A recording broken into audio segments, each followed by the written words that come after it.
A guest? Huh. Wonder who it could be.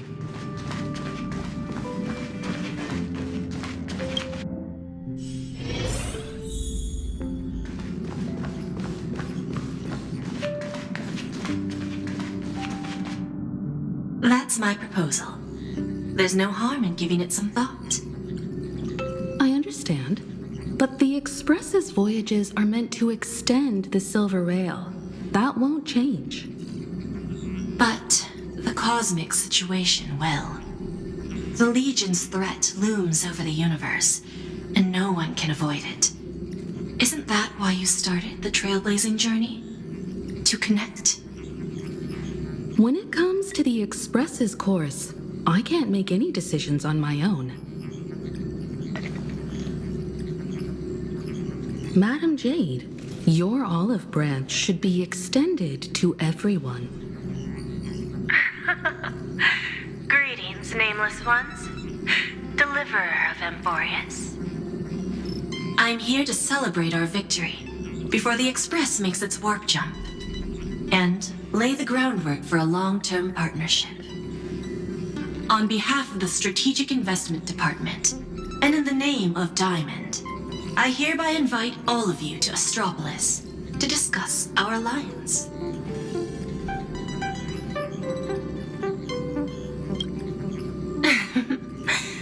Might as well think of it as a gift. A celebration feast for allies, and a well-deserved vacation. It's the crown jewel of Epsilon, headquarters of Interastral Peace Entertainment. It might not quite match Penacony in terms of glitz and glamour, but in the eyes of IPC folks, it's the ultimate vacation spot. Defeating Iron Tomb is, of course, a feat worthy of being recorded in the history books. It's something that belongs to the cosmos, and even more so to the Nameless. But you and I both know this is just the beginning. To eliminate the threat of the destruction, all forces must still unite as one. To this end, the Preservation hopes to join hands with the Erudition and the Hunt to establish an anti-destruction alliance, bringing together all forces that can be rallied to the cause. I'm glad to see the Astral Express is on the list. You're being too modest. You're heroes who defeated a Lord Ravager, and therefore the most brilliant emblem on this banner. I believe the Trailblaze would make a strong candidate for leadership. I'm truly flattered. Consider our vote as a show of sincerity from the 10 Stonehearts. So, may I have the honor of expecting your presence? Every stop the Express makes is decided by all passengers together. Madam Jade, please, give us some time. Of course. Then I shall wait with anticipation.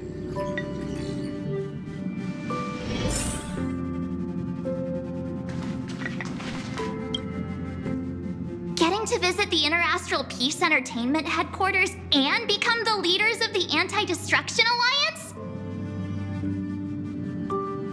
Come on! When has anything that good ever just fallen into someone's lap?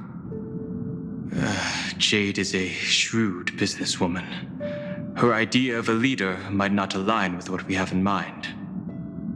What do you think? See? I told you he wouldn't agree either. This responsibility is too heavy to bear. Even if it makes sense, we must proceed with caution. Besides, it goes against our identity as free people of the Express. Once we accept, the nature of the Trailblaze would completely change. Anyway, we should politely decline for now.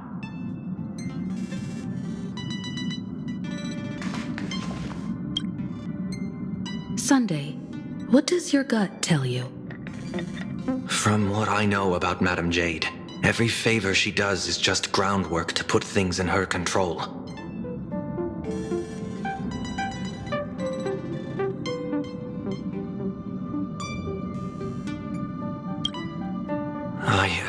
there's more to it than that. According to her, the IPC sees the Trailblaze as something to rally behind.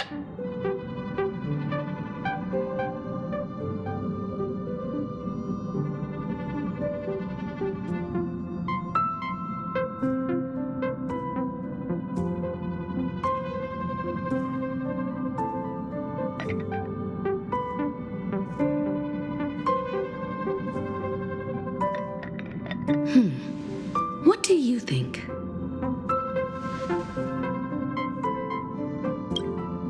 Your misgivings are valid.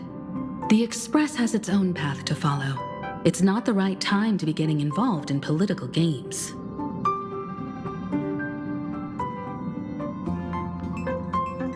The discussion's over, so let's take a vote. I reserve my judgment on this. I second that. Me too.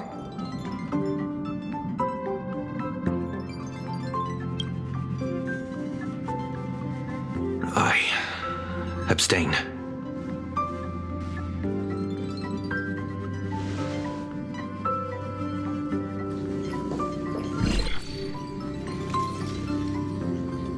After careful consideration, we regret to inform you that we cannot accept your proposal for the moment. I don't suppose Mr. Sunday put in a good word for me, did he? As you can see, the Astral Express has made its choice. But somehow, you don't seem surprised. Change takes time. I understand.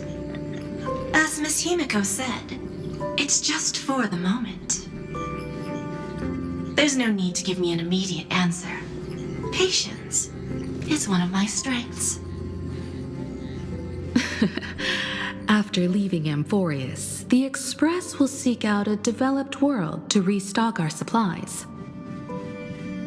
When that time comes, our allies from the Strategic Investment Department are welcome to visit us aboard the Express. In that case, I have another proposal. One that might be more familiar to Miss Himiko. I hear the moon of Plain Arcadia is full again. I bet Miss Himiko would love to go home and see it, wouldn't you?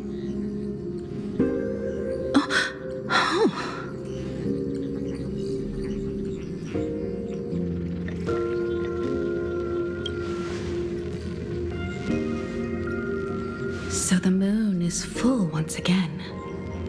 I wonder if all is well over there. Stable and prosperous as usual. Plain Arcadia has long since become one of the IPC's most valuable planetary assets. Although I cannot visit there in person, if the Express passes through Plain Arcadia, my colleagues will surely give you a grand welcoming ceremony. That's very thoughtful of you. We'll give it serious consideration. Sorry for taking up so much of your time. I should get going now. Remember, the gates of Astropolis will always be open to the Astral Express. May the winds be favorable on your trailblazing expedition.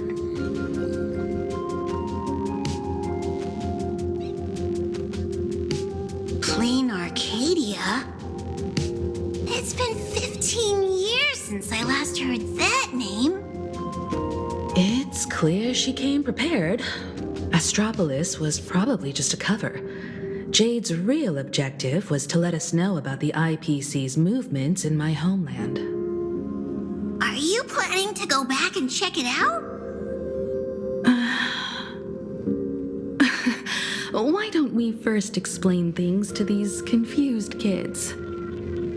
The civilization of Plain Arcadia on Ahatopia is my homeland. And it's also where the Astral Express once crashed and set off again. Well, I've been away for so long.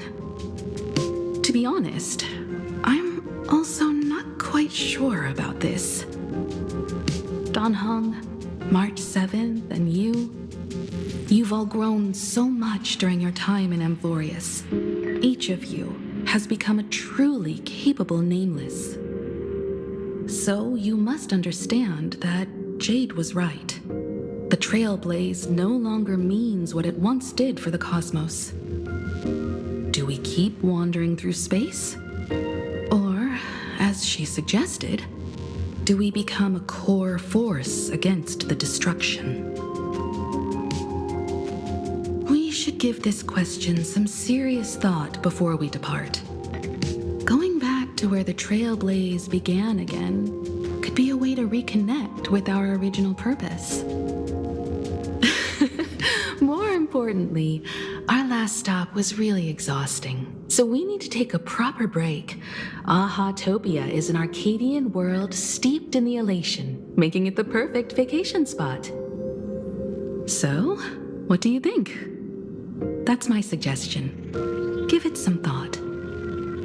Oh, right. Black Swan wasn't part of our discussion earlier. Would you mind passing the message on to her?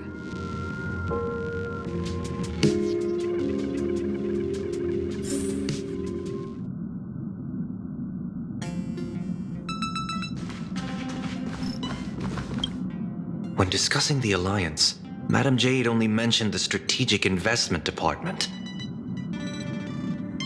Perhaps the Anti-Destruction Alliance is just the 10 Stonehearts one-sided initiative.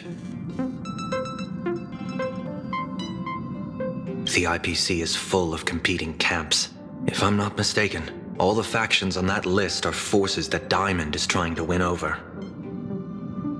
The Strategic Investment Department needs enough leverage to silence their opposition within the IPC. Some olive branch.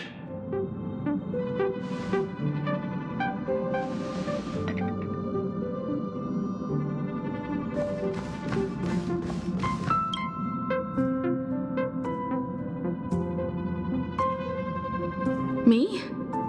Right now, I'm fine. Just feeling a bit nostalgic.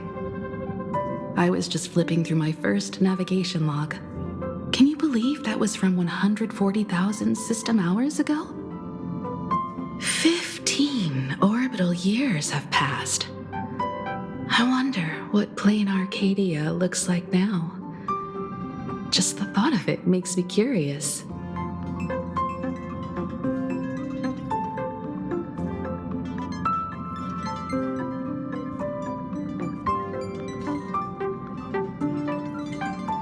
Before Pom-Pom knew it, there were more and more passengers on board. I'll tell you about them another time. For now, let's prepare for the warp jump.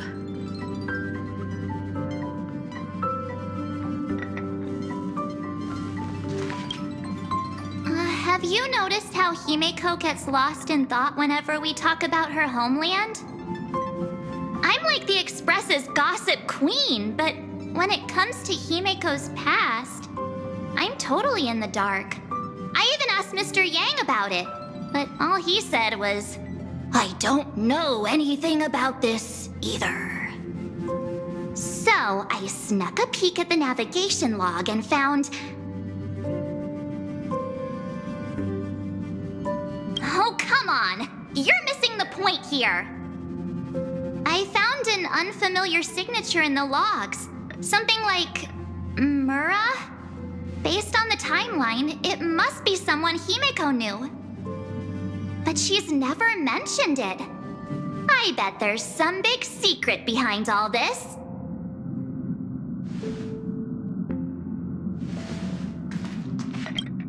Ahatopia.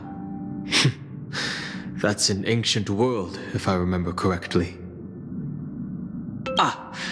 Would you like to hear the databank records, or just the rumors I've heard? Ahatopia is located in the constellation Star Zone. It is said that in the distant past, the Eon of Elation, Aha, once stopped here turning it into a stage for the masked fools and mourning actors, and drawing travelers from many worlds. After the destruction came into being, this place too was driven to the brink by the Legion's onslaught. Many ancient nations vanished, and the entire world sank into a painted world upon canvas.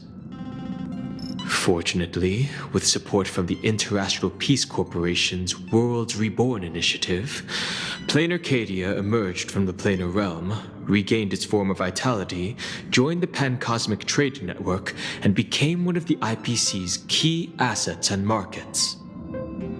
As of today, an array of local entertainment creations originating from Planar Arcadia has circulated far and wide across the cosmos. This information is pulled from the IPC's open source databank, for reference only. After leaving the Xianzhou, I spent some time with the IPC fleet, where I met a fool from this Arcadia. She told me a legend. Aha the Elation once shed a tear there, and thus bestowed a blessing upon the whole world.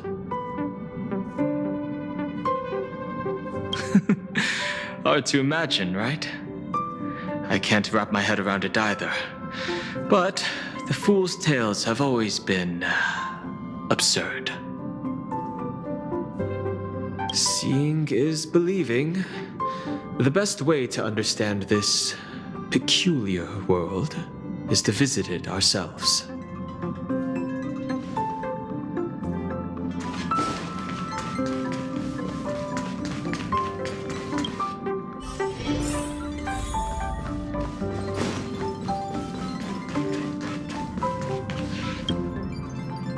I heard you have some ideas about the next stop.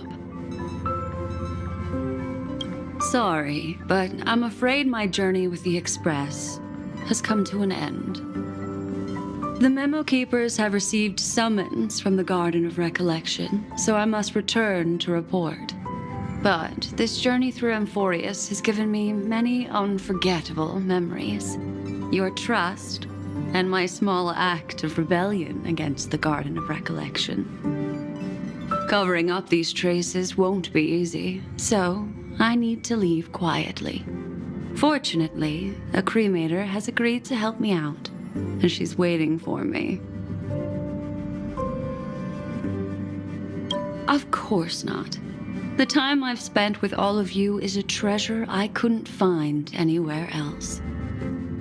When you miss me, gently call out to me in your thoughts. If needed, the lady slumbering within March 7th knows how to find me. If I need help from the Nameless, I will reach out to all of you. Please convey my apologies to everyone for not being able to say goodbye in person. Farewell, sleepyhead.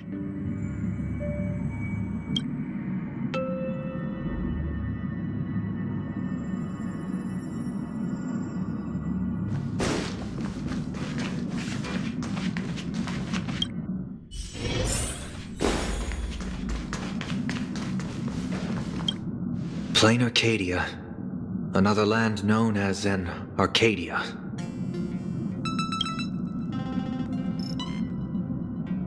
Clearly, the fall of Iron Tomb has sent shockwaves across the universe. Even the usually scattered Memo Keepers have received a call to gather. Trust the lady. She's no stranger to dancing on a knife's edge, and she's always made it out in one piece.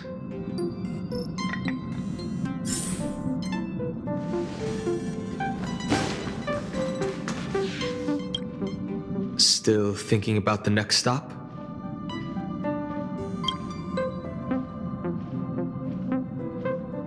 Is that so?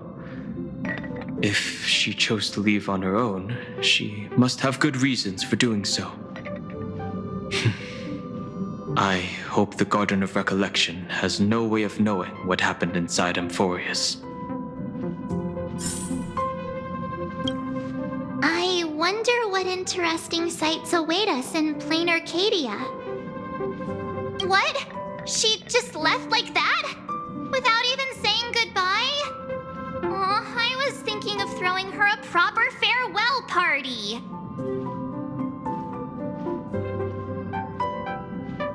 Black Swan went against the laws of the Garden of Recollection to help us. I wonder if the Memo Keepers will give her a hard time at this gathering.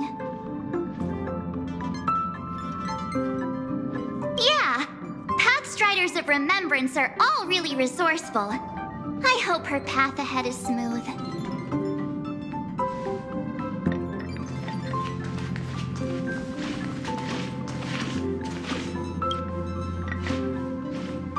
Without Black Swan, the Express would have never made it to Amphorius, let alone experience this unprecedented adventure.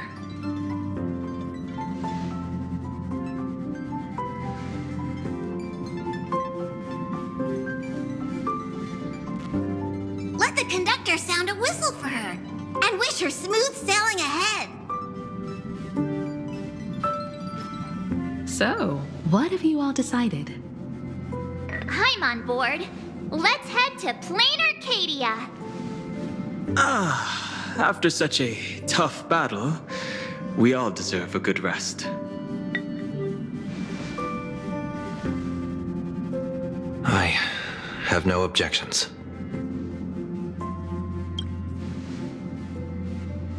Since we're all in agreement, Conductor, prepare for the warp jump.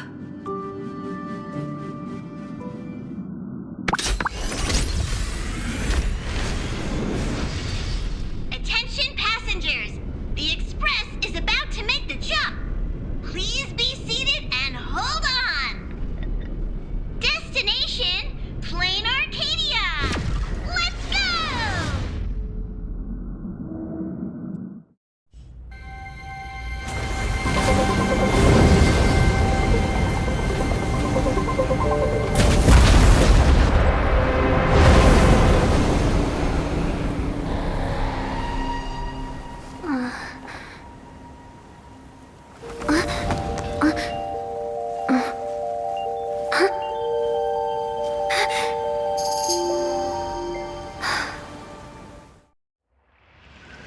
I dreamed it again.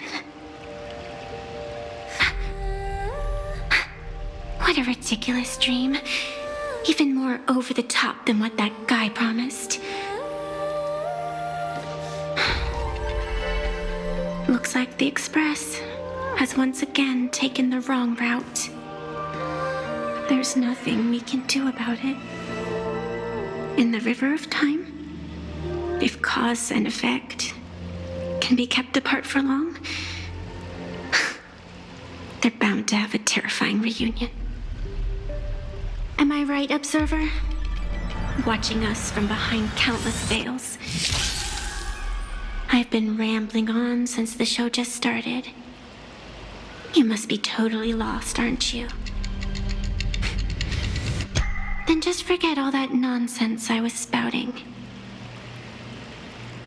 Anyway, stop looking here.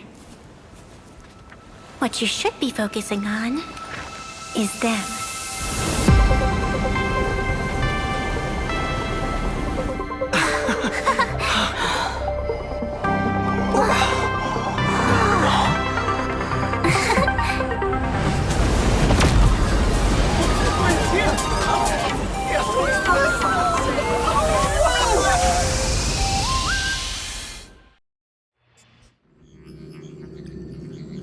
So we're not just stopping in low orbit this time, but making a direct landing? According to the comms, the officials have prepared a dedicated platform for the Astral Express to dock. A whole platform? Just for us? Is this some kind of VIP treatment for coming home? Oh, talk about rolling out the red carpet! The Express has arrived at the station, connecting to local communications.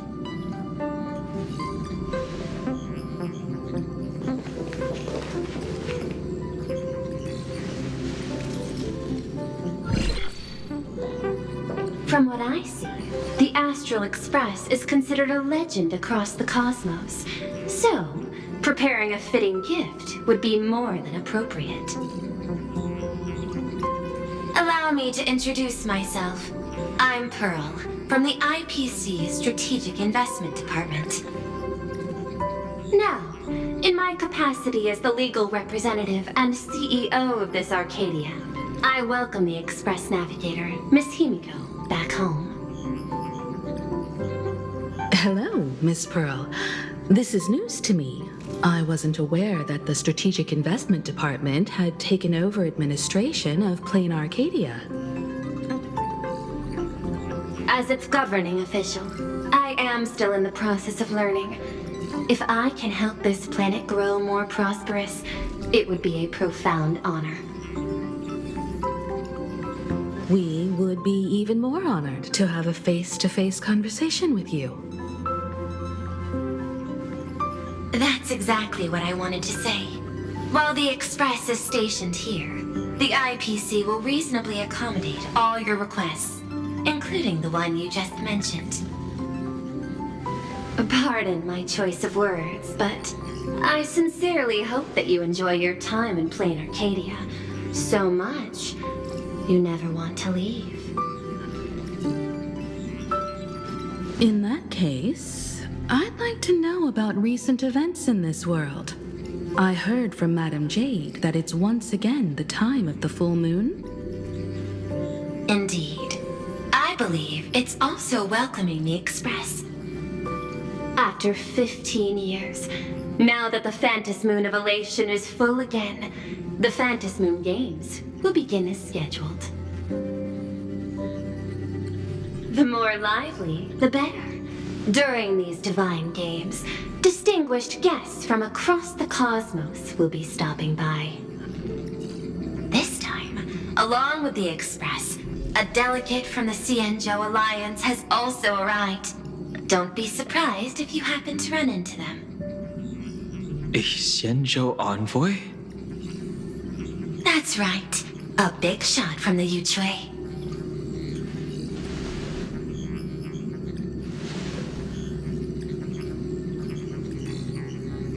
Since you just arrived, I won't keep you any longer. I've arranged for staff to wait for you at the platform. Feel free to ask them for anything you need. All of this is a token of appreciation from the Strategic Investment Department to our friends. We hope you'll enjoy yourselves to the fullest.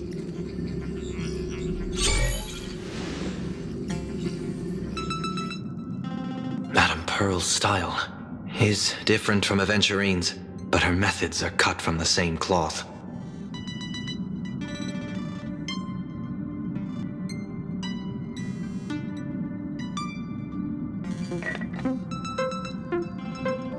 This could go on forever. They're really pulling out all the stops to form this anti-destruction alliance. Looks like we need to pay them a visit. Whether to understand the CEO's intentions, or to firmly reject their proposal. At least in my homeland, we have more room to maneuver. Welt, care to join me? As for everyone else, you're free to do as you please. My suggestion is, why not take a look around and get to know this world better?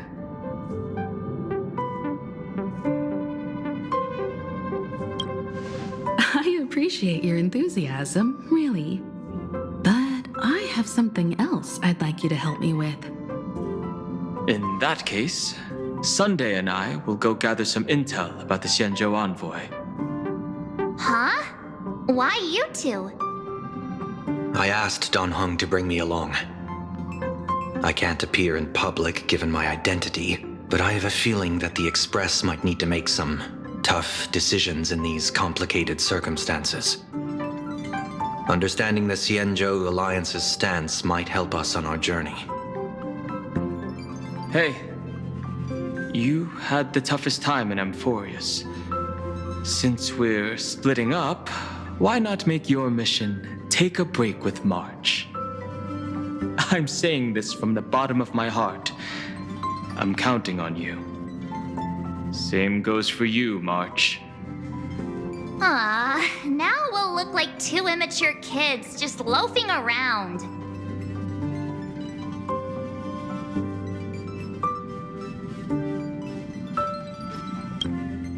Wow, you grew up pretty fast then. Don't worry, you two. Just make sure to come see me in the parlor car before you leave. I have a favor to ask of you both.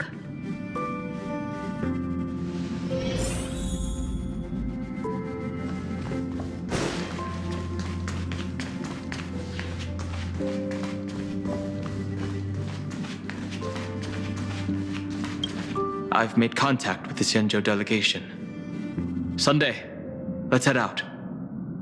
If there is any etiquette I need to follow when meeting Xianzhou people, please let me know in advance.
Marge, you're here.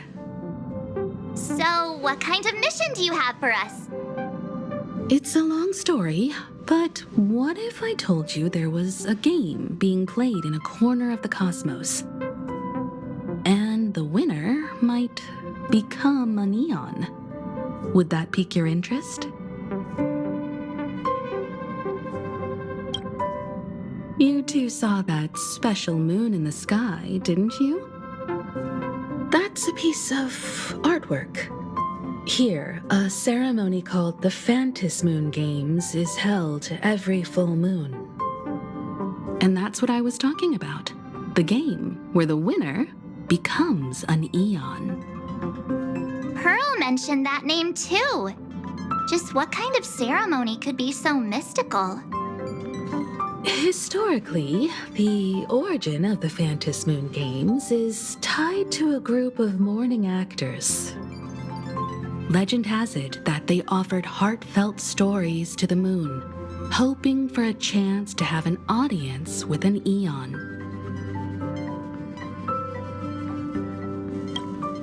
Not really.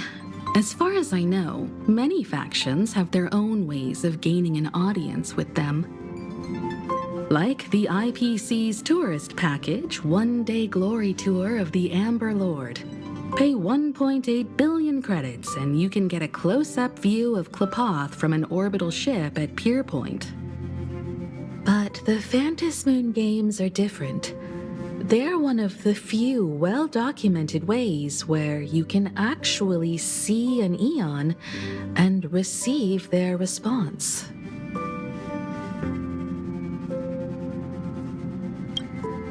Aha, the Elation. Legend has it that they personally started the Phantom Moon Games, though their motives remain a subject of much speculation. Aha is also one of the Eons closest to humans. They have left behind countless pranks, with this miracle of Ahatopia being one of them.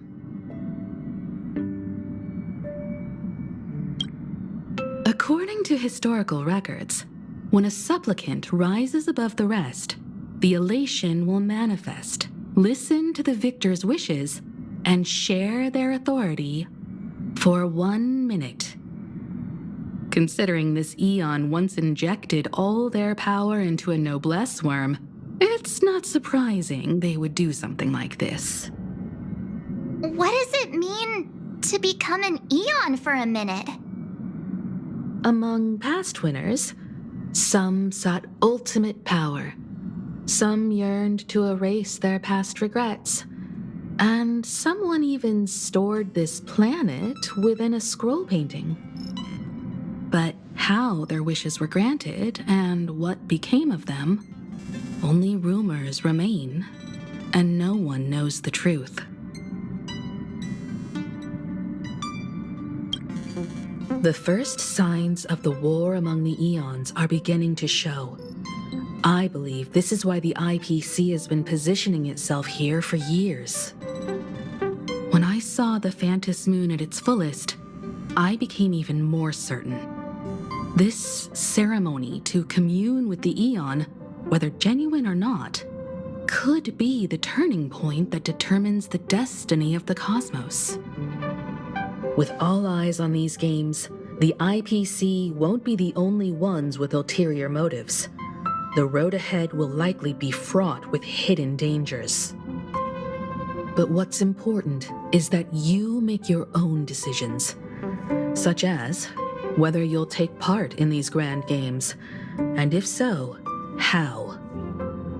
I have only one mission for you both.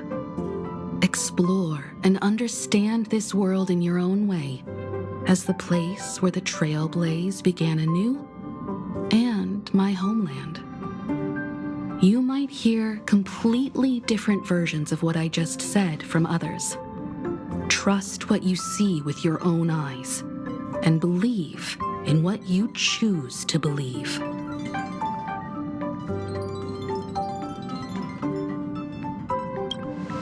Me too. I won't let him walk ahead alone. I see you already have your own thoughts on this. In that case, everyone's got a mission to take care of now. Welt and I are going to meet Pearl. We'll see what kind of surprise she has in store for us.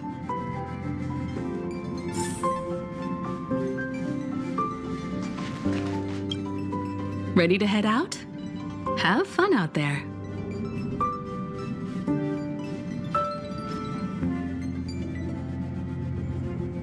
Isn't Miss Pearl, who we're going to meet, an Intellitron herself?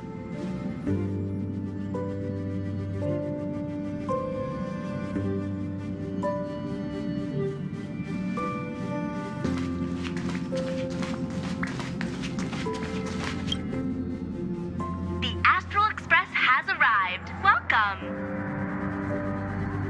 Now this is what I call a grand welcome. Let's get off the train. Oh, right. After a few trailblazing expeditions, I've totally figured it out. The first person we meet at every stop is somehow involved in some earth-shattering secret. So when the door opens, keep your eyes peeled.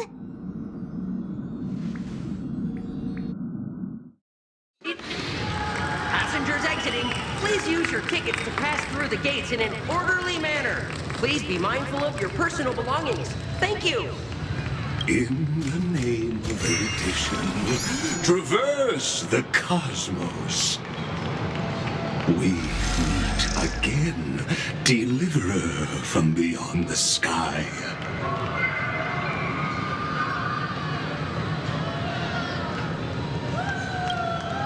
I am not the Theoros you know, but the masked fool, Xandar II Kuwabara. This time, I choose to walk the path of elation, and I shall defeat Nous with my sense of humor.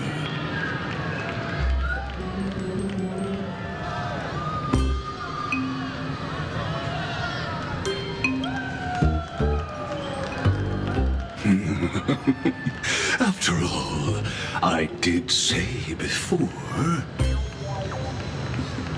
My latest dream is to join the Genius Society and play the role of a genius. Hey there, gray hair and darling March. Sparkle? Ah, it was you all along? Surprised? Well, this time I'm here as Plain Arcadia's cultural advisor, specially appointed to be the tour director for the Express crew.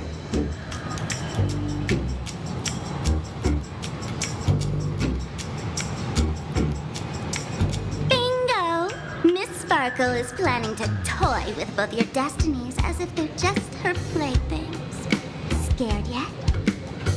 I know we had some minor entanglements in Pemmican, but you all had fun there, didn't you? Now, the Astral Express has become quite the hero. Her Excellency, the CEO, wanted to find someone who got along with you to show you around this place. So I took on that job. What kind of misunderstanding does she have about the phrase got along? Time's ticking away. Thankfully, there's no bomb here. So are you coming with me or what?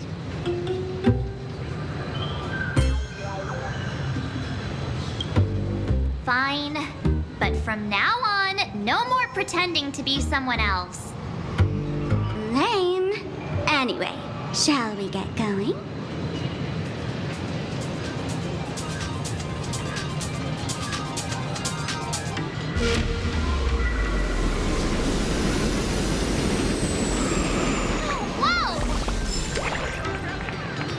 Pretty please?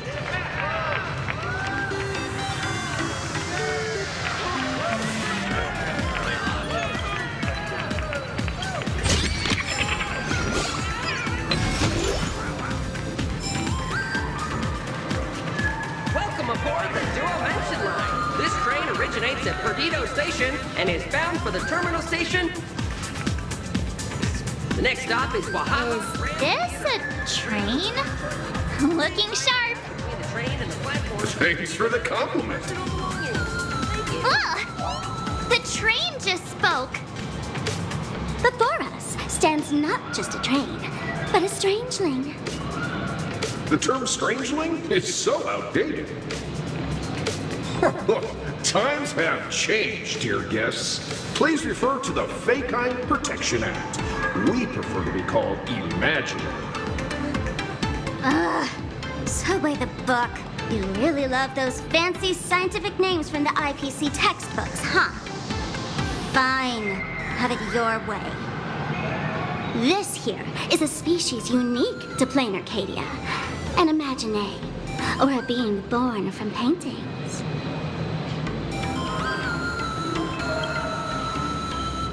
Pretty sharp, aren't you? You caught on quick. Once upon a time, the artists here discovered that by sketching creatures from their imagination and giving them names, they could bring their creations into reality. This belief in things yet to exist is called wish power, and it sustains the existence of Imagine. If you ask me, this power must be a blessing from the laughter. Oops, got sidetracked. This here is the Bullet Worm Express, an Imagine in charge of transportation. You could say they're in the same line of work as you folks. So you two must be the nameless from the Astral Express. The passengers in my stomach are always gossiping about you. When you get a chance, hop aboard and give me a try. Let's see who's faster, me or the Astral Express. Thanks. We'll definitely do that when we get the chance. But, man, who would have thought that the Express here is actually a living being? An Imagine. That's absolutely mind-blowing. Hello, everyone. Welcome to Duo-Mention City. Holy smokes, there are cops at the station? Sparkle, don't tell me you're about to get arrested on the spot. Having heard about the Astral Express's visit, many citizens got up early just to catch a glimpse of the Nameless. If anyone acts out of line, please don't hesitate to call us. Oh, gray hair and darling March. You're real celebrities now. Next up, I'm gonna show you even more mind-blowing stuff, so try not to faint.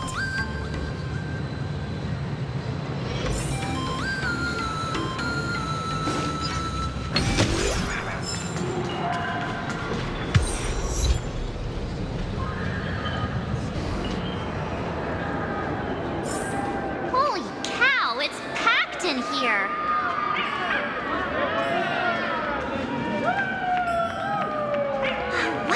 of here. Don't worry, just some local specialties.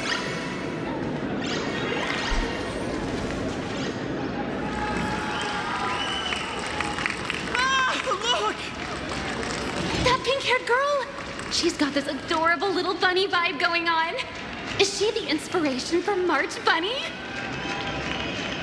And that guy with the gray hair next to her is so dashing! He must be the baseball raccoon. But he doesn't look anything like a raccoon.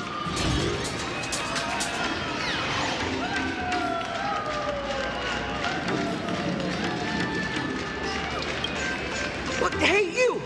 Yes, you! Hurry up and say I'm cute! He spoke to us! By the laughter, this is the most amazing moment of my life! Wait, over here! Mr. Raccoon! Can I have your autograph, please? I love your work! Please, over here!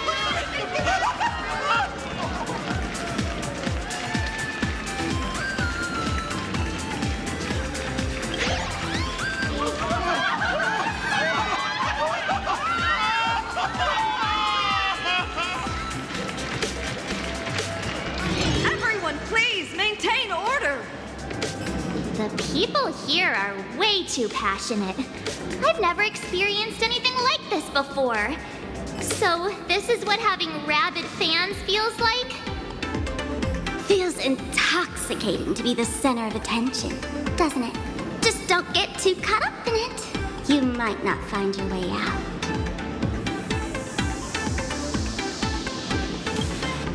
Excuse me, bosses. Stop getting caught up in fan interactions. Today's schedule is really packed. Hey, you up there, Mr. Noodle-looking cat. Could you tell me how to get these two out of here? Excuse me, that's quite hurtful. I am Station Master Meowton, responsible for overseeing Perdido Station. Whoa, cats really are liquid. Wait a sec. This kitty is the station master? This world is so weird. The station's completely surrounded. If any of our esteemed guests get so much as a scratch or loses a few strands of hair to these rabid fans today, my measly pension will go right down the drain. So I've prepared the staff passage for our Astral Express VIPs. Please hurry and exit the station that way. Perdido Station! Passengers exiting, please use your tickets to pass through the gates in an orderly manner. Please be mindful of your personal belongings. Thank you.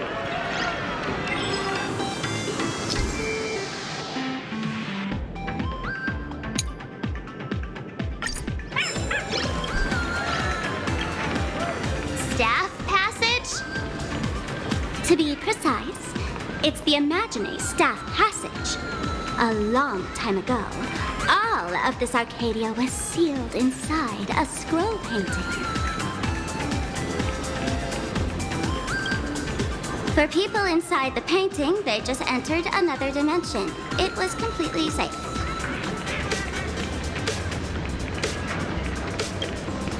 That's because someone brought everything back to reality. Care to guess why the IPC is here? This nation that was once lost in a painting was salvaged by the IPC. That's right. It's Plain Arcadia's must-see attraction. The portal entrance known as the Interplanar Jump. Though civilization has moved beyond the canvas, the world within the painting wasn't abandoned. Instead, it became part of life for both humans and strangelings. Come on, you two. Follow my lead and let's dive into the... Interplanar!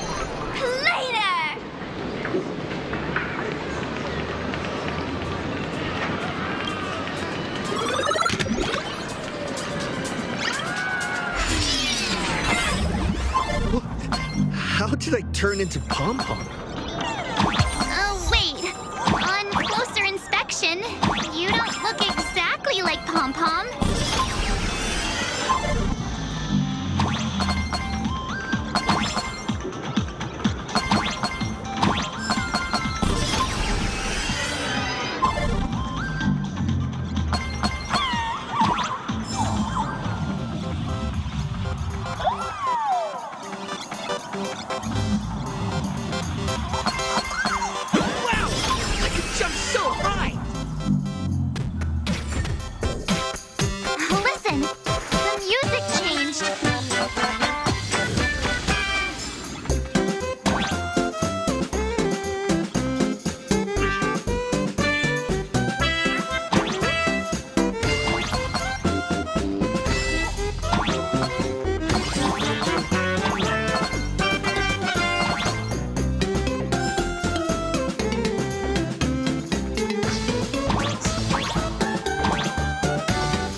I thought I was about to go to heaven.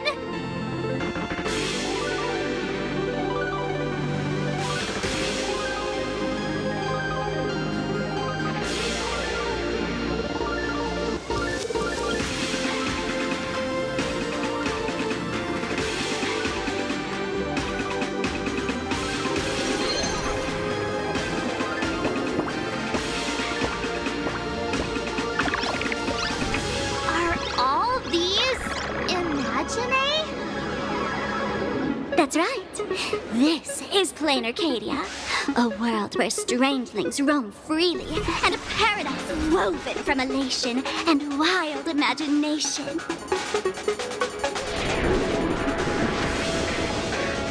That huge creature perched on the tower is staring right at us. It's giving me the creeps. Oh, it doesn't usually eat people, unless it spots pink hair. What's the matter with you? Jumping around and scaring people. That big fella is called a thunder coil. Don't worry, to him, we're just tiny ants on the ground.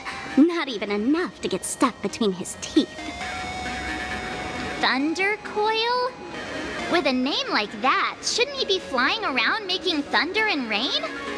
Why is he just wrapped around that pillar without moving an inch? Times have changed. The IPC issued a decree requiring Imagine to integrate into civilized society. Legally, they have the same rights as humans, which means they have to work too. What? Strangelings have to work too? That's life under IPC management. Who'd dare deny an Imagine their right to work? Now, the Thunder Coil amplifies TV tower signals, ensuring users worldwide can watch the station's broadcasts without interruption. Boring live streams, lame prank shows, and... Oh, and there's the big news about the Express arriving! Look! What's up with that billboard?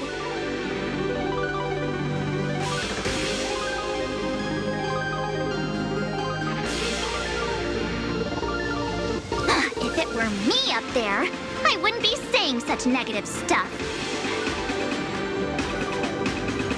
Huh. The IPC is really pulling out all the stops to hype you guys up. Don't mind me saying this, but for every penny the IPC spends on you, they expect a return in the hundreds or thousands. You'd better watch your back. That's one of those giant robots Mr. Yang loves.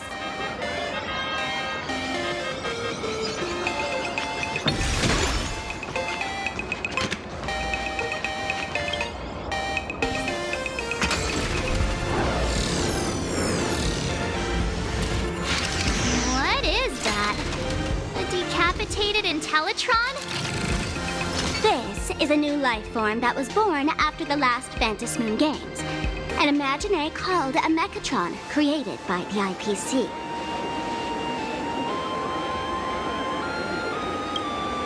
Technically speaking, it was drawn by IPC machines. Even though in plain Arcadia, the creation of Imagine has always been the artist's responsibility. For the IPC, well, they always want to improve everything with their industrial mindset.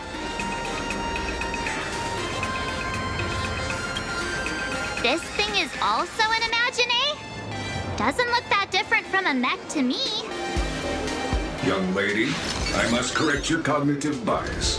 We are absolutely not the same as mechs. The Mechatron spoke!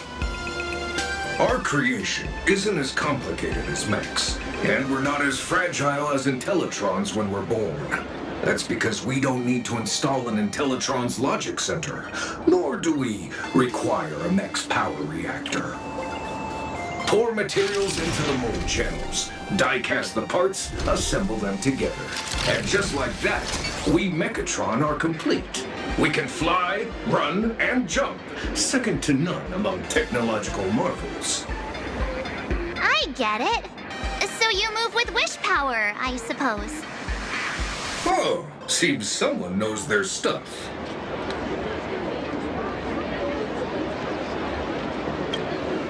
Yeah, that was 15 years ago. Wish power reaches its peak during the full moon, and so Imagine take this chance to multiply and thrive. Just like they say in documentaries, when spring arrives and nature awakens, it's mating season for the strangelings again. The novelty's probably worn off by now. Let's keep moving.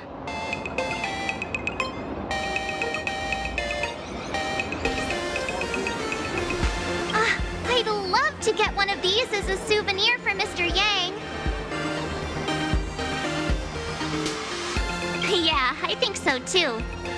Mr. Yang, with all his love for giant robots, is still a kid at heart. Listen, kid. According to the Fakine Protection Act, buying and selling Imagine is strictly forbidden. Whoa, sorry. Let's get out of here.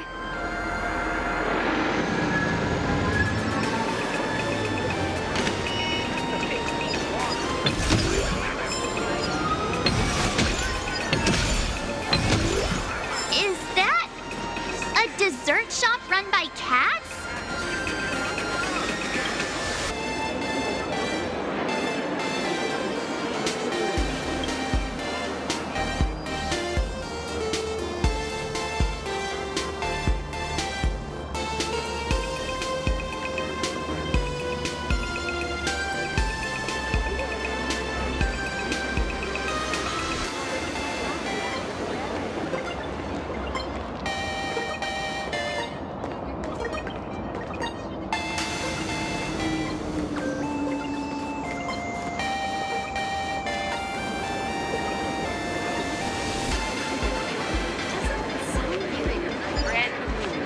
Dreamless Coffee is a chain store owned by Cat Imagine.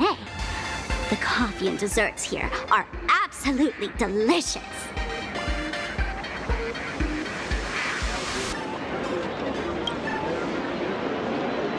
Comparing it to Himiko's handcrafted liquid bombs would be a bit unfair to this place. Let me have a taste. Are you two travelers from outer space? Welcome to Plain Arcadia. How's the situation in the cosmos these days?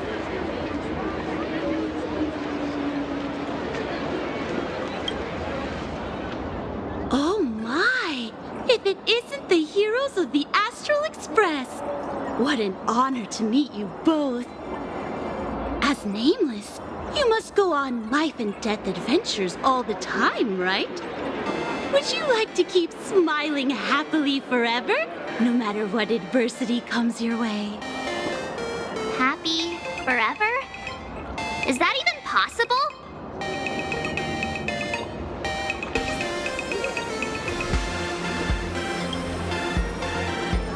Yeah. If you keep eating sweets, at some point they stop tasting as sweet as they used to. If you're interested in learning more, I'll be around here.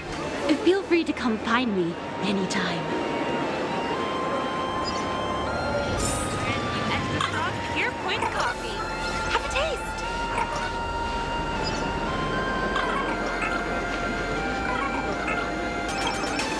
I'm from the Research Society of Happy Smiles. As everyone knows, this place is blessed by the laughter, making it a peaceful paradise.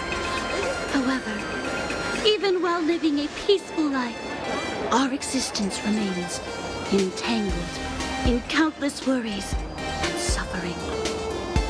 Crushing workloads, measly pay, demanding bosses. Turn on the TV, and all the bad news from across the cosmos hits you in the face. These are all enemies of happiness. Just like how the Astral Express defeated the Lord Ravager, we, the founders of the Research Society of Happy Smiles, have received divine revelation from the laughter and vow to help the residents of plain Arcadia defeat these enemies of happiness and bring joy to everyone. Every fool in the tavern says stuff like this when they get drunk. Listen, the laughter is talking to me. Hey, you two, interested in joining us? It would be such an honor for all our members if you could become part of our society. Oh, gray hair March. Don't tell me you two are buying into her nonsense. This lady seems a bit off her rocker. Let's get out of here quick.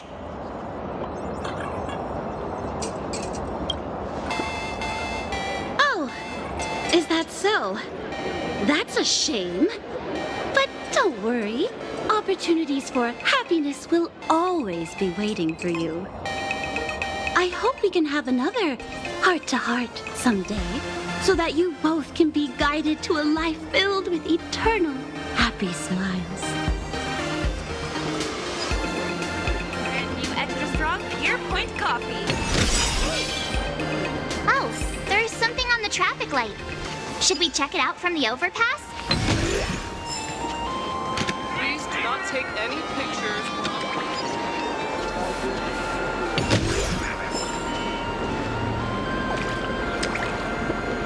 I've been wondering about this since we were at the station.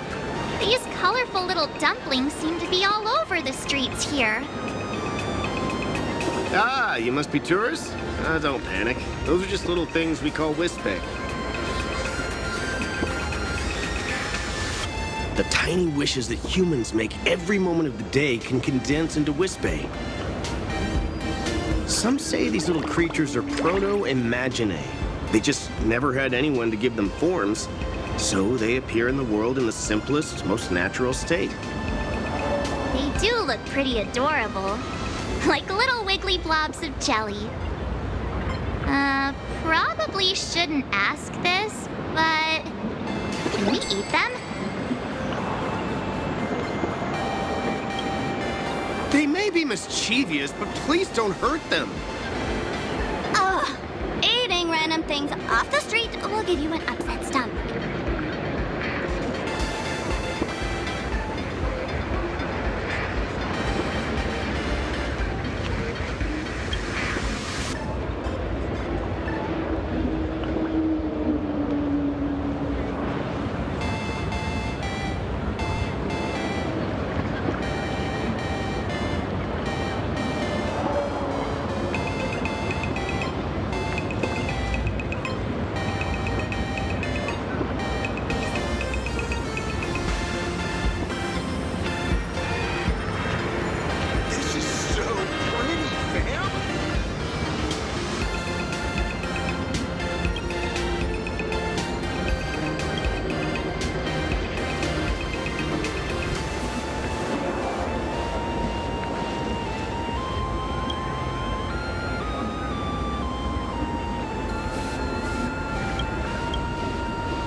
Legend has it the laughter themselves painted it. But who knows what's true and what's not. So, does Aha really watch over those who attend the Phantom Moon games through this moon? Well, well. Didn't expect darling March and little gray hair to be interested in this Eonic game, too.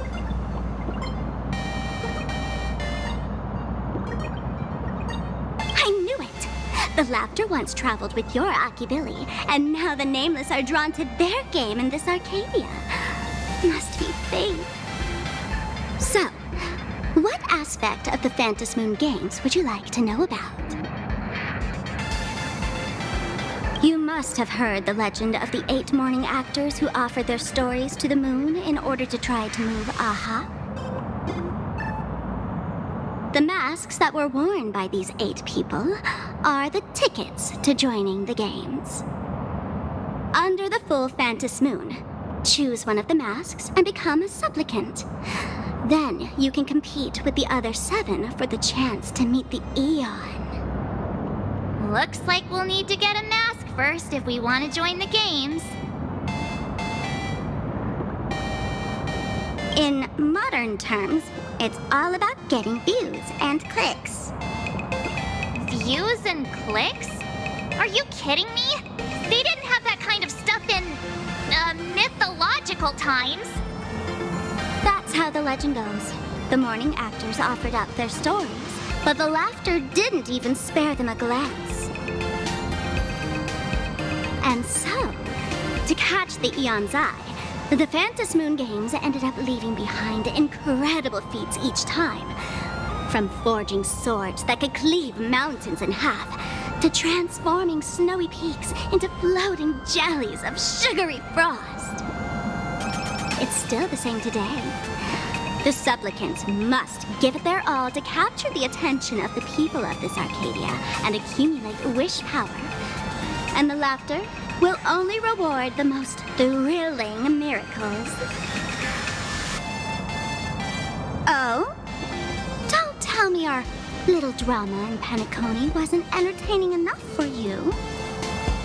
Gray hair, let's drop it this time. I've been dealing with some minor issues lately. Oh, what kind of issues could possibly be bothering you?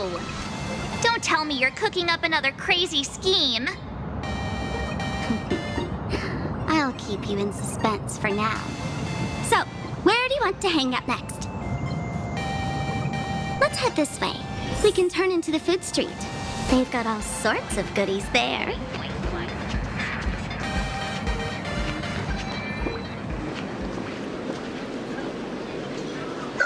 Click, click. Huh?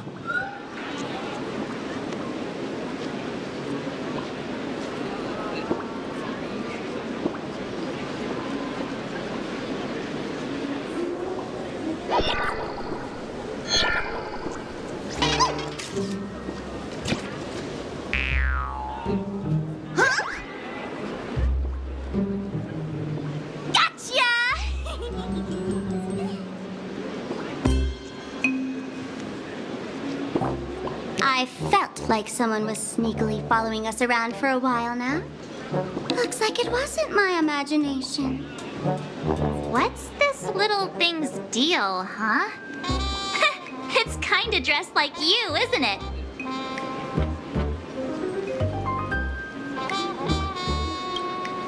Not surprising at all. The Astral Express is quite the celebrity these days, turning heads wherever they go. There's always someone keeping a close eye on your every move. Click, click, click, click. Holy for Bowly! For Bobo Weekly exclusive scoop. Famous raccoon from the Astral Express caught in secret rendezvous with streamer Sparksy, seemingly to join forces for the Phantasm Moon Games. Famous raccoon? Secret rendezvous with Sparksy? What is he talking about? Some tabloid journalist trying to stir up the juicy scandal, huh? They might both use cameras. But our darling March is way cuter than this paparazzi creep. Hey, I can speak for myself.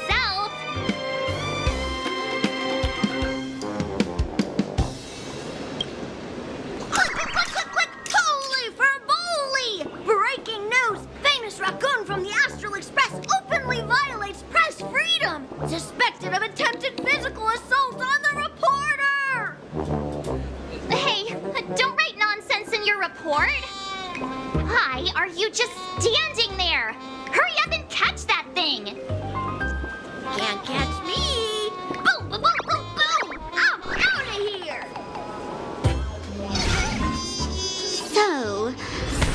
gonna kill the Furbo to silence it? We would never do something so violent.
Transform into different things. Let's look around. Let's get in line. Welcome. Wherever you are. Looks good. I must try their food.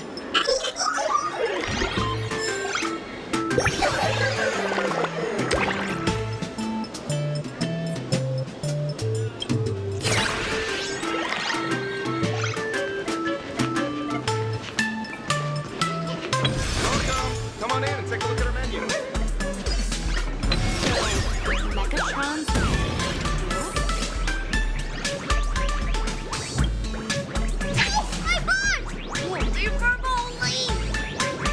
Finally, gotcha! In your dreams! Boom, boom, boom, boom, boom! Out of here!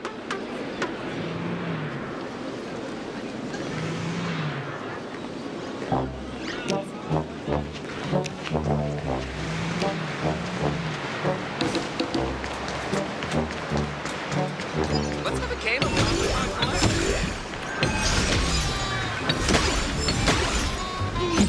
Deja vu. Finally cornered this troublemaker. Delete those sneaky photos, and don't you dare write any of your made-up stories, or I'm gonna show you what's what. Escape now! I, for Bullitzer, may just be a humble tabloid journalist, but I'll never bow down to evil forces when it comes to defending freedom of the press! I'm on fire! Whoa. Why did this guy suddenly get into a combat stance?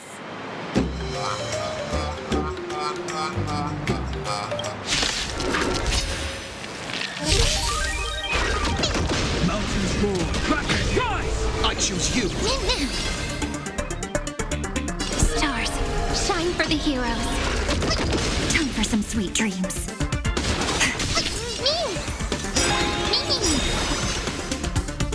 Trust me, we can do anything! Don't worry, night falls. Good night. Have some fun. Bye for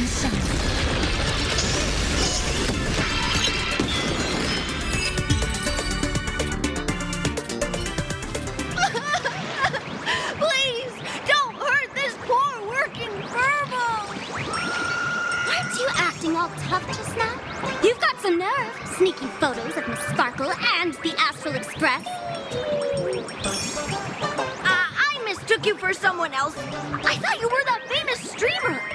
As for the Express's Great Raccoon, we're all huge fans of the Great Raccoon. You see, I've even styled my whole outfit after your look. Now, let's talk about compensation. Adding up emotional distress, lost wages, nutrition fees, and whatnot. 1 million credits per person should do it. 1 million? President Nihilux has already been behind on behind on everyone's wages for months. For the money, who risked their neck being a tabloid journalist, making photos of the bigwigs on the Astral Express. Right now, I've got no money, and well, no life left to lose either.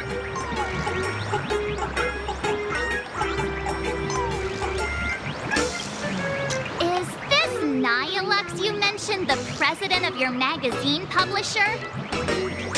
I have no idea. President Nihilux specifically warned us that if we got into trouble outside, we absolutely mustn't mention her name. And here you are spilling all the beans on her. Since I offended the Great Raccoon of the Express, I suppose we could settle this with some compensation. Huh? Didn't you just say you had no money? What's with the sudden change of heart? This seems fishy. My pockets are truly empty. However, regarding compensation, I implore the Great Raccoon to visit our Furbobo Weekly magazine office. Here's my business card right here. It has the magazine's address and contact details. Rest assured, President Nihilux will definitely present compensation that'll satisfy the Great Raccoon. Please, please make sure to come claim your compensation. What's it? Ugh, darn it. It got away again. Make sure to come claim your compensation? I wonder if I can trust that Furbo's words. Money can't buy entertainment this good. Since that scheming little Furbo's extended an invitation, might as well go check it out. Right now in plain Arcadia, there are eyes following you everywhere, just like that Furbo. So, Sparkle, what's your angle in keeping tabs on us? My darling March, you still doubt me. What about you, gray hair?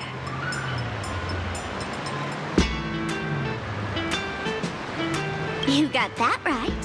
Why would I ever hurt my favorite source of joy?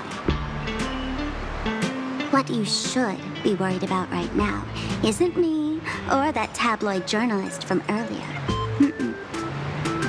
Has the renowned Astral Express come to plain Arcadia as tourists on vacation?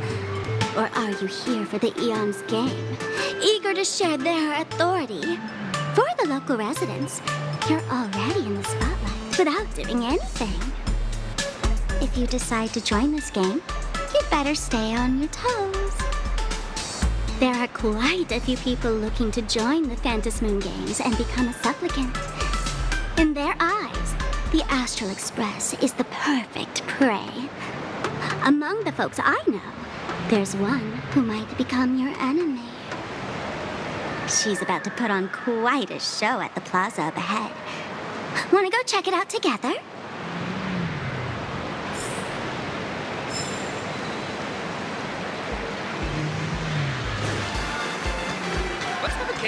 These little Wisps are quite mischievous. As lively as our darling March. Hey, I'm being super well behaved here.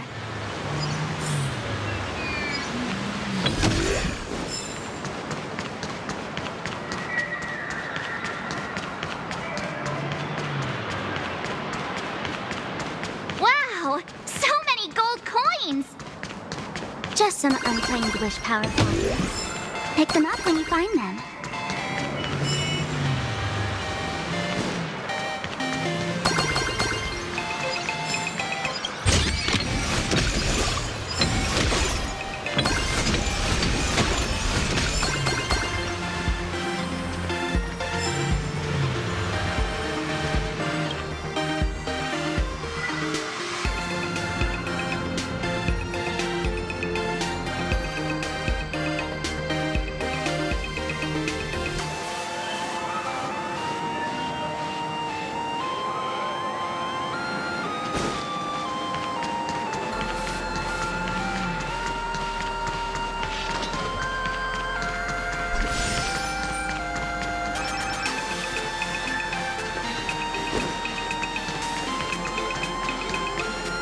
The Elation is naturally the most venerated deity here. However, people have their own different ways of practicing Elation. You've noticed those massive @signs floating over there, haven't you? The IPC has built a comprehensive network in plain Arcadia, letting people soak up entertainment around the clock. Word from the tavern is that the IPC wants to control this year's Phantasmoon Games. Though, they've been itching to do that for 15 years already. To us fools, those IPC folks are like a swarm of buzzing worker bees, tirelessly building their dull, mechanical business hives everywhere. The worst part is, these folks actually enjoy it. Their Elation is mind-numbingly boring. And even worse, this dull Elation has spread like a plague to every corner of plain Arcadia. Come on in and feel it for yourself.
Looks good.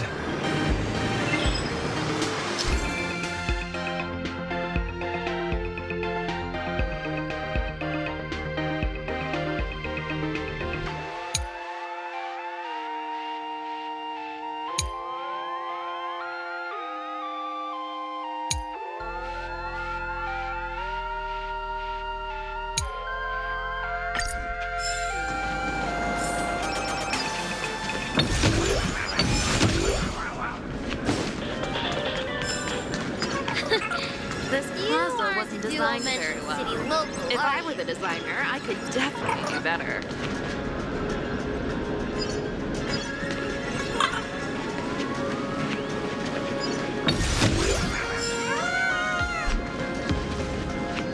Please split the bell.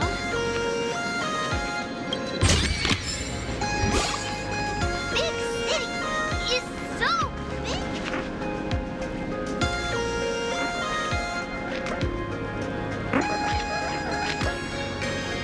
Plain Arcadia has enough entertainment to keep you busy until doomsday without repeating anything.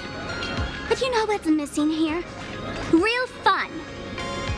What's the difference between being glued to the internet all day and being stuck in a dream? The Phantasmoon Games must not fall into the IPC's hands and be reduced to a business deal decided by internal bidding. It must not become just another bargaining chip in the power struggle between cosmic forces.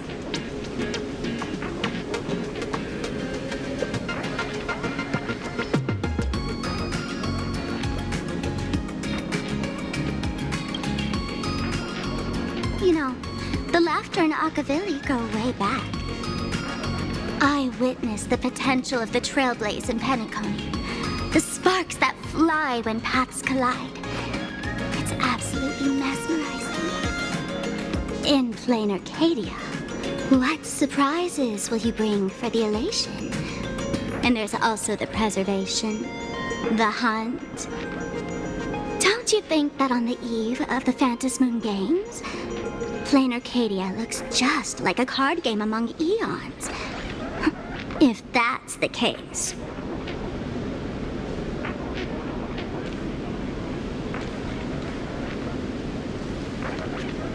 Friends, have you ever heard of Cosmicon Collective? What's that? It's the hottest trading card game in the world right now. Tons of people are playing it at the tavern, too. The cards feature legendary figures from across the universe, along with their power levels. Just roll the dice and compare numbers to see who's stronger and who's weaker.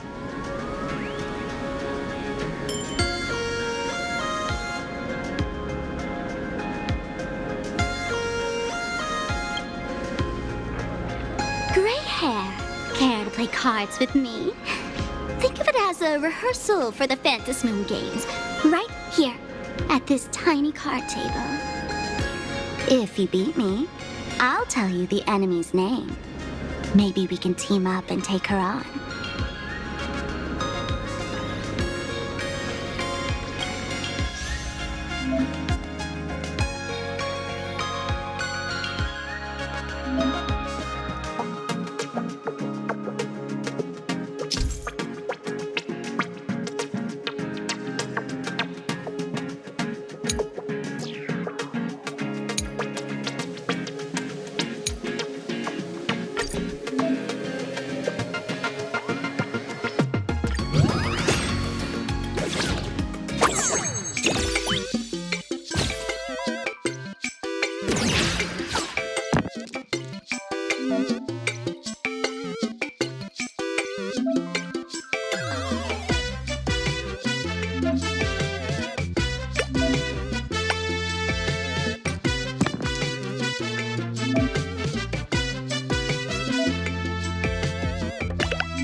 As expected of you, Gray Hair, starting off with a bang. Since you won, this card is yours. If you want more cards, go chat with the card masters at the plaza.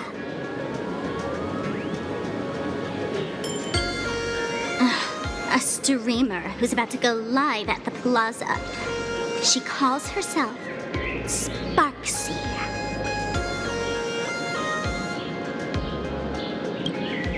That's right. She's your enemy. This streamer, just like you, has been seeking a chance to join the Phantom Moon Games. It won't be long before she shows up at the plaza. That little trouble you've gotten yourself into. It's her, isn't it? Darling March, I just can't escape your sixth sense, huh? She's our common enemy. If you need my help... Oh, there she is! That woman who stuffed me in the trash can! Ah, she's right there! Get her! Everything we leave behind in life has a way of coming back to us in unexpected ways. Now that the IPC guide is here, the tavern guide will be on her way. So, you really weren't sent by the IPC to welcome us. Quality time together is always so short. Before I take my leave, allow me to give you a friendly hint. Remember this well. For all supplicants who join the Phantom Moon Games, whether they look up or down, the moon that humanity gazes upon in the sky is always the same Phantom Moon. Is this some kind of riddle? Remember this little riddle? You might need it when we meet again.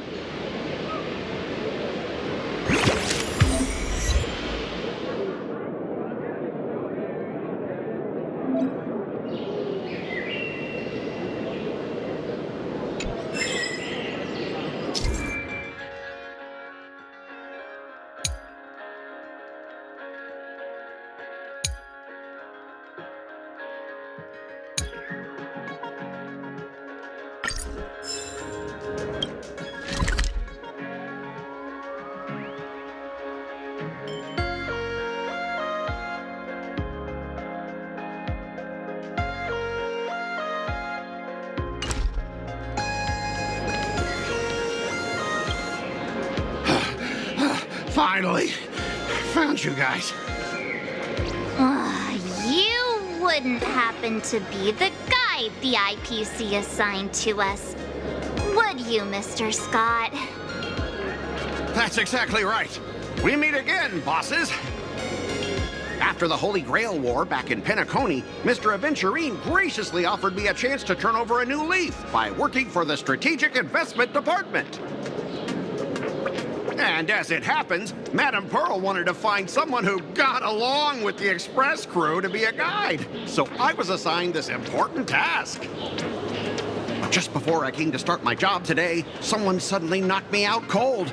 And when I woke up, I found myself stuffed in a trash can.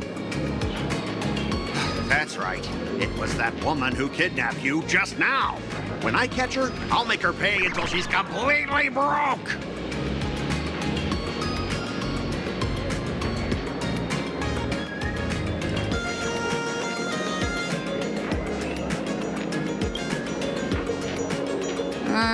I'm starting to question his judgment in picking people.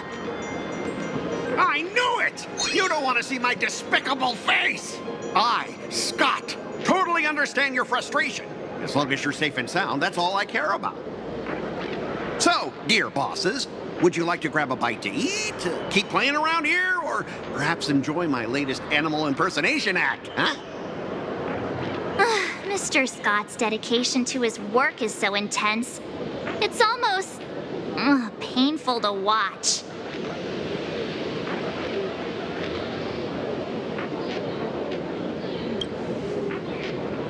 Enemy? Not on my watch. Anyone who wants to harm my esteemed bosses will have to first step over my dead body.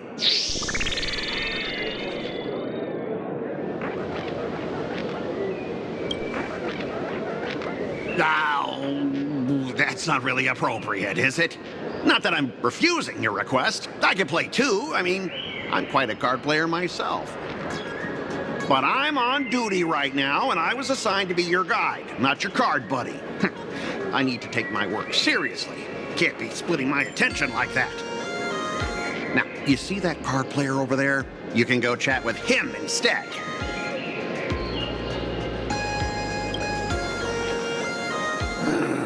Since it's your order, I'll humbly obey. But hey, don't go tattling later, saying I'm slacking off on my duties.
As expected of the Nameless, our great hero.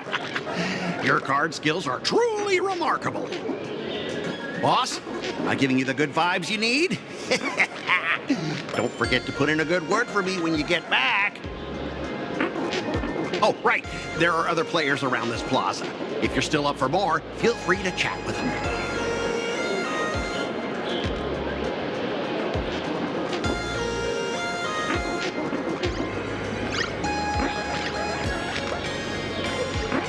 What can I do for you, boss?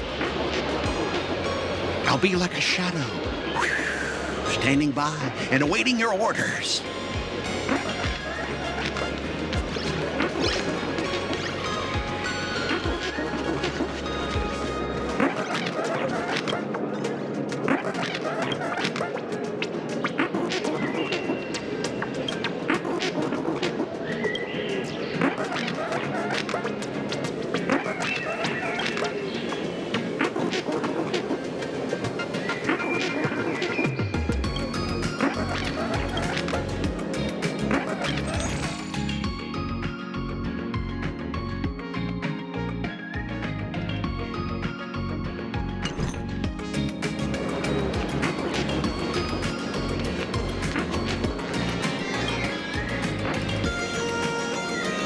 Hello, how can I help you?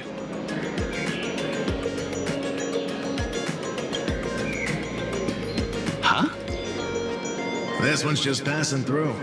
Buddy, you've got the wrong person. If you want to play cards, I'm your guy. Hit me up anytime you're in the mood for a game. Or you want to trade some cards.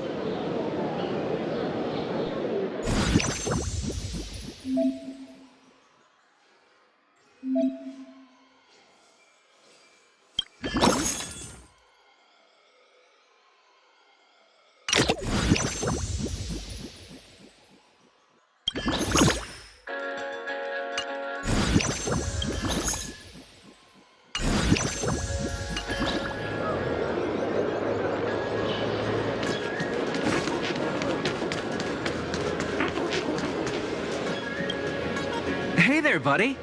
You getting the hang of traversing the world in canvas yet? Need some practice? You can always try your luck with me.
I watch Sparksicle's live streams every day. She truly loves me. Don't you get it? I only feel like I'm loved when I watch her streams. Wake up! Sparksy loves all of us, not just you alone. Huh? It's exactly because of people like you, always going on about how Sparksicle loves everyone, that she has to hide herself away and barely ever appears in public. If I married Sparksicle, I would protect her properly. Then she wouldn't need to be so strict about her personal information anymore. You're exactly the kind of person she's trying to protect herself from. These people don't look like they're up for a normal conversation. Let's keep our distance.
Excuse me.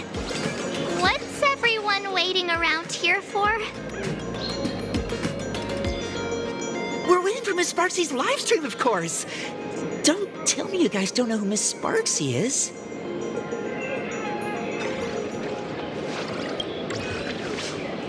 I know you. You're that, the one from the news. Right, the famous of the Cosmic Express. It's the Nameless of the Astral Express. Forget about that. Let me introduce you to the great Miss Sparksy. She's just so adorable. She's the most versatile streamer ever, mastering all sorts of talents. Her wit in every single word she says echoes in my dreams. It's simply impossible to sum up such a perfect being in just a few sentences. We finally met someone who doesn't care about the Express. And for some reason, it actually makes me feel a bit more relaxed.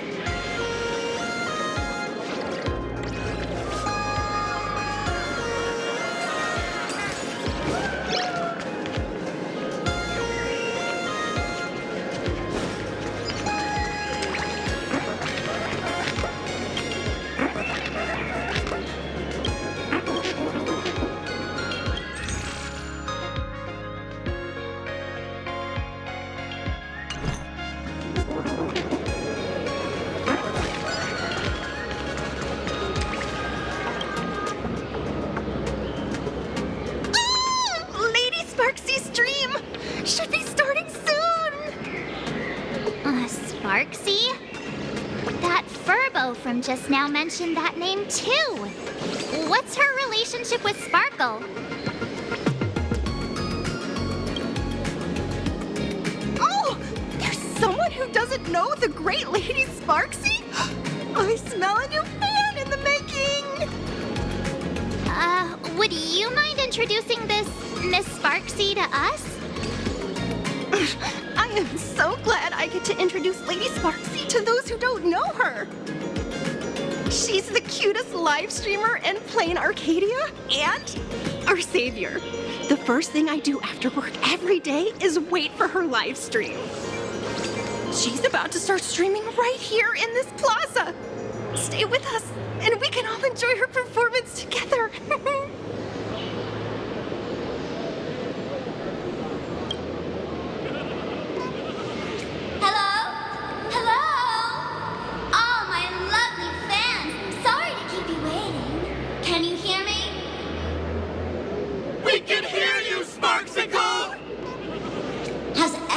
Been working hard today? Did everyone eat properly? A full belly makes a happy heart. Let's watch Sparksicle till it gets dark. Has everyone been treating me with lots of love today? Forever devoted to Lady Sparksy. If ever not, may lightning strike me. Something's off.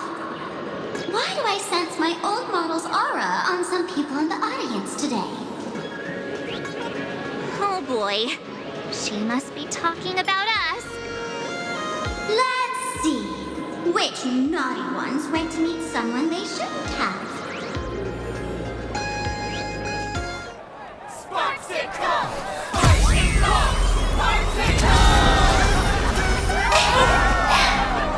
This the gray hair my old model always talks about?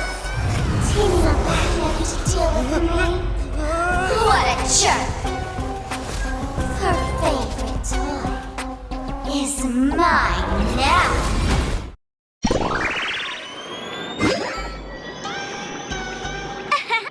Let's Sparksicle give you a proper makeover. My outfit changed?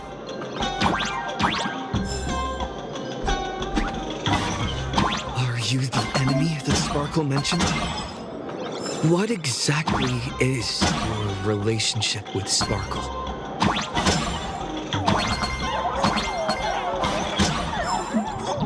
Did that useless old model send you to save her?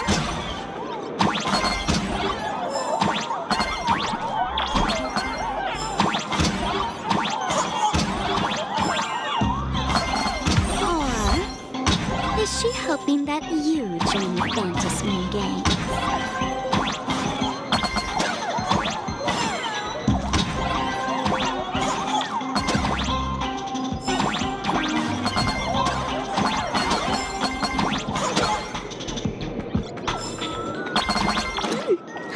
Not bad.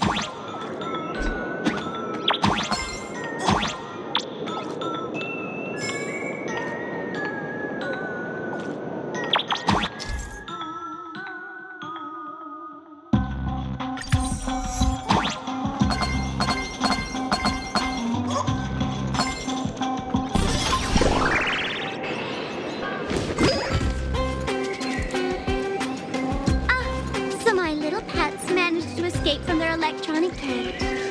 Looks like I'll have to use the power of love to catch you and bring you back.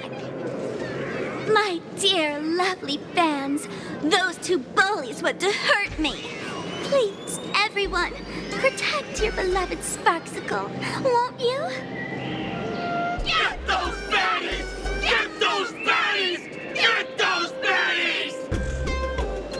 Hey, we mean no harm. Can't we just talk this out? No harm. Talk this out. Isn't that exactly what the IPC loved to say when they took over Plain Arcadia? You're all cut from the same cloth. You want to control the game that the laughter left for this world, just like the IPC, don't you? The ceremony left by the Master of Elation must not be defiled by the likes of you and turned into some boring, pathetic, dull, tedious, profit-driven social mixer. You've got us all wrong! Bringing the fun back to the Fantasy Games, that's the masked fool's unequivocal duty.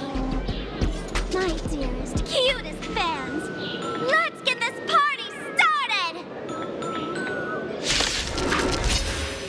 In the name of Sparksicle, we hereby declare you are guilty! Arrest them immediately! Arrest them immediately! Arrest! Stop messing around. Mimi! Time for some sweet dreams. Treat our guests nicely. Don't worry, night falls. Good night. Just do your thing, Sparksicle! We'll crush all the haters for you! Oh, darn it! She was rallying her fans to attack us!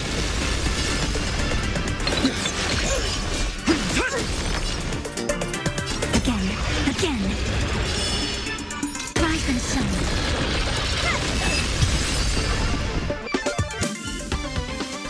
Stand down! Everyone, don't move a muscle. Imagine you're under arrest for breaking the law. Passengers of the Astral Express, I'm an officer from the Department of Aberration Defense. Don't worry, she won't be able to harm you as long as I'm here.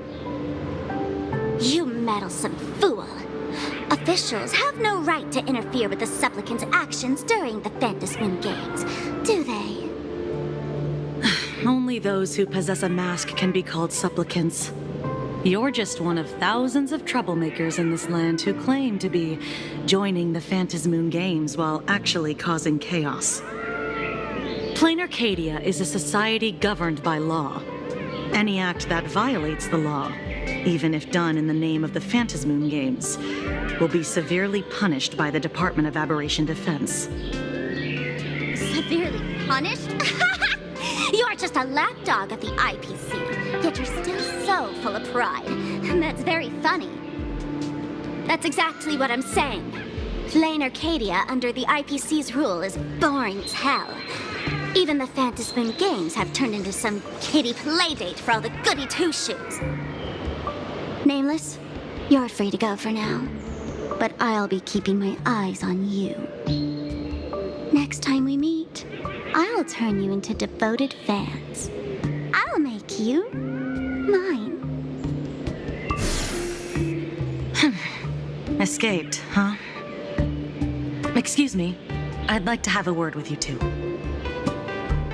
Thank goodness we made it in time.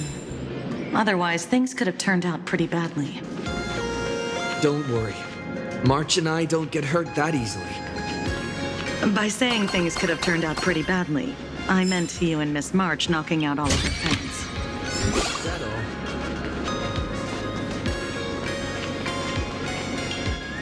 all? Let me introduce myself again. I'm Kuchiba, an officer from the Department of Aberration Defense. We don't need to introduce ourselves, do we? Miss Kuchiba, you probably know who we are. Of course. The newspapers, TV channels, they've all been reporting on you nonstop.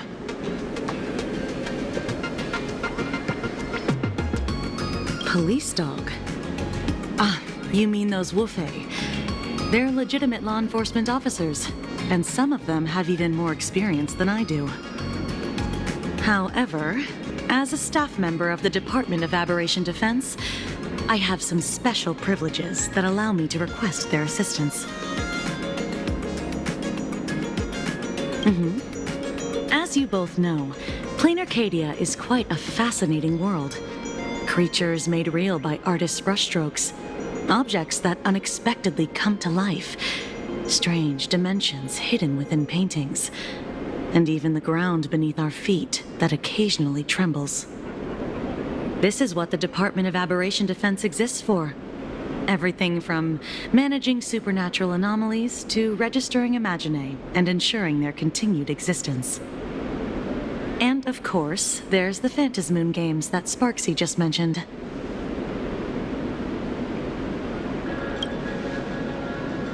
If I'm not mistaken, was it Mr. Scott who sent you here? So that's the name of that high and mighty IPC specialist. This Mr. Scott believed he wasn't dealing with ordinary criminals, but with masked fools, which required decisive action. So, a phone call was immediately made to the Department of Aberration Defense. Well, it's not surprising. But what do we do now? Our guide ran off, and we got into a fight with Sparksy's fans. I guess our shopping plans for today are down the drain. Should we give Himeko a call and fill her in on what's going on?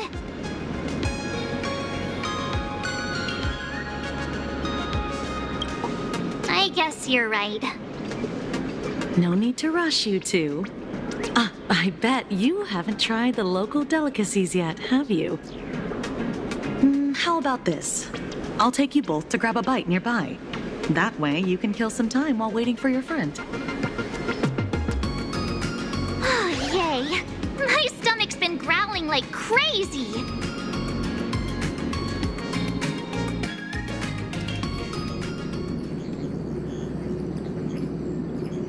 Color reproduction, 96.2%. Brushstroke reproduction, 93.6%. Conclusion.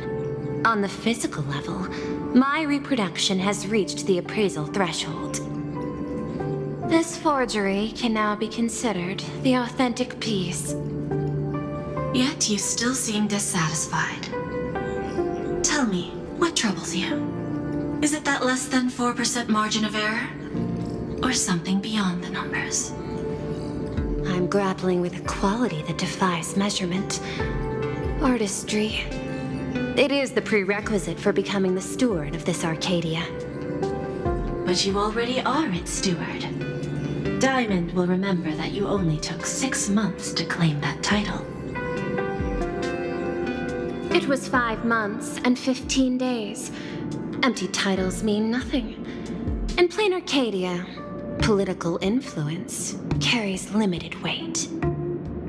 To add a stroke to this artwork, one must first understand art. I know you. This is the conclusion, not the cause.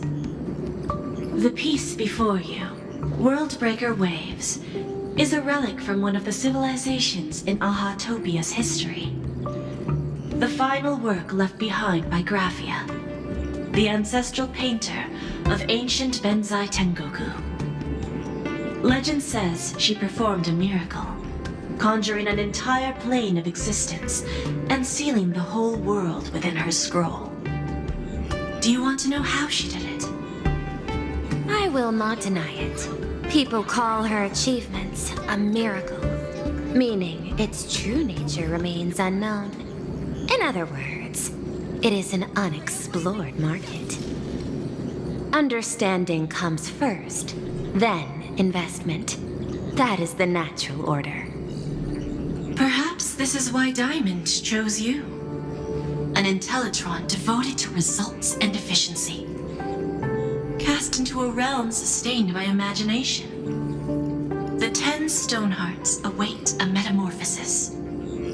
May you find your own pearl in this strange and dazzling sea.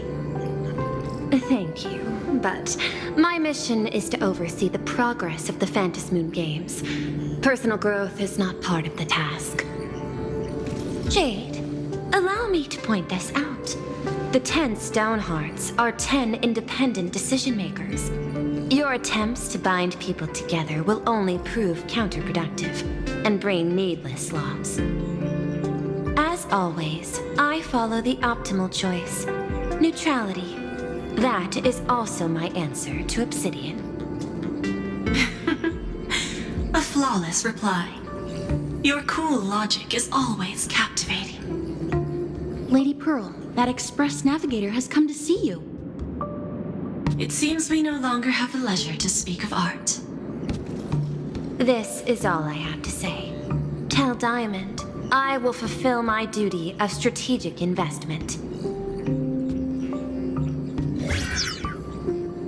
Send the guests in.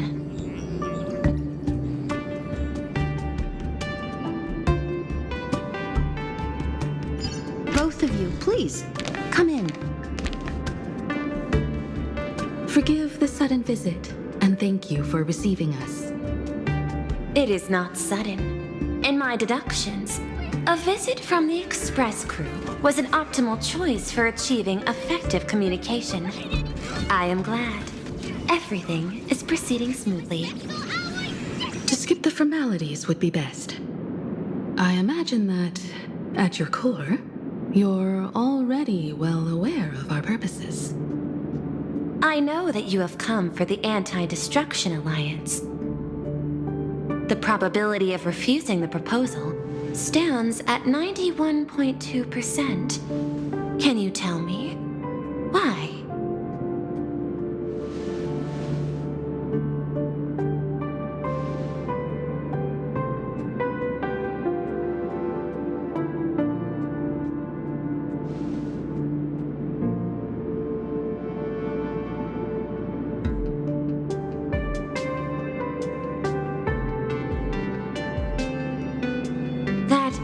A reasonable concern. Allow me to present data that is often overlooked. In the past 2 eras, 1,263 planets have joined the Pan-Cosmic Trade System, and 63% of them have preserved their native civilizations. This is the result of the Strategic Investment Department's work. Plain Arcadia is one such world. On this land, the preservation and the elation coexist in harmony. That remains open to debate.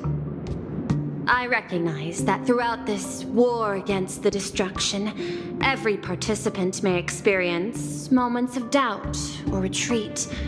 But, based on extrapolations, we believe by following the route of the Trailblaze and building upon the framework of the preservation, we shall gather the manpower of the Harmony, the computational strength of the erudition, and the military might of the Hunt.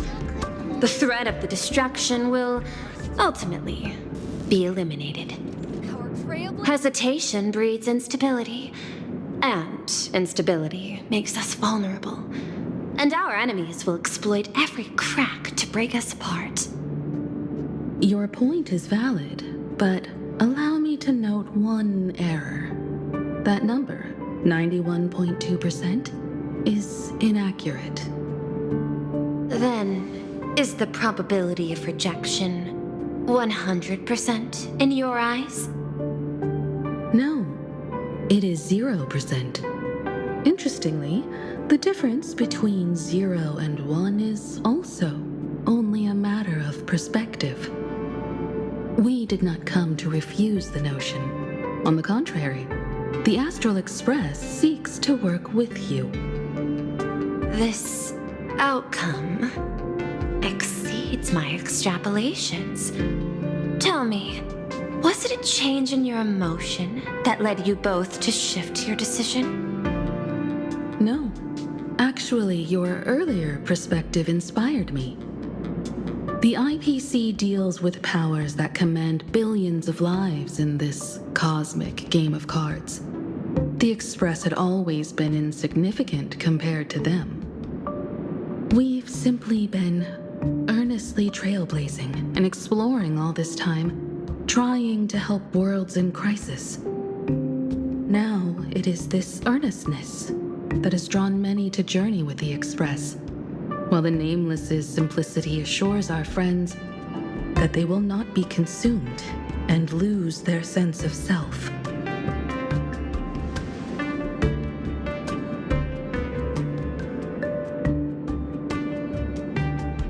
That is why we came to you, Miss Pearl.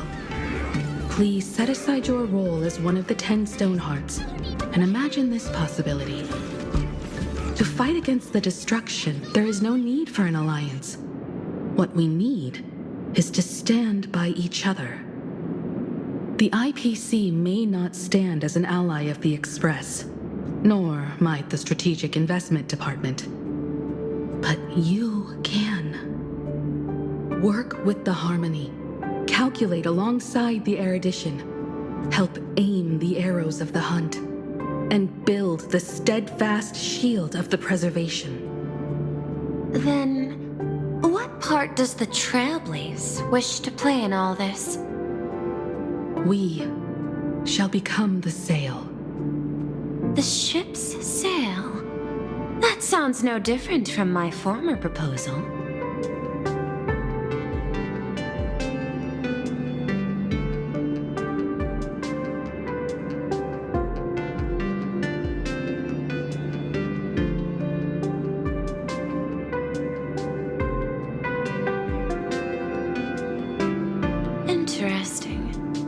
Logic reminds me that those words you spoke are little more than rhetoric. However, I will follow the optimal decision. Neutrality. You mentioned that the IPC has never changed plain Arcadia, and it still follows the path of elation. But in my eyes, plain Arcadia has not been altered because it still has value. Just like the Astral Express. The IPC intends to use the Phantasmoon games to reach out to an Eon and draw them in. Am I right? That involves classified information. I have no comments. However, since Miss Himiko is open to cooperation, I can share more within reasonable limits. This way, guests.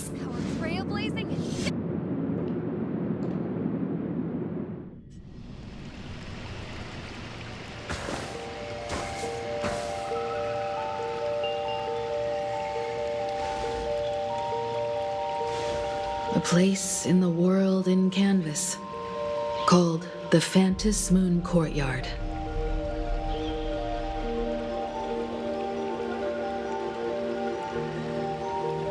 This ancient tree has stood for 1,000 years, blooming only on the eve of the games.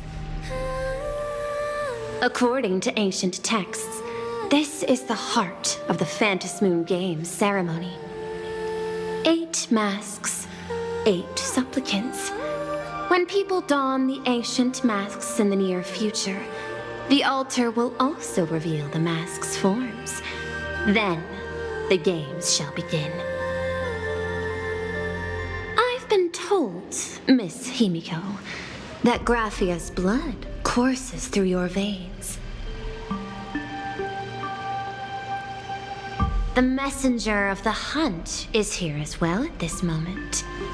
This ceremony, to compete for the elation, is but a reflection of cosmic politics. In that case, why not use the result of the Phantom Moon Games to decide whether the Express will become a sail or a banner? We'll consider your proposal. However, to take part in the games, one must have a mask of elation. I assume the IPC has prepared for that. As of now, the number of masks I possess is 3. With more time, I could obtain even more. In all of history, no one has conceived of a unified command of all supplicants and masks, let alone accomplished that feat. But this time, the IPC intends to regulate the games with our resources and influence. It is not unusual for visitors from beyond the sky to join the Phantom Moon Games, but the IPC actually seeks to control the entire thing? The Eon of Elation is famed for unpredictability. Miss Pearl, you must take care. This is a word of caution. It is precisely because AHA is so mercurial that such an elated attempt has a chance to succeed. Pardon the interruption, Madam Pearl. The guide you dispatched has sent word. The masked fools have stirred up trouble, attacking him and the express guests. They were separated in the chaos. That is not surprising. Those masked fools have long kept the IPC in their sights. It seems the Phantom Moon Games have begun, regardless of the Express's choice. I'll get in touch with those 2 kids.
Miss Pearl, Welt and I must take our leave now, for the sake of security.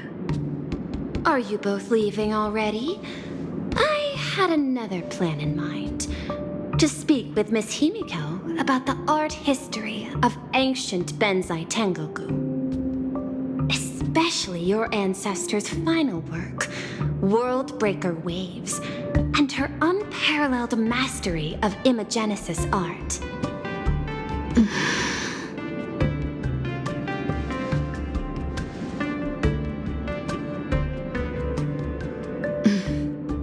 I'm counting on you, Welt. Mr. Yang, please accept this gift before you leave.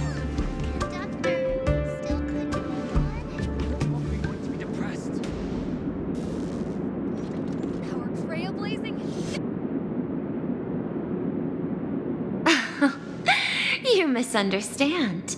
To offer the nameless something so mundane would be far too discourteous. Please, open this case first and see for yourself.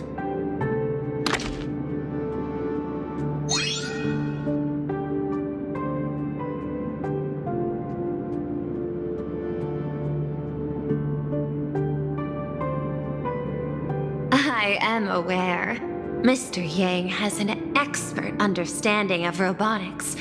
I chose this gift especially for you, and I hope it pleases you.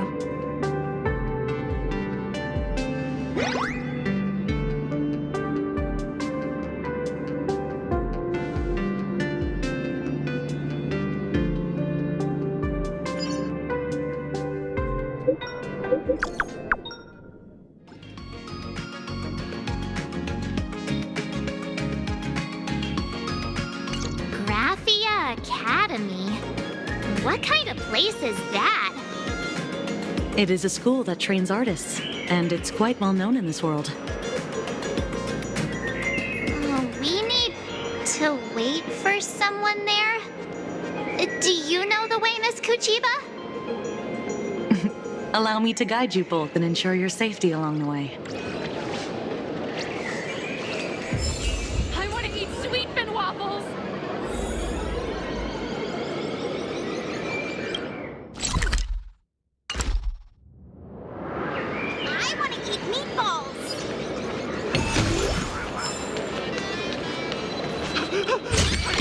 Until I see Sparksy!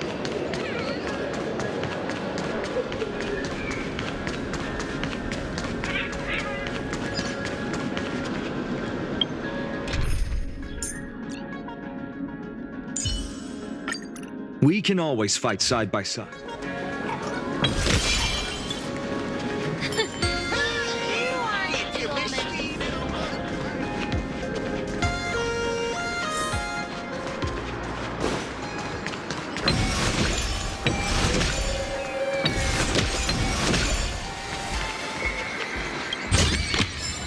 Is that all? This path to school, lined with falling blossoms? It's such a youthful feeling. Definitely worth a photo. Yes, quite a few TV dramas have been filmed here. I imagine it is perfect for those classic series, where couples part ways, or lovers miss their chance, right? Exactly. Follow this road straight ahead for a while, and you will arrive at Graphia Academy.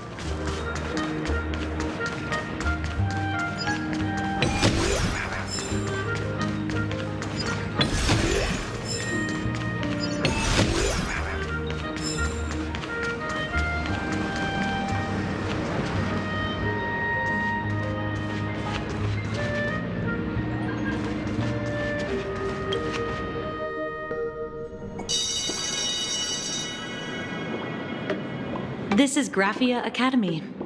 You can wait for your companions here. Oh, and to prevent further surprises, I have already informed your guide of your situation. Here is my contact info. If you encounter any problems during the Phantasmoon Games, you may reach me at any time. Thank you so much, Miss Kuchiba. Sorry for the trouble.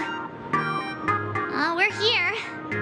Let's check in with Mr. Yang first and see where he is.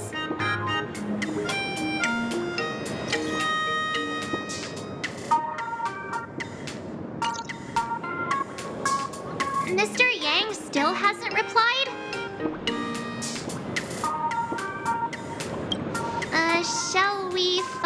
place with better reception? How about heading inside the school to take a look?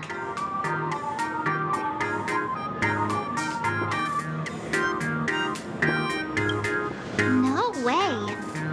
I was just thinking, isn't this Big Sis Himeko's alma mater?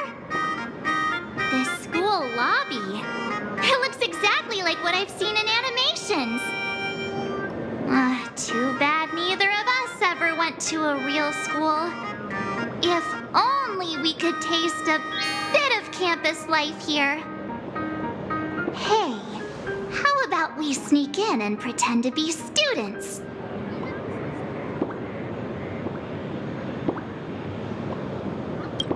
Oh, please. We only spent a few days at Paperfold University.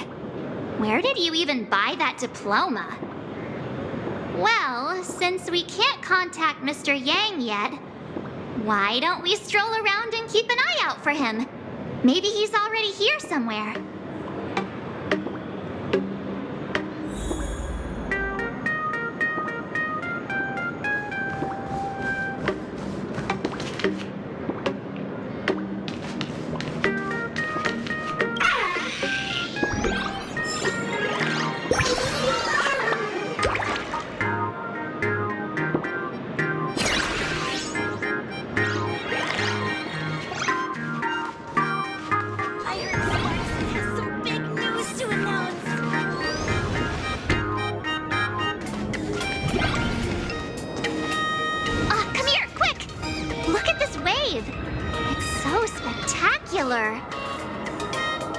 It won't suddenly come crashing down and drench us, will it? Wait, this is painted too? The painter's name is even stated next to it. Graphia. Who's that?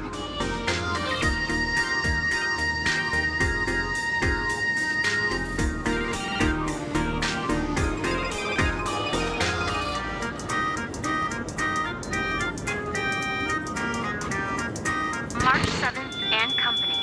Your transfer procedures have been completed. Please proceed to the Dean's office immediately. Transfer procedures? What's going on here? Let's go take a look, shall we? Talked back to the teacher again.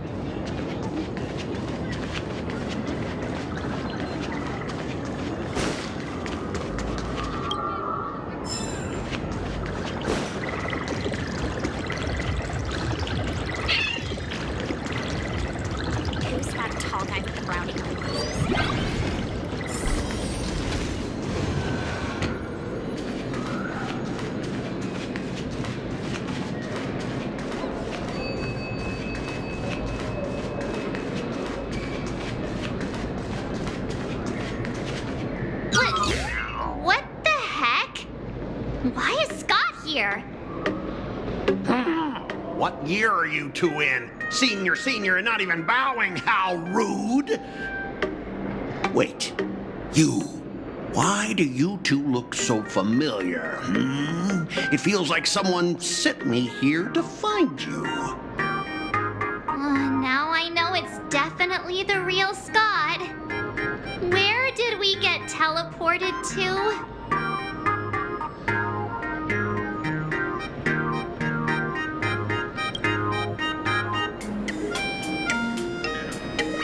Ouch! Pinch your own cheeks, not mine. This is real, not a dream.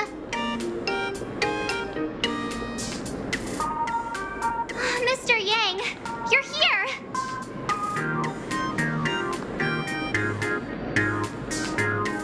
That was Scott. Where did he go? Wait. Why did you just call us students?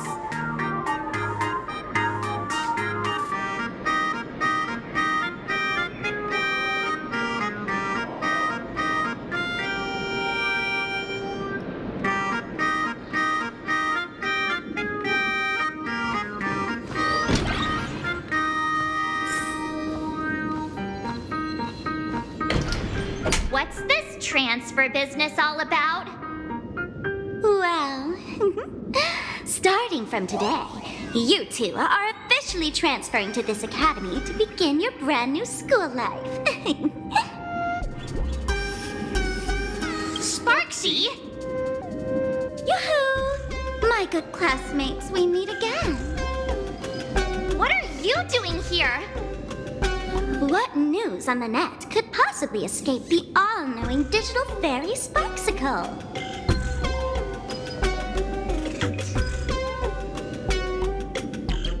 Of course! As of this moment, I have taken over this school and become its acting dean. After all, this school is filled with fans who watch my streams. A little cognitive adjustment is all it takes to make plenty of them do whatever I want. Huh? Why the hostile stares? Surely you're not thinking of roughing up the dean? All right, relax. How about forgetting the Phantasm games for now? Instead, throw yourselves into a carefree, cozy, romantic, and enthusiastic school life. Oh no!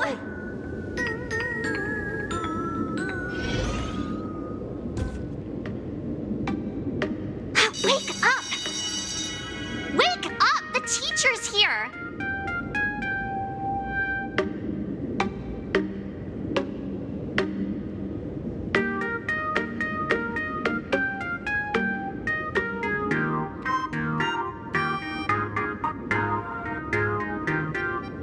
Idiot!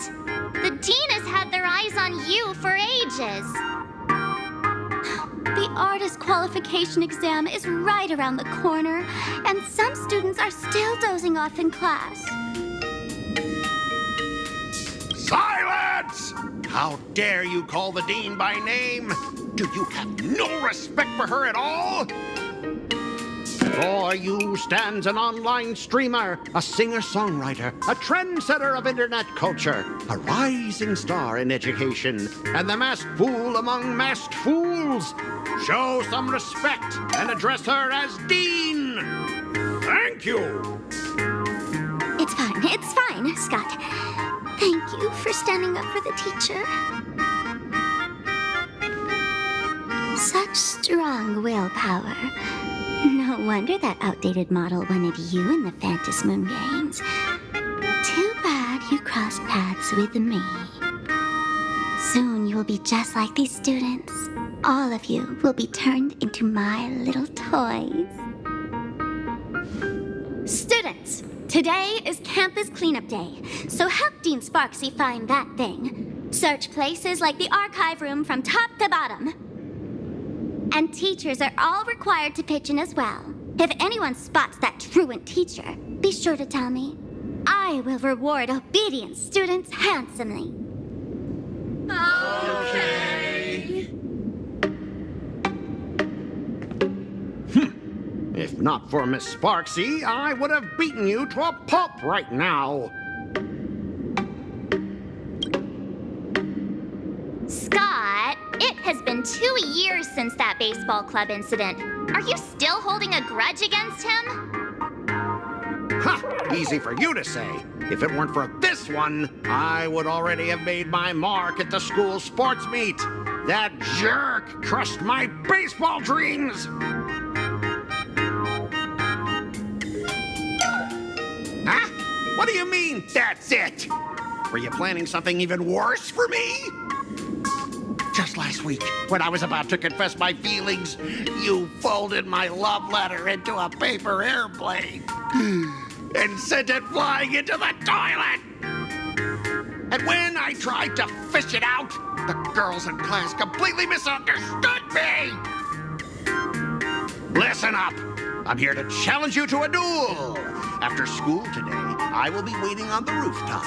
Do you dare to come? You two, out of my way! I'm done with class! School? Students?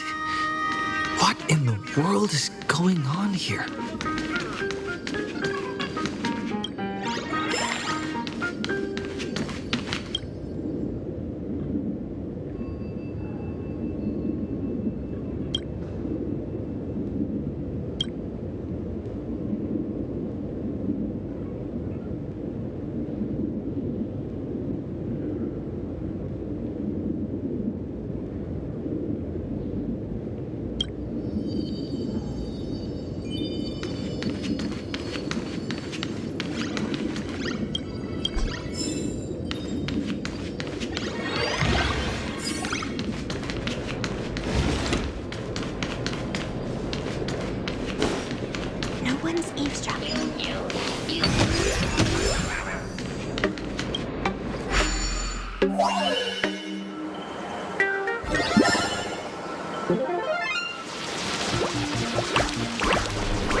one's eavesdropping, right?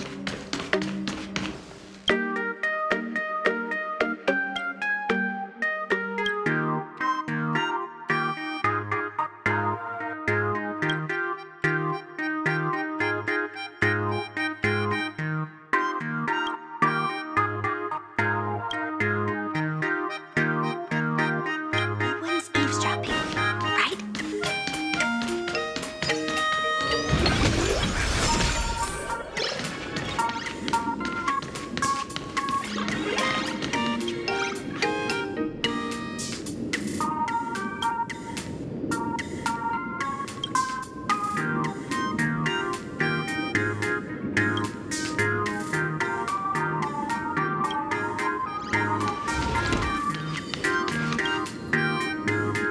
My dear classmate, you're acting kinda strange today.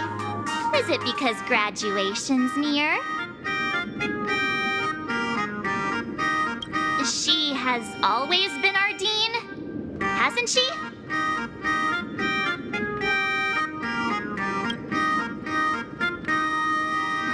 You stumped me there. At our age, what else could we be but students here? Don't tell me. Did the pressure of school make you lose your memory? You can't fall apart now. Actually, we just got our class photo developed. Let's use it to jog your memory. Look, this is our class photo. Does it bring anything back to you?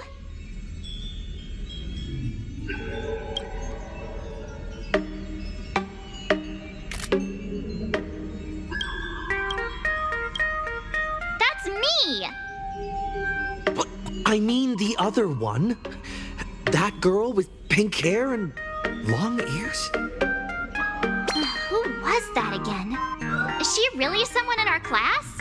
Or just some random outsider sneaking in? Anyway, let me introduce the people everyone knows. See this guy?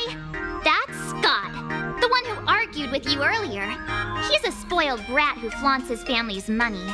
You were both aces in the baseball club 2 years ago, but he lost a bet with you and had to bark like a dog.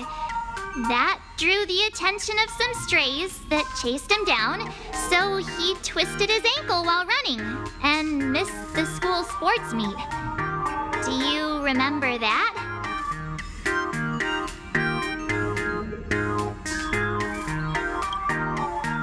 Look, the dean is in this photo too, and so is Mr. Yang, our homeroom and history teacher.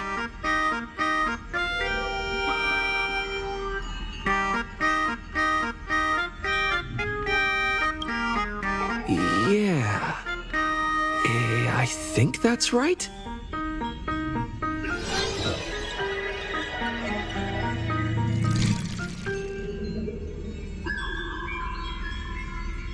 Remember that night we snuck into the archive room to retrieve the camera we left behind? And that time you bravely stopped Scott from bullying the underclassmen.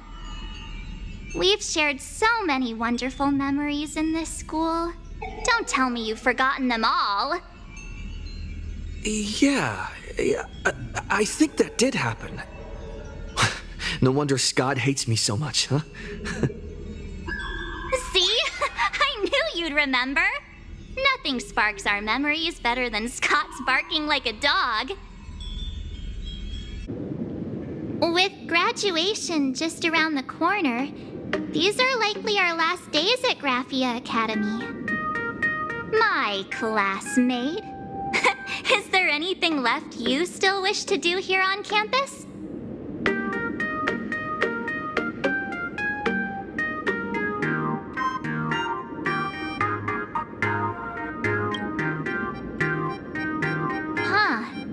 This teacher seems to have taken the day off. The dean has been looking for her too. Hey, I was asking what else you want to do with the little time we have left of our school life. Don't tell me you're planning to confess to Miss Dolly. Right. I found Miss Dolly. What was I supposed to do again?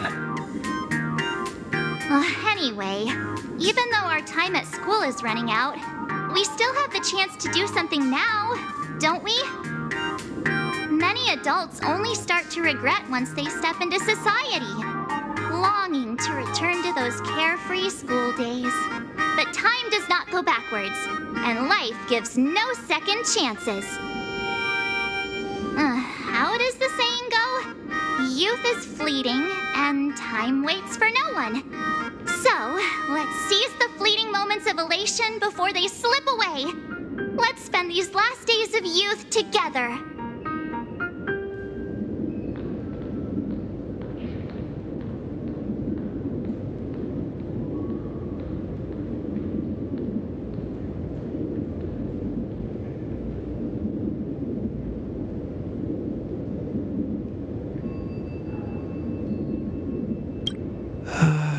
Who exactly was I supposed to find?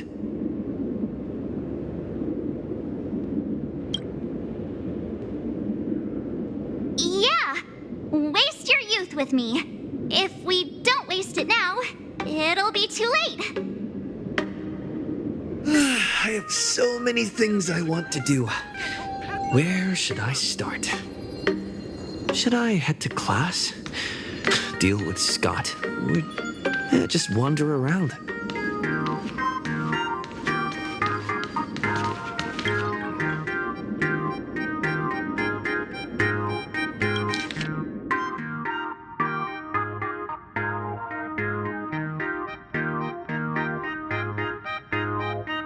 Next class is history?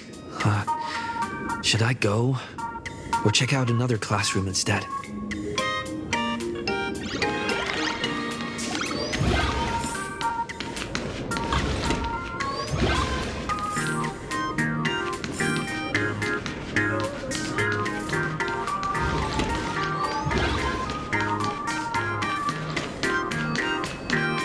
No one's eavesdropping.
Am I seeing things? Why is there another me? Miss Dolly looks so cute.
No match for me. We have all the clues we need. Fitness club for new members. Anyone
Looks good.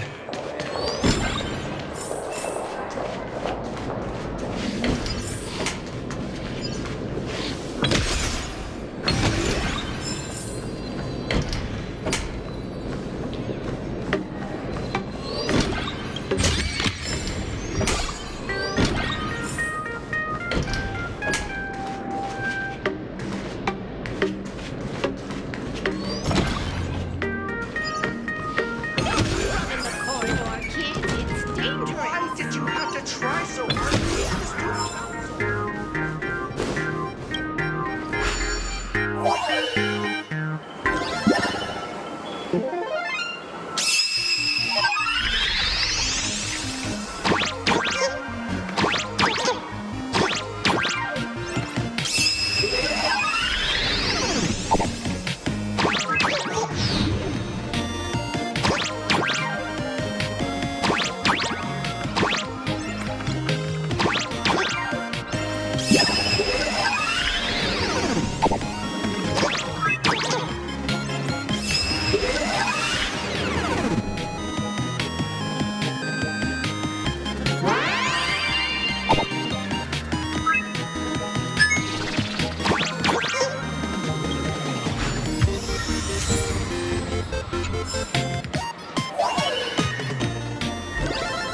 So that's how it works.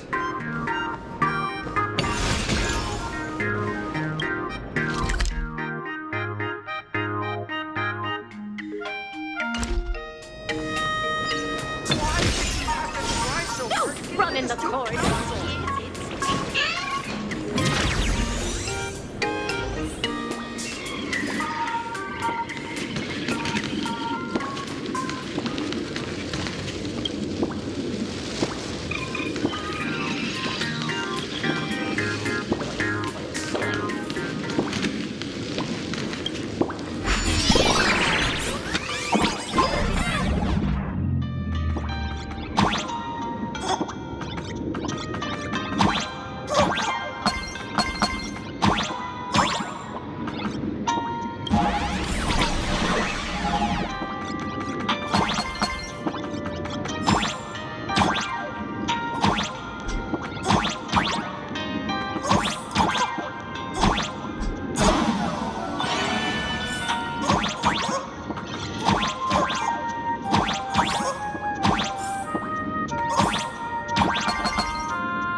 are one of the people I need to look after the most.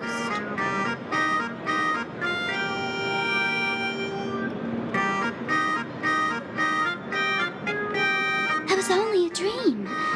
You are a teacher at this academy now, and you must remember that. Oh, that reminds me.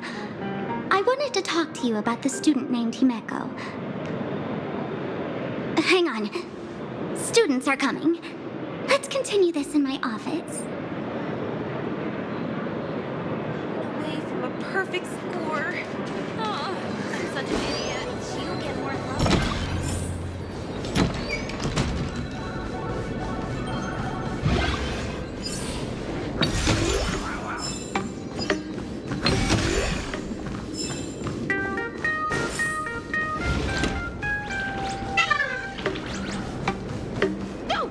Why did you have to try so hard? Student council.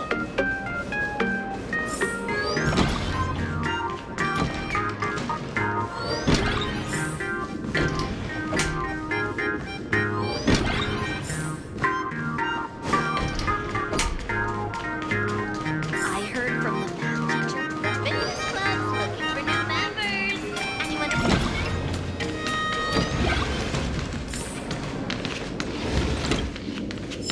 We have all the clues we need. And the culprit is... me.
Remember to return the art supplies to their rightful place after you. Why did the school install an elevator?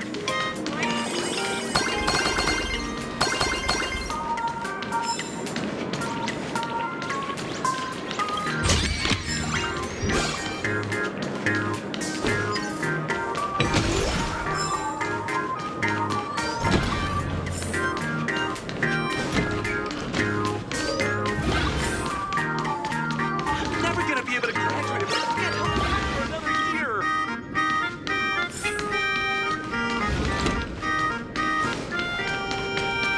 No one's eavesdropping.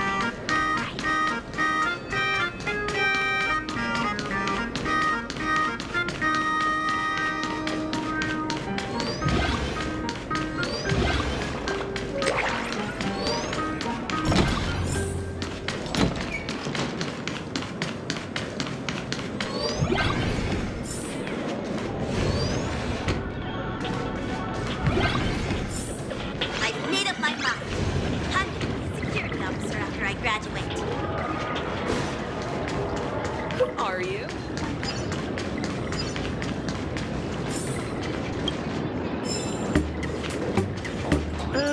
Oh, wanna go eat somewhere after It's so unfair that strangelings can't create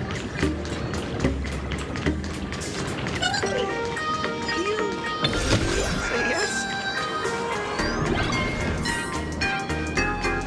I heard the fitness club's looking for new members. We have all the clues we need.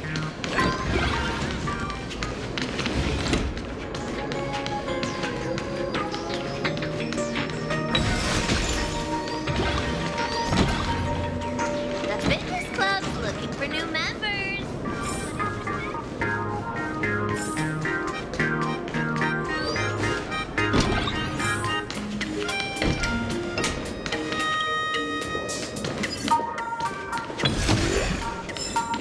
Just get out of here and go home during class.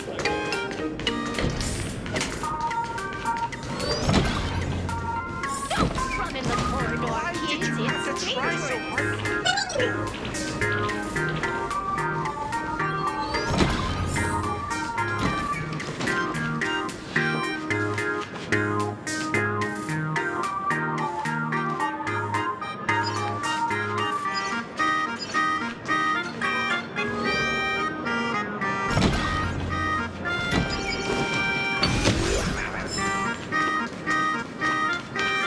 Why did you get more letters than me? Looks good.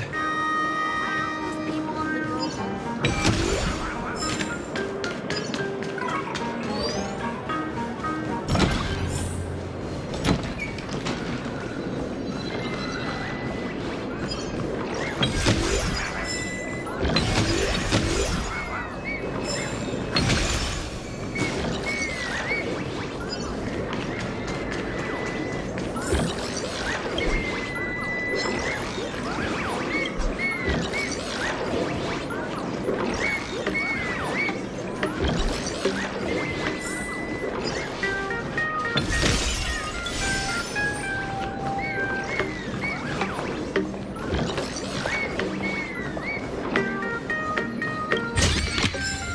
Is that all?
Go Home Club. Go home.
I can jump even higher now.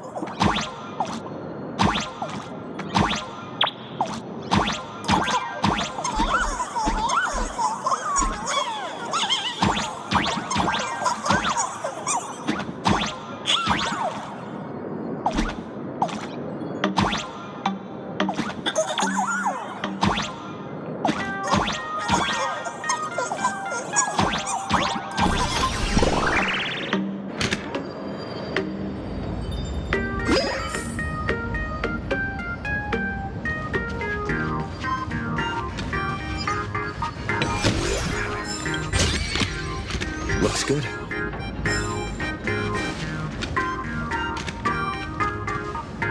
I've explained it to you so many times already. They're jealous of me, jealous of my passion for you, blazing as bright as the sun.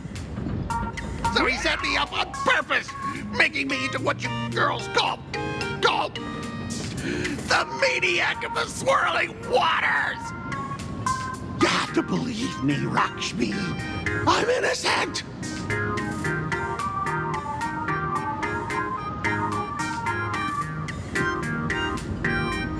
This can't be the same Lakshmi Mr. Tails said was into Scott. Did she put on a few pounds or something?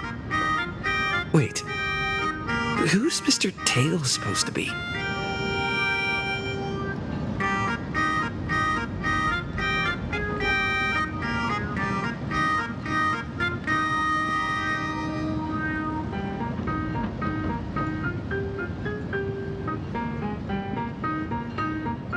Finally, the perfect chance. Come on, hurry and confess.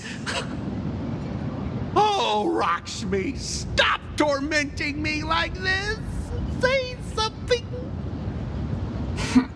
Scott, did it ever occur occur to you that the gray-haired human you say is so jealous of you might actually want to possess you?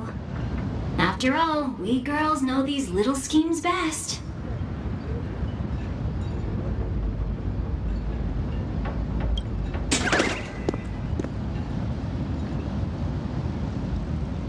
Ah!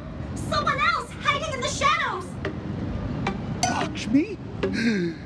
Why did you say someone else? And you, ash hair, every single time! Why do you have to completely ruin all the important moments of my life? Scott, weren't you the one who called me to the rooftop for a duel?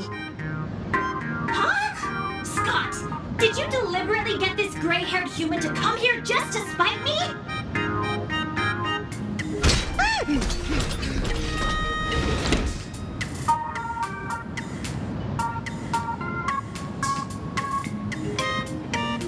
No! I challenge you to a duel.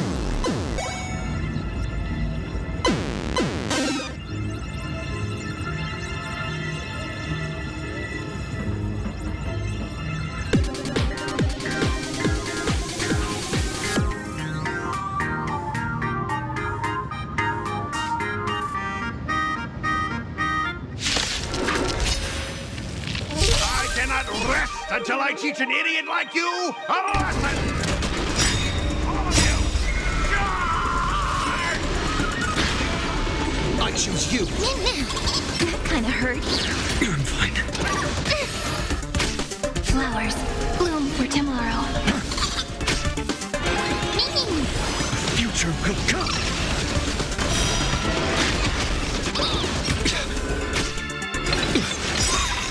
Hey, why aren't you getting in on this yourself, Scott? This is just as my number. Even understand the rules of a duel.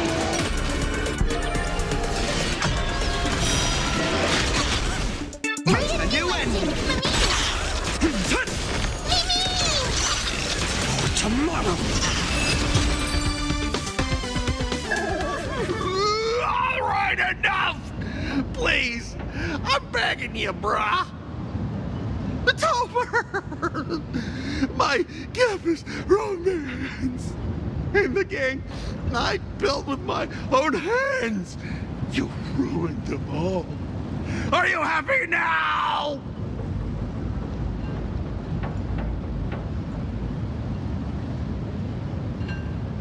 Quiet! I need to calm down. You stay away from me!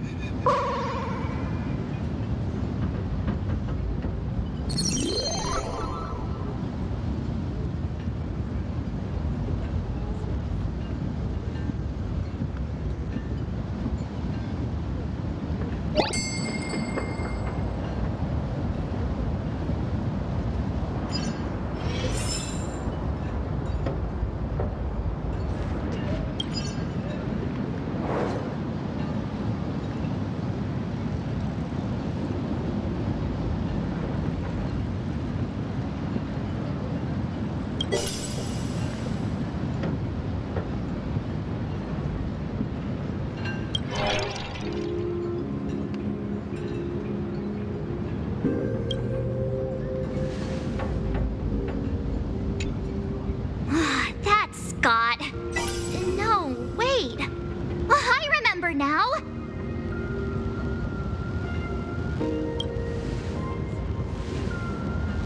We found Mr. Yang in the dean's office, but Sparksy suddenly popped out. We were actually here to find Miss Dolly. But why did we come to see Miss Dolly in the first place?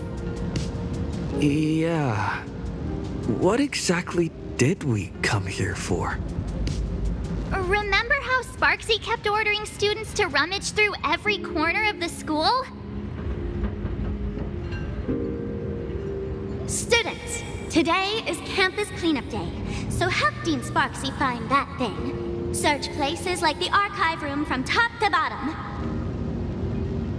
Maybe we should check out the archive room she mentioned.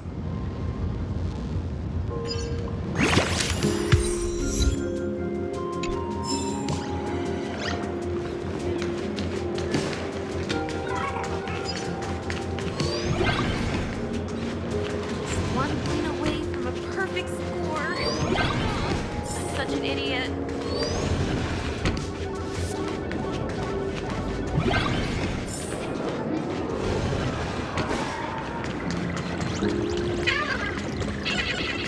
Will you say yes?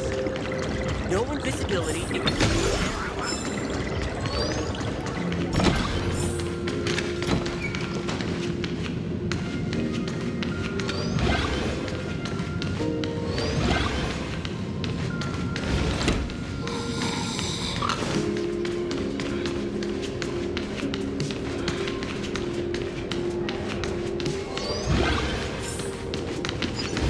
We have all the.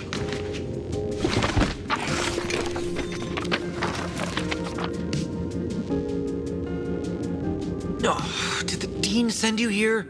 Seriously, leaving us here to do all the work is just too much.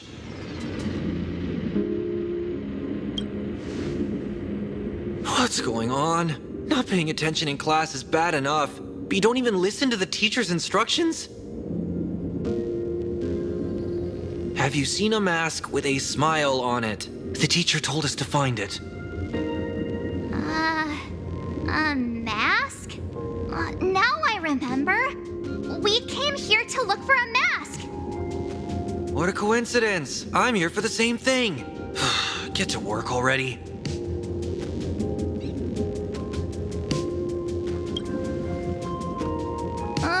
Do you know which teacher is Miss Dolly? How should I put this? She is such a unique woman. Super unique. Once you meet her, you will never forget what she looks like. Whoa. How beautiful is this Miss Dolly? Huh? Beauty and Miss Dolly have nothing to do with each other. If you have any group photos or faculty event pictures, I can point her out to you. But seriously, are you going to help me with this work or not? March, didn't you show me a group photo earlier? I have a class photo right here. But it only shows 2 teachers. Seriously? There are 3 teachers in this photo. Isn't Miss Dolly right here? Wait, that's Miss Dolly? She's a charm doll? Probably the teacher who's worked the longest out of the entire staff. Wait, don't tell me you've never taken her Imagenesis class. I finally remember it. Himeko told us we must find Miss Dolly and take the mask back from her. Darn it. That wretched Sparksy had us running in circles.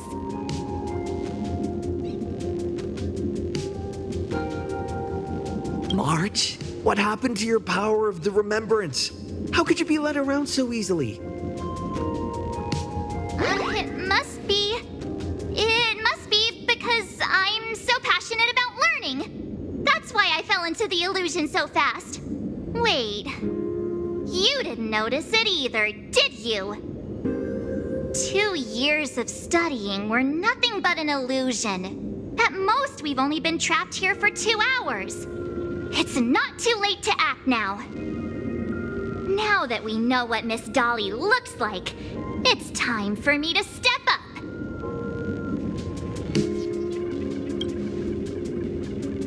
Miss Dolly has vanished. Either she's been captured, or she's actively hiding from Sparksy. All we need to do is find her. I'll show Sparksy how the power of the remembrance should really be used. It'll just cost us some film. Even though Miss Dolly is in hiding, we can still capture her lingering memories. Follow the trail of these memo sprites.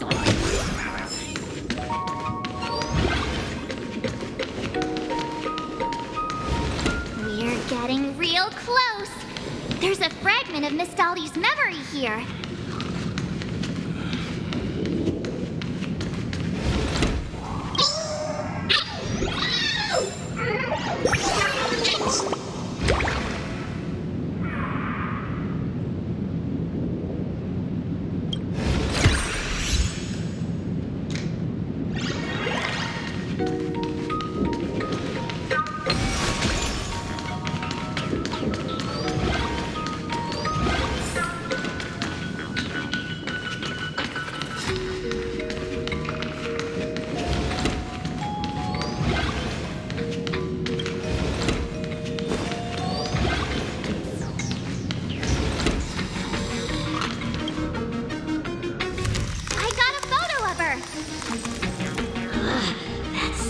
see. She's not really the dean at all, is she?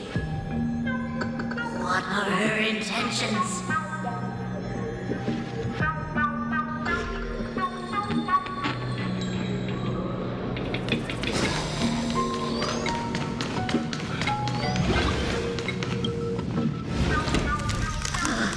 He is searching for me. I must stay hidden. Seal off the Imagenesis classroom. Can't let her find me. Found it. Let's go. We have to get the mask before Sparksy does. The door to this classroom, it's locked, just as I thought. Better look for another way in.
Are you a student from Arcadia Academy? I've already sealed this classroom. How did you find me? Miss Dolly? Don't be afraid. Himiko sent me. Give up. I will never hand over what she entrusted to me to outsiders. The imposter dean outside is rummaging for it too, right?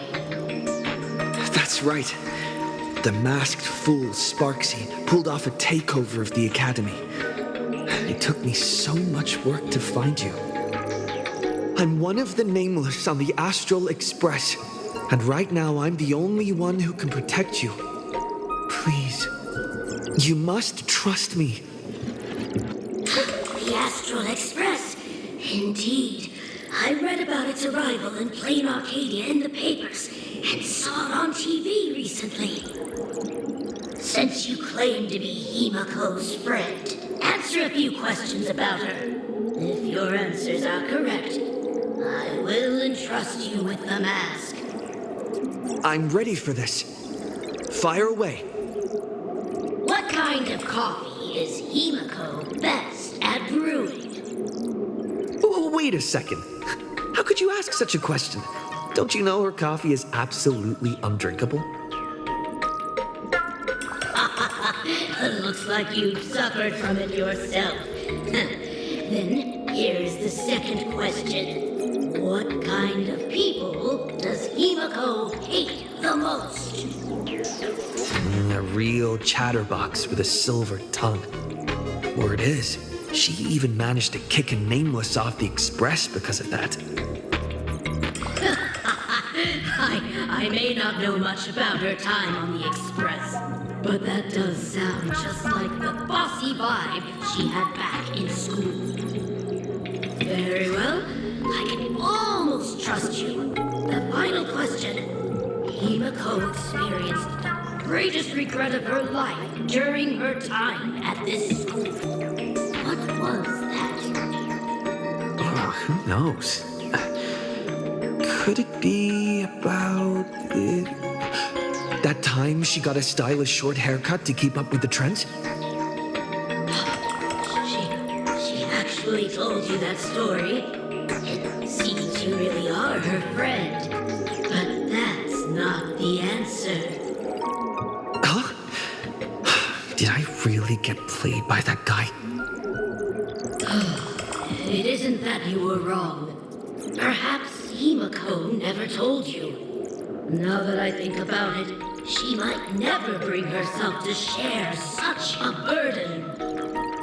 The thing she regretted most must be what happened 15 years ago. No, better not bring that up. I believe you. You truly are Himiko's friend. Then, since you've proved that you're Himiko's friend, I will give it to you.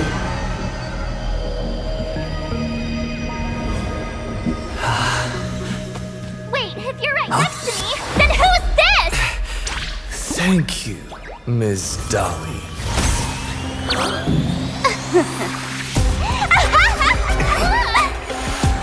The mask is mine now! What? I actually let myself be fooled by such a cheap trick! You two came much too late. Sorry, Miss Dolly. Darn it! Sparksy got ahead of us again! But how could she know so much about Himiko? That man with glasses seems to have no issues with becoming a teacher. Once I took your forms and chatted with him, I got everything I wanted to know. Sometimes trust among companions can be quite dangerous.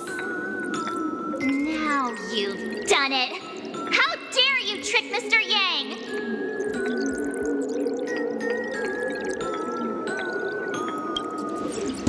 Swapping avatars is as easy as slipping on a shirt for a streamer. Most people only care about appearances anyways. Isn't that right, Nameless? You have really made me angry. She can't run away anyway. So, why don't we take the mask from her by force? Woohoo! Congratulations! You figured out my weakness. But the mask of elation that has been worn is like a clip movie ticket. It only belongs to the one who used it first during the Fantasmoon Games. Seems you're completely unaware of such simple common sense. How sad. What? Astral Express out! The only one worthy of joining the games is the adorable Sparksicle. Now then, it is time to treat my fans. You two will stay and witness my Sparksicon that I've carefully prepared, right? Oh my, how defiant. No wonder you are the toy favored by my old model. It's okay. I will erase the last residues of resistance and hostility in your hearts and turn you into my loyal fans. My dear fans, time to prepare. Carry out these two noisy haters for now. I have more important work to attend to.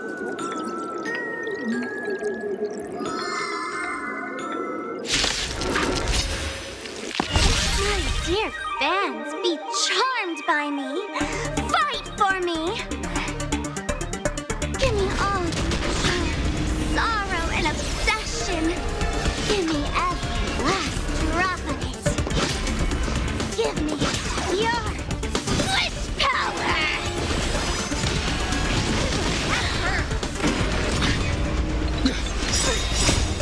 We can do anything!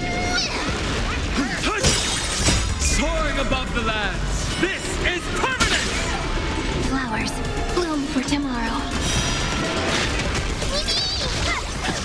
All these hands, they're far too strong.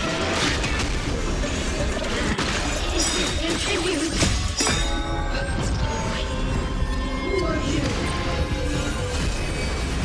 May world-bearing ignite the dawn. Don't blink. May you fulfill love's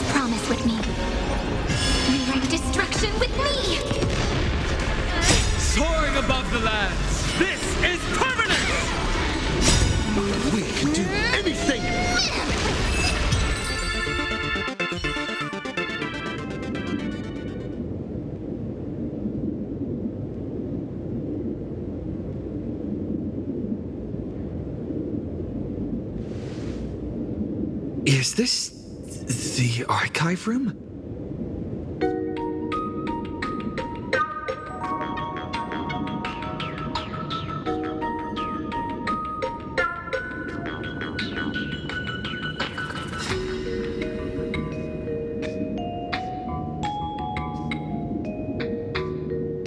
Hey there, my sweetest fans! The mission of finding the mask and Miss Dolly has been a complete success. But just moments ago, a gray-haired, black-hearted hater slipped into the academy, plotting something dreadful against Sparksicle. I am so scared. You won't stand by and let the adorable Sparksicle be hurt, right? Where could he be hiding in the school? Please, let's root out this villain together. Everyone, let us drag that intruder out.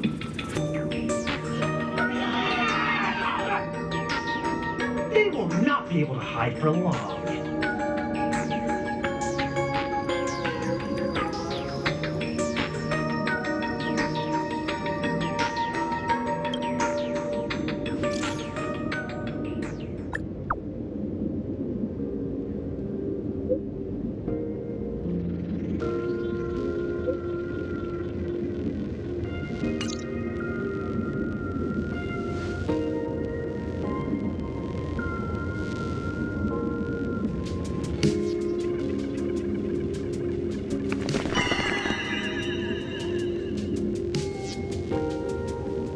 Hiding won't save you. We will drag you out soon enough. Have you reached the end of your rope?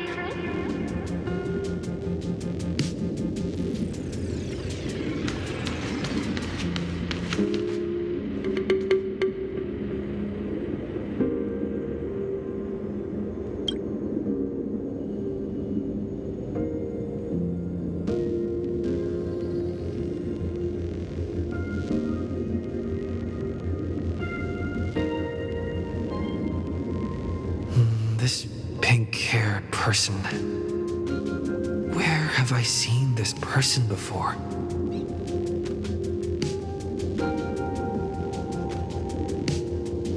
Is that right? No, that can't be. Right? I remember now. She's the fox girl in the class photo. So you actually managed to remember. Seems like this is what they call in comics a fateful encounter. You stumble into a bit of trouble and I will happen to show up here. Hey, come a little closer, will you?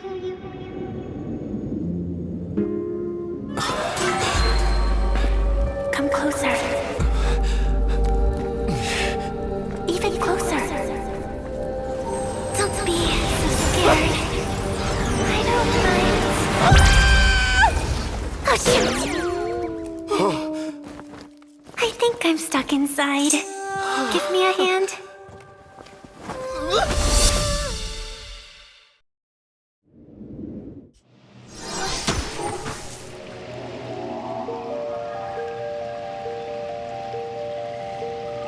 What is this place? Two nameless came through here a few hours ago and asked the exact same question. I'll use their answers to reply to you. This is a place in the world in Canvas, known as the Phantasmoon Courtyard. According to ancient texts, this is the heart of the Phantasmoon Games ceremony. Oh, and one of those nameless is playing the part of a teacher at the school. Oh dear, was that a spoiler? That's not good. Greetings, protagonist.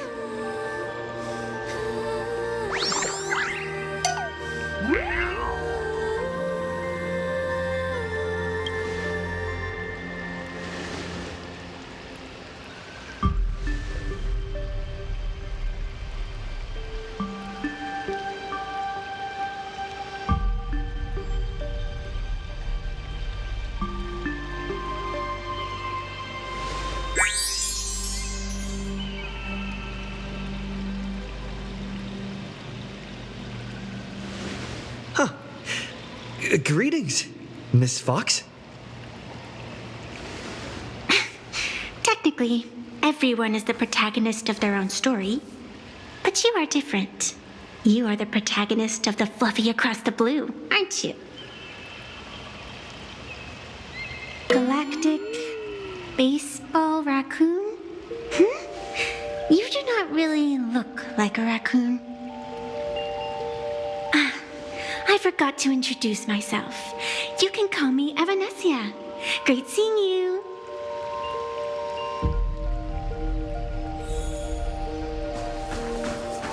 There's a reflection of the moon in the water. But you can't even see the moon from here.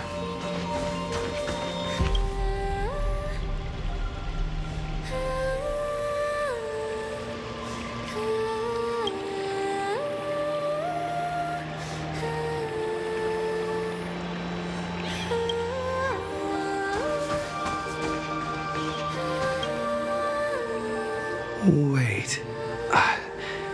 Isn't this Sparksy's mask?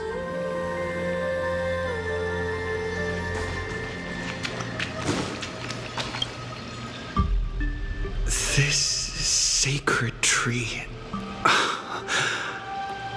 It's beautiful.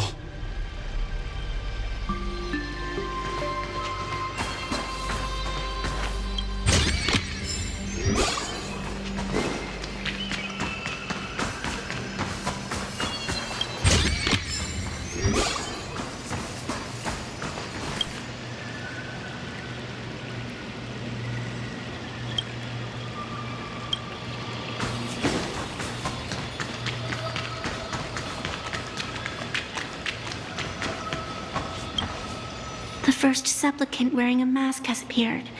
The Phantasmoon Games will soon begin.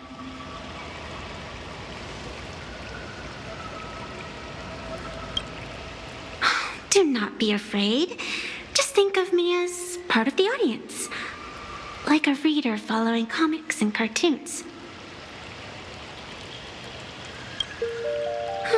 A bit of experience.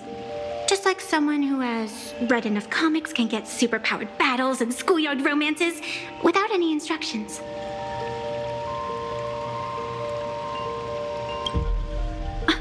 Do you seriously mean you've never read it? The comic that has taken this world by storm? It is inspired by the adventures of the Astral Express, telling the tale of cute little animals riding a train across the cosmos. Fluffy Across the Blue.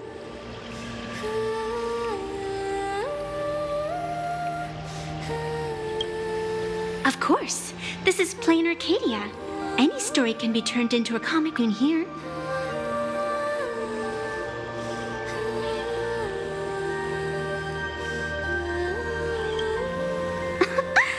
You are such a curious one. You were fleeing for your life a moment ago, yet now you can talk so casually about such nonsense. Is that really what matters right now? Still, that sense of ease, it is entertaining. Since you managed to amuse me for a moment, I will grant you a little aid. So, what would you like?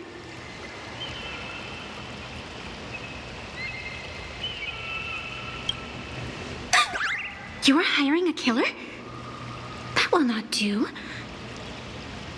The story is meant to stay wholesome. I can see it in your eyes, Mr. Raccoon. You will not accept defeat.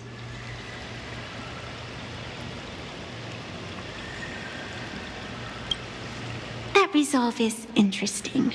There will always be foolhardy supplicants donning the mask in these ancient Phantasmoon games, laying before the Phantasmoon their madness, fancies, and humor.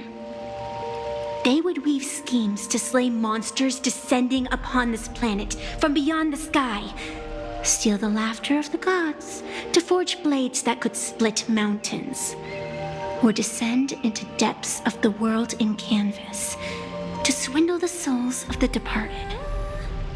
Such entertaining individuals have not appeared for ages. Perhaps you have a chance to become one of them? After all, you are the protagonist. I can lend you a little power, but an equal price is required. Otherwise, it would violate the rules. You must defeat the enemy who pursued you here within the next day and night. If you fail, your soul will be enslaved by her for all eternity. Do you accept?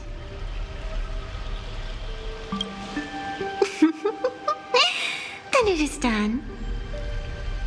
Fantas Moon above and sacred tree below, witness this oath at this moment.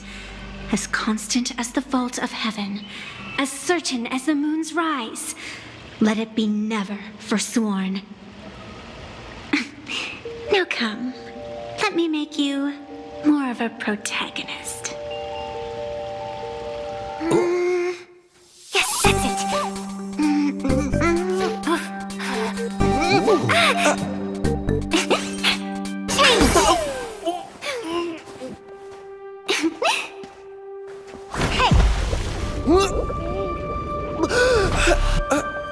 Where's this?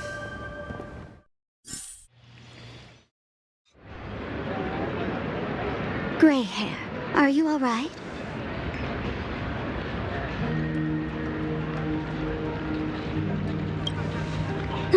Can't say I am surprised. It sounds exactly like something I would dream of, and something she would carry out the moment she awoke. Still, it ain't too bad compared to the horrors that unfolded in previous Fantas Moon games. At least you still have friends willing to stand by you, right?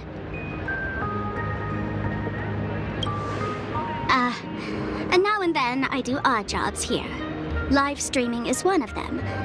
Sparksy is the name I use to stream online. An avatar that I personally sketched line by line. To keep the streams running, even when I was absent, I breathed a trace of power into that avatar. Who would have figured that everything changed after the Fantas Moon turned full?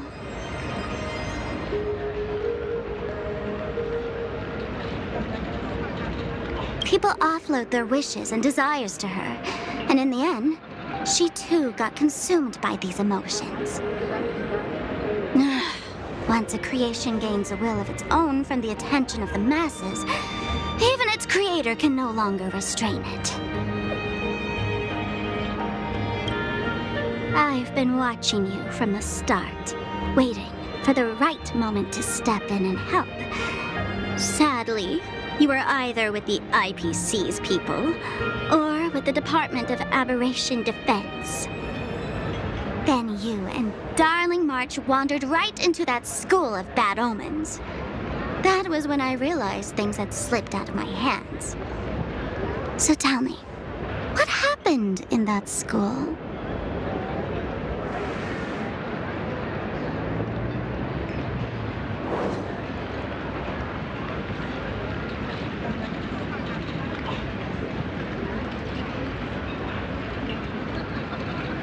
Is this the Mask of Elation that grants entry into the Fantas Moon games?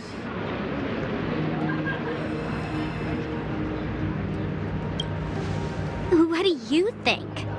Call your companions on the Express ASAP. Or, since this is a civilized society, you could try phoning the Security Bureau.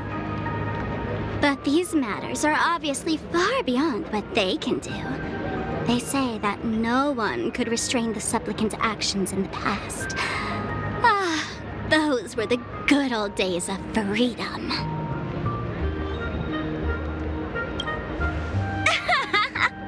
Gray hair, you are so naive. You've been to countless worlds. When the skies collapse and the end draws near, what can the authorities possibly do? Don't make their jobs too hard. The Fantas Moon Games are nothing less than a ceremony set down by the Master of Elation. Amazing miracles always appear in the world after every game ends. Like the birth of a new imaginé, unthinkable phenomena, or a future brimming with hope. Perhaps you have heard this question. If the world's science and technology could leap forward by 100 years at the cost of a single kitten's life, would you kill the kitten?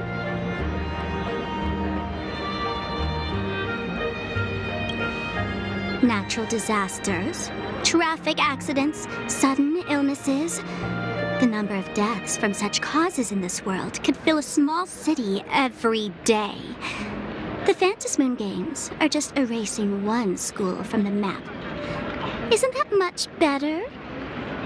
You probably want to ask whether the worth of human lives can truly be calculated in that way in this ceremony, where we surrender that cost to purchase the future. No one knows. Whatever. This is not the time to debate over ethics. Gray hair, are you gonna save Darling March and Mr. Yang or not?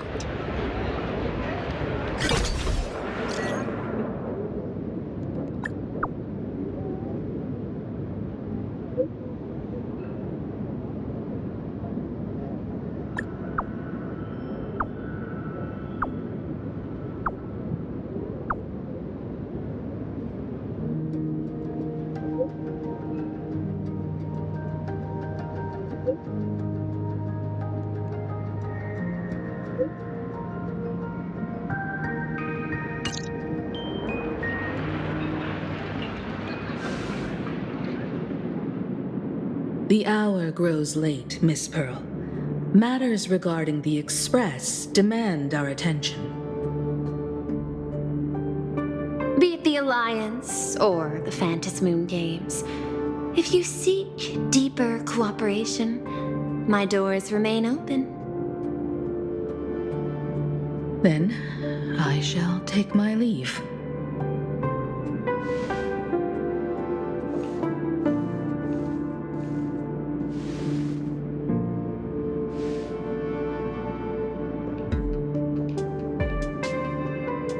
Intricate human social interaction models are. My extrapolations still cannot account for the full strategy tree of the Astral Express. Master, General Yao Guang of the Xianzhou Yuchui is here to see you. Shall we have her wait? No. The Xianzhou will also become a key ally. Only through enough contact and emulation can we hope to comprehend their methods and strategies. Conclusion: I don't think I'll be able to keep copying the painting for the rest of today. Let General Yao Guang in.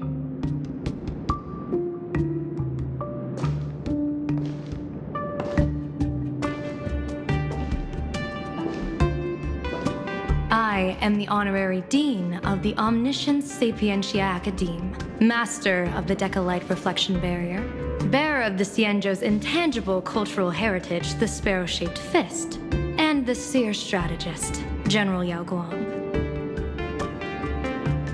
Thank you for seeing me despite your busy schedule, Madame Pearl. For a moment, I nearly mistook your words as a fault in language processing. I believed you had brought the entire delegation inside. Few Intellitrons in the cosmos have a sense of humor. I have heard that, like that genius, you are one of the many wonders wrought by the celestial differentiator of planet Screwlum. Meeting you in person far outshines your reputation.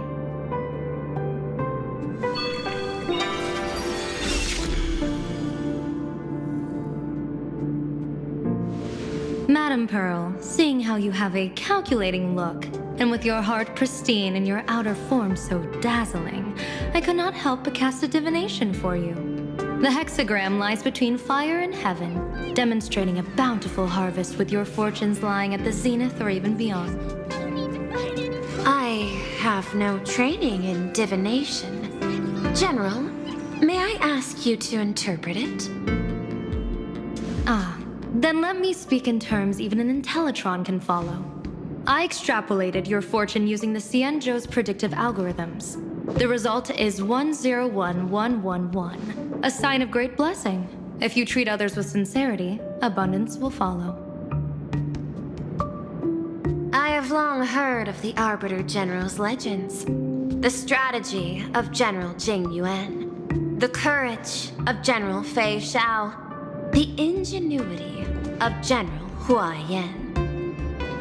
Often, I have wondered, what kind of figures are the Xianzhou generals who remain away from the public eye? Meeting General Yao Guang today, I cannot help but think that, with such beauty, you should step into the light more often. Looks like you've studied the words of the Xianzhou well. You've even learned the art of provocation. You praise the others for their individual and unique talents, yet when it comes to me, the only thing you had to say was beauty. Do not misunderstand me, General. To me, beauty is the rarest of treasures and the most fragile to preserve. Besides, intel on you is truly scarce. It is quite difficult for me to find ways to compliment you. But what I do know is, the Yuchui is the think tank of the Xianzhou ships, and its general is the master of all diviners. Speaking purely of deciding the course of affairs, no one is better suited than you to cast the Xianzhou Alliance's vote on whether to join the Anti-Destruction Alliance. So, General, what is your decision in this? This topic is far too great for me to decide on a whim. But as a gift and to complement the respective gaps in our knowledge, allow me first to offer you a piece of vital intelligence. And with it, I ask the IPC to show sincerity beyond empty words. I do not follow your logic. With the threat of the destruction looming, what need is there for further reasons to cooperate? Set a mighty foe as a common goal. Convince former enemies to turn allies, then devour them in turn. Such feats are hardly rare in the IPC's annals of glory. I understand. The Xianzhou questions the IPC's sincerity. It would be better to say we ask the IPC to demonstrate its sincerity. Courtesy demands reciprocity, and the intel I now offer you is both urgent and weighty. Question. What could be more important at this moment than forming the Anti-Destruction Alliance? Nanook won't erase the universe in the next few days, but someone else might destroy plain Arcadia within that time. You have heard of Blade, the Stellaron hunter, right? The IPC has long placed a great bounty on his head, though I have never laid eyes on him. The Yuchui recently intercepted a report. Styling himself as Xianzhou's #1 assassin, this man accepted a contract from the Sinwish Syndicate, a local organized violence group. I do not know his exact aim here, but he is a major criminal of the Xianzhou. He is guilty of the 10 unpardonable sins and is a formidable fighter, with few able to match him. As general of the Yuchui, I will take it upon myself to bring him in before he can cause disaster here. This planet, Ahatopia, is part of the pan-cosmic trade system, and Blade is a wanted criminal of the IPC. Since he has set foot here, he falls under its law. General Yao Guang, is the sincerity you seek for us to capture this man and deliver him into the hands of the Xianzhou? I hear the Phantom Moon Games are about to begin, with the entire nation awaiting it with bated breath. I imagine you will also find it hard to extract yourself from the festivities. If this cursed man were to quietly depart on his own at this time, would that not be a perfect outcome for all? This is my understanding. You wish for the right to act freely within plain Arcadia. Apart from this cooperation, what better proof of sincerity could there be before we join forces against the destruction?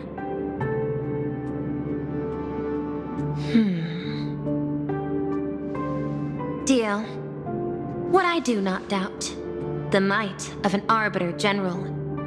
However, I do doubt, will the Xianzhou's #1 assassin truly leave without a commotion?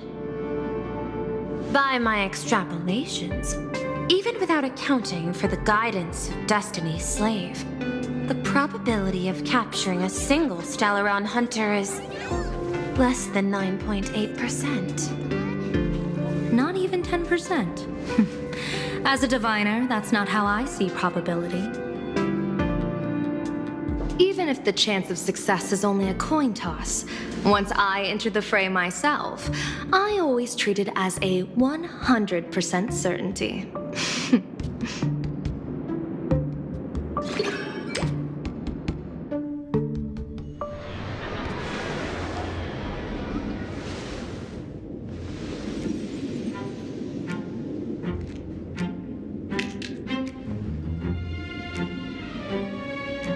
Is that even a question? 100%. Of course. In other words, there will be no survivors. Anyone who recognizes my face, I will not let them off even if they hide at the ends of the world.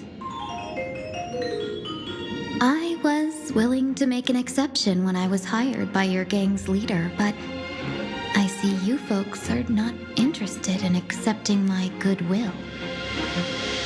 Not that I don't trust you, but you know the rules of the trade. When you hire someone to do a job, you gotta see what they're made of first. People say that the Lords of Hell are easy to deal with, but their underlings are the real trouble. If a group's underlings don't know their place, even their masters may not be safe. So, since the mighty Sinwish Syndicate gang actually had the guts to hire the Xianzhou's #1 assassin, I guess you are also ready for destruction.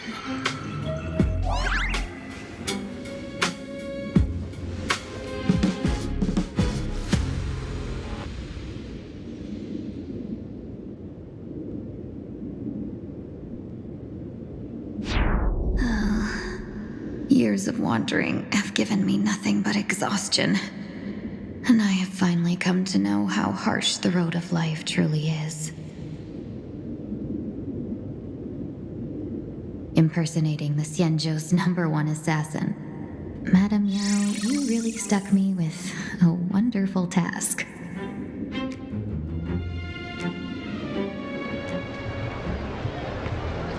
Please take great care during this mission, Miss Tingyun. If any misfortune should befall you, I would have no way to answer to your Helm Master Yukong. You worry too much, Madame Yao. When I pledged my resolve to Madame Yukong and departed for the Yuchue, I had already steeled myself for the worst. But, may I ask, does this task of misfortune really have to fall upon me? I cast a divination today. This task lacks the fire element. Without the Whistling Flames Ambassador's knack for diplomacy, this task cannot succeed. The place you're heading to is crawling with gang members. If they pick a fight, you can try to drop the name Xianzhou's #1 assassin, and they might step aside. Do not worry, General. I have journeyed far and wide with the merchant guilds for years and faced no shortage of danger. A handful of gangsters is hardly difficult to deal with. If you're not afraid of danger, then why have you not set out yet? Shall I read your fortune and give you a little peace of mind? What I fear is that fortune-telling of yours. No, what I really fear is you, Madame Yao. Afraid of me? Am I so notorious on the Xianzhou Lafu? I've heard many tales about you. After the Battle of the Fanghu, you willingly surrendered your command token and became a general in name only, with neither troops nor soldiers. They also say that the seer strategist, for the sake of a tiny chance at victory, stood by as her mentor went to a noble death, treated the countless lives of dead verdant knights as nothing more than numbers consumed in her divinations, and even doomed an arbiter general. Are you afraid that I, the cold-blooded diviner, might send you to your doom here in plain Arcadia? Bold words for a little fox. It's just a bit of my curiosity about you, General. I hoped you could clear up a few of my doubts. Seems like I wasn't wrong about you. Few can face a Xianzhou general with such composure and dignity. No wonder you can make such a bold statement. The gods use humans as pawns in their cosmic game, sacrificing countless innocent souls. Have you ever thought about making them pay? They say you survived a Lord Ravager's deadly clutches thanks to luck, but I believe it was your unbreakable resilience that carried you through. You flatter me, Madame Yao. One must glean some wisdom to be worthy of enduring such a life-and-death ordeal. If we surpass the gods only in cruelty and heartlessness, then that would be our complete failure, in my eyes. Excellent. I couldn't agree more. Miss Ting-Yun, you've passed the interview. Ever since I escaped death, I swore never again to be a pawn for heartless chess players. And Madame Yao, you've passed my test too. I know you're not interested in empty talk, so let's get down to business. Miss Ting-Yun, our Yuchue business delegations are treated much better than what you get on the Lafu when they set out on official missions. They get 5 meals a day. General, I really don't have such a large appetite. For the duration of the delegation's mission, you'll receive 6 times the usual allowance, and all expenses will be fully reimbursed. Such a generous offer. To be honest, that makes me even more nervous. Head to Dovebrook District, locate the Sinwish Syndicate contact, use the passphrase you gave me to establish contact, and do not reveal my true name. If there's nothing more to it, is this task really worth 6 times the pay? You're the kind of talent worthy of such a reward. After all, we diviners are no different from you merchants. Even when we hit a dead end, we still have to bargain and carve out the faintest chance. Merchants strive for profitable opportunities, while diviners reach for a sliver of luck. Looks like my mission bears significant weight in Madame Yao's reading of fate. In that case, I shall depart.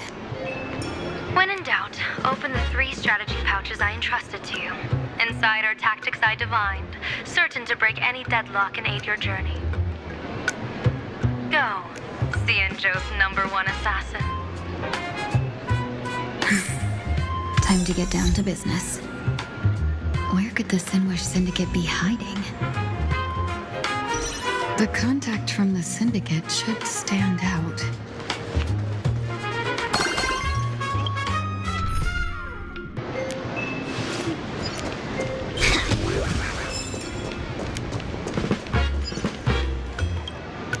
Please, tell the boss I want to return to the Sinwish Syndicate. Ma'am, maybe it's time to rest in peace. Don't you remember dying during that mission a few weeks ago? The you right now is just a lingering obsession left behind after death. According to the provisions of the Fey Kind Protection Act, Ghosts are not considered the same as they were while alive. In other words, you are a new Imagine, barely 3 months old. Are you a lawyer or a gangster? I gave my life for the Sinwish Syndicate, and now you mean to shut me out? These two are members of the Sinwish Syndicate? Don't you get it? The old you's dead, and even your criminal record got wiped clean. The leader's trying to say that now you've got a chance to keep to the straight and narrow. You shouldn't come back to the gang. How am I supposed to convince you? Hey, Fox Girl, you eavesdropping over there? I'm just a Xianzhou person here to talk business. Could you tell me which way to the Sinwish Syndicate? I come from the Xianzhou to discuss a deal that wears me down, yet tears my enemies apart. Business? From the Xianzhou? The Sinwish Syndicate office is just across the river. Have a safe journey. He doesn't seem to have understood the passphrase. But the news that the Xianzhou's #1 assassin is coming has already spread through the organization.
All thanks to your guidance, benefactor.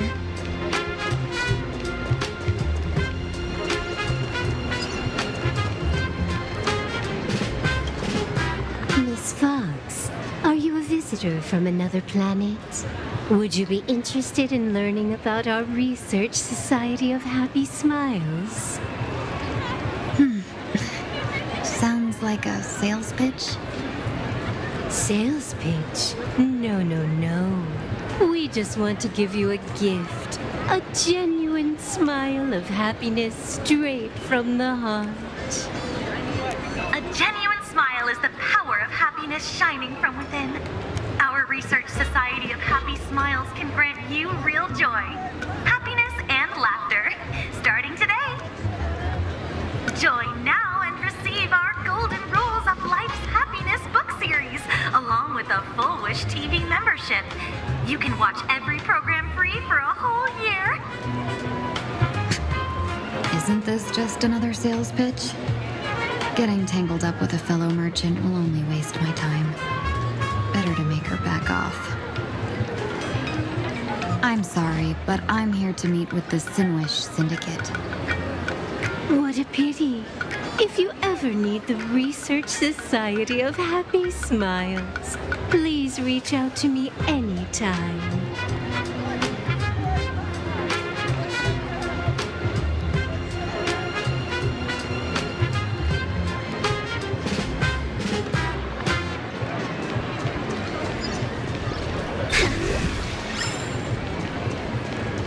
Watch the most thrilling.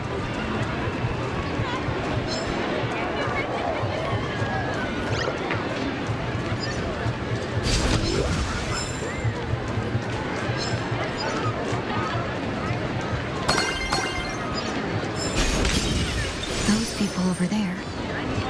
Are they also members of the Sinwish Syndicate? This...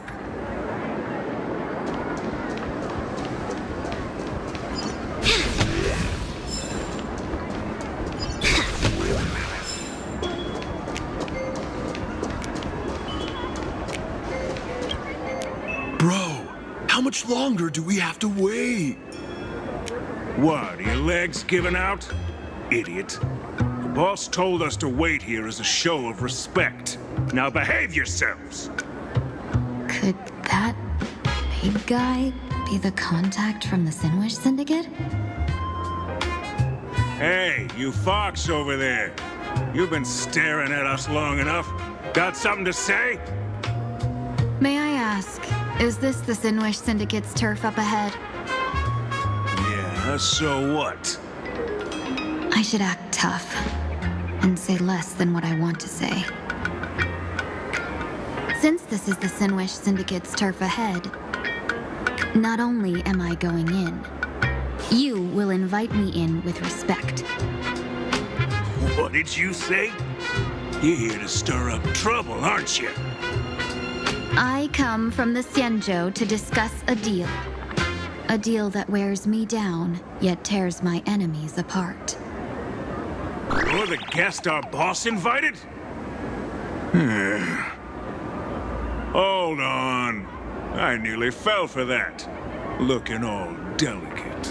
How could you possibly be the Xianzhou's #1 assassin? Spill it! How did you know the passphrase? Why don't you take off your sunglasses and let me see if you still have your eyes? The Xianzhou's #1 assassin is nothing more than a nickname coined by the common folk. I have always considered myself a merchant. A merchant? Isn't a hired killer the oldest trade in the world? By the way, Mr. Imagine, do you know why they call me #1? You never miss a shot?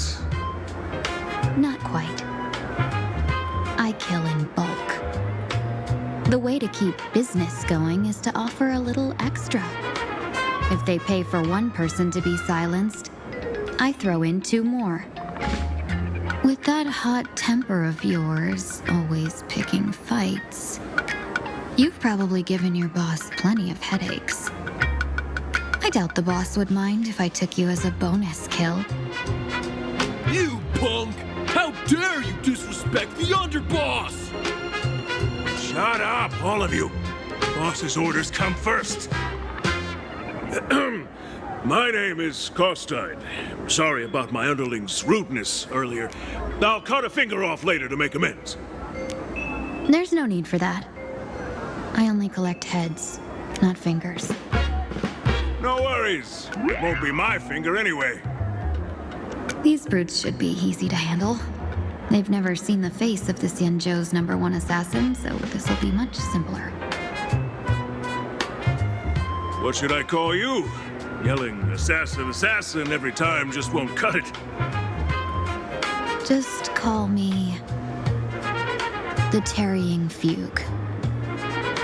Terror in fog. That name oozes menace. Completely overwhelming. Now then, can you lead the way?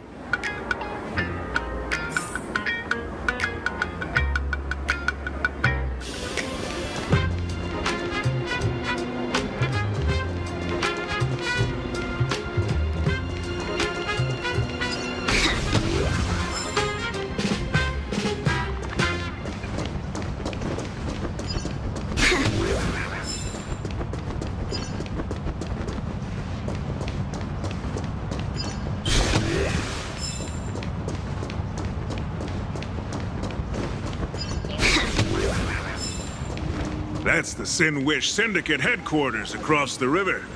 Quite impressive, don't you think? Please, follow me. Is this the passage in the painting?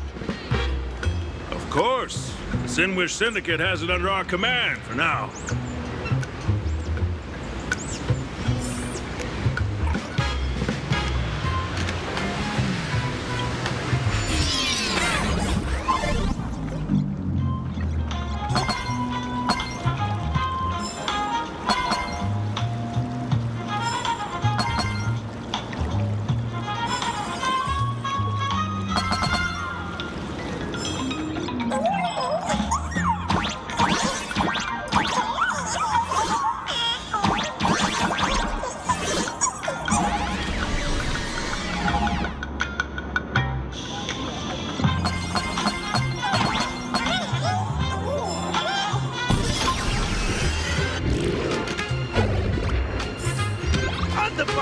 You're back! Thanks for your hard work! Who's this fox?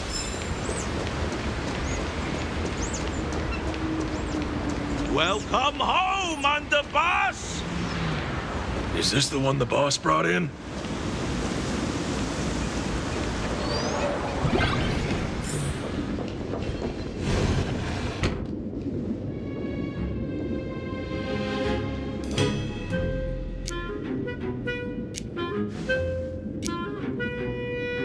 Underboss, I mean no disrespect, but is this frail woman really the one the boss invited? That's right. Her name is the Terror in Fog. Spread the word that the Sin Wish Syndicate has secured the Xianzhou's #1 assassin. Underboss, beat me if you want, but I gotta say, are you serious? Are we really counting on this delicate woman for the Phantasmoon Games? The Phantasmoon Games. Is that why they hired a Stellaron hunter to do their bidding? These Phantasmoon Games are a once-in-a-lifetime chance for the Sin Wish Syndicate to rise. This woman doesn't look like she has what it takes, and we're trusting her. If she blows it, how are we supposed to save face? Underboss, we haven't been duped, have we? If word gets out, the other gangs will laugh us out of town. All of you, shut up! Useless. Lady Terror in Fog would wipe the floor with you even if you all came at once. Since you doubt her, why not let Lady Terror in Fog show you a few moves? Lady Terror in Fog, what do you say? I can find you a few sparring partners. No need to hold back. I thought you were naive, but looks like you're just playing good cop, bad cop to test me. I'm neither good nor bad, just opportunistic. Still playing dumb, huh? Boss of the Sin Wish Syndicate, your people wouldn't be doing this on their own. I know you can hear me. I came for business. Making friends would be a fine bonus, but if not, that's fine with me. If you still want this deal, cut the tricks. A real expert is something else. You speak with such overwhelming presence, though we barely understand a word. Come on, show us a move. We fight and bleed every day, and that's the only way we'll be convinced. Oh no. These brutes are not interested in a win-win situation at all. When in doubt, open the 3 strategy pouches I entrusted to you. Inside are tactics I divined, certain to break any deadlock and aid your journey. Looks like it's time. Huh? Just keep alive and open the 2nd strategy pouch once you're done. What kind of strategy is this? There's barely anything helpful in here. Looks like Lady Terranfog isn't impressed with your skills. Out of my way! When I was young, I dreamed of becoming a musician. But fate had other plans, and I was dragged into a world of violence. But even then, I never let go of my love for music and rhythm. Even in battle, I kept honing my singing and instrumental skills. And that's how I forged my one-of-a-kind fighting style. They call me the Roaring Costide! Oh, Cribs! The underboss is getting serious! Lady Terranfog, I humbly challenge you. Show the Sinwish Syndicate the assassination skills you're so proud of.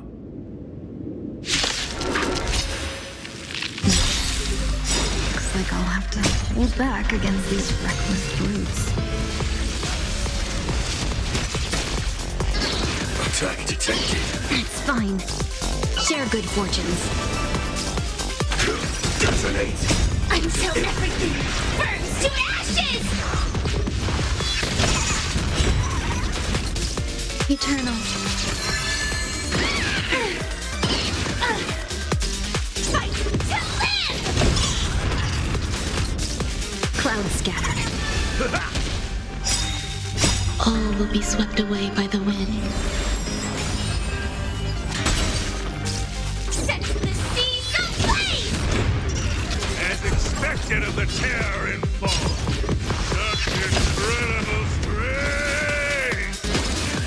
The power of the destruction within me. It's hard to control. Madam Yao, done everything in my power to keep them alive, as you said. Set the seas ablaze!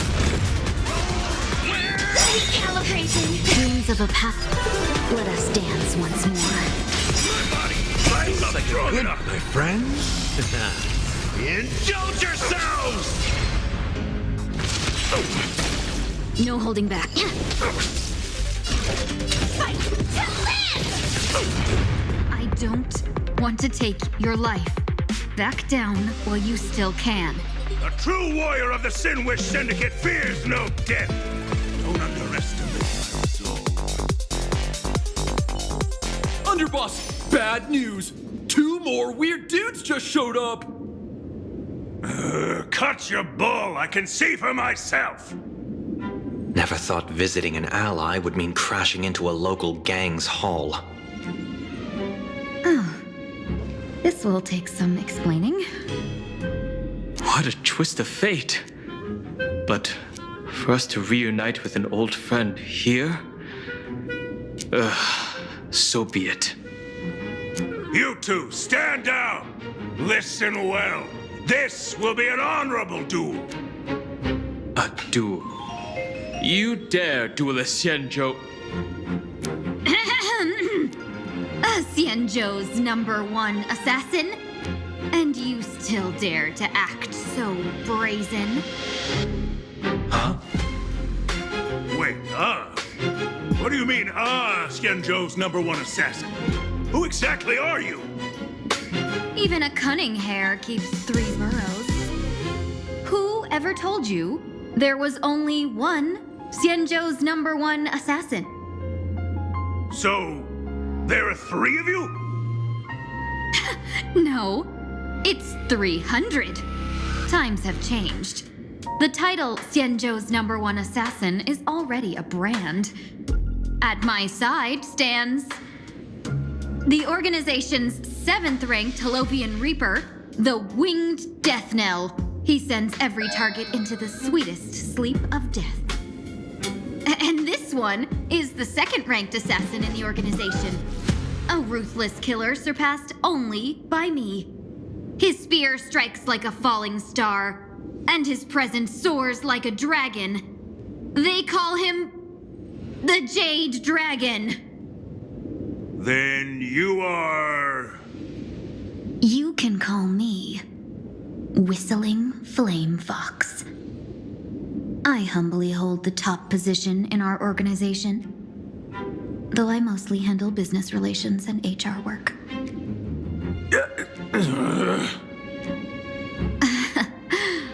Hard to believe, isn't it? Come on, madam. It's pointless to say anything now. If you want this gentleman to know you speak the truth, let our brother show off a bit of his spear work. That will convince them.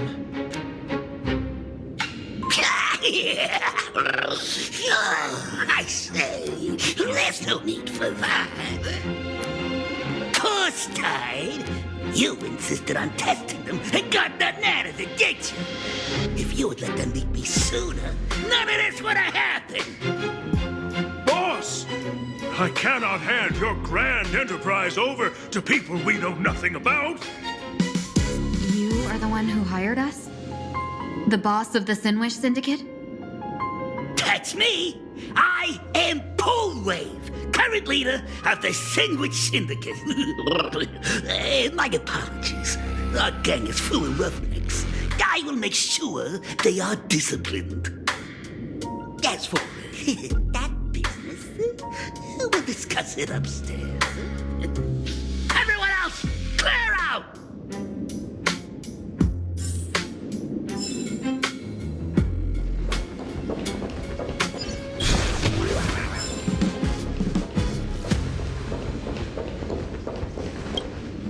Long time no see, Lady Tingyun.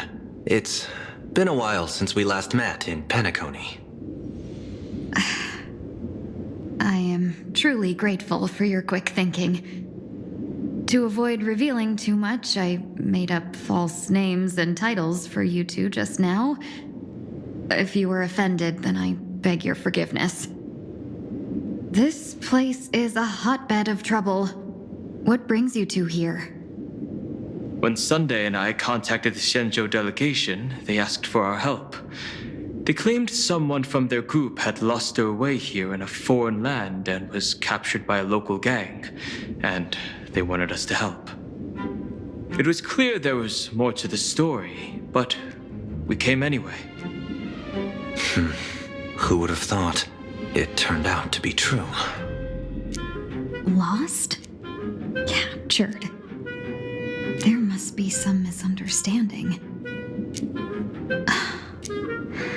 Alas, this rumor was likely a destiny arranged by Madame Yao. Did you just say Madame Yao? Do you mean the seer strategist from the Shenzhou Yuchue?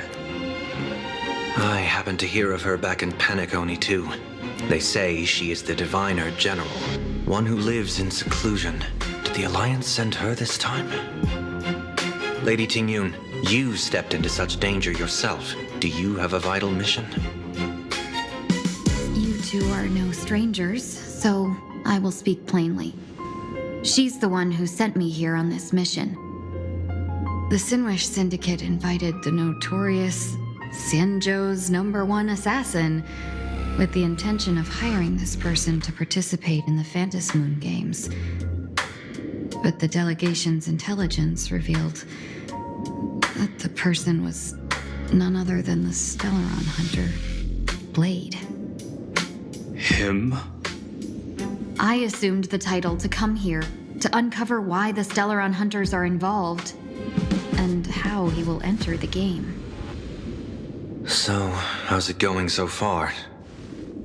By sheer twists of fate, everything has gone smoothly so far. But as for what comes next, I still don't know anything either. Still, Madame Yao entrusted me with 3 pouches before I departed. Each said to hold a stratagem. Well, let us call them stratagems for now. And at this moment, it is time to open the second. A strategy pouch? So you revealed my identity after all. No worries, I've sent you some backup. Use them however you like. Open the 3rd pouch only after you've met the Sinwish Syndicate's boss.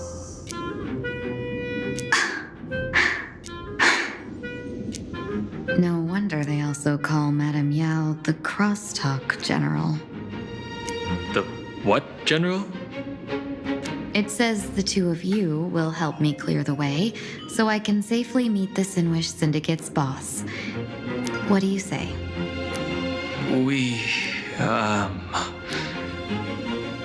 This place is perilous. Of course, we will accompany you, Miss Tingyun. As for the Stellaron Hunters, I too find them intriguing. Dan Heng, will you help me gather a bit more information? Of course. Thank you, Sunday.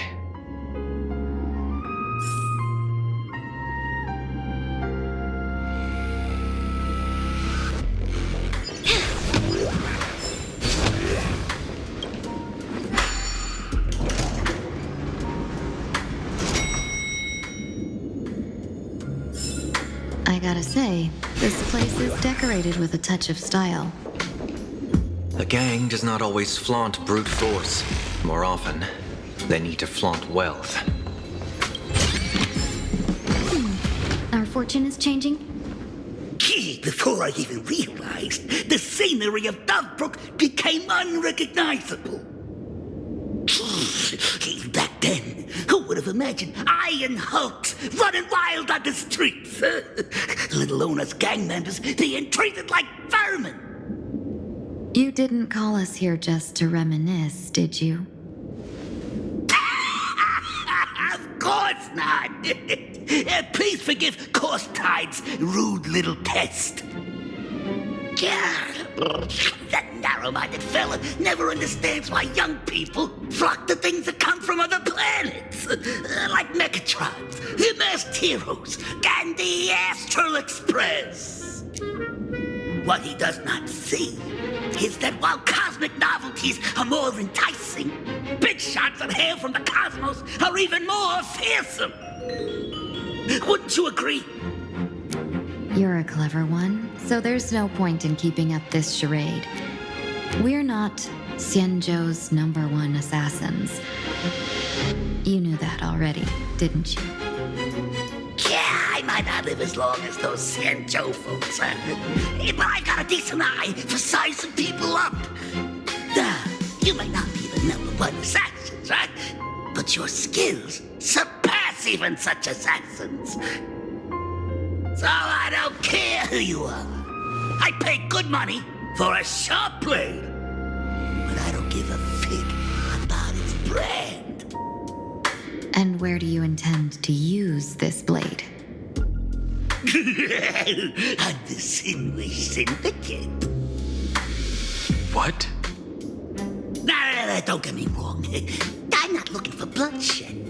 Instead, I intend to perform surgery on the Sinwish Syndicate.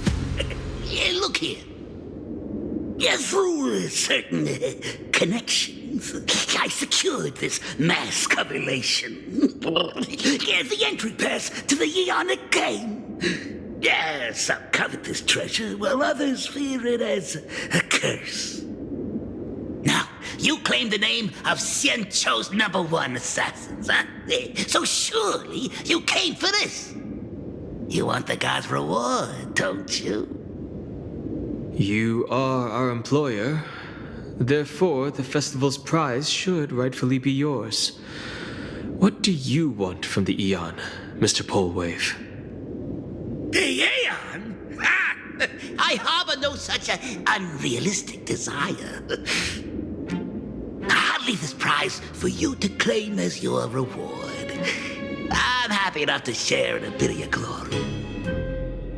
Whether you win or lose, all I ask is that when the press comes a-knocking, you say this.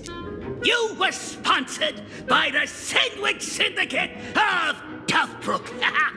That is enough for me. So this is a sponsorship deal? The Sinwish Syndicate only wants fame?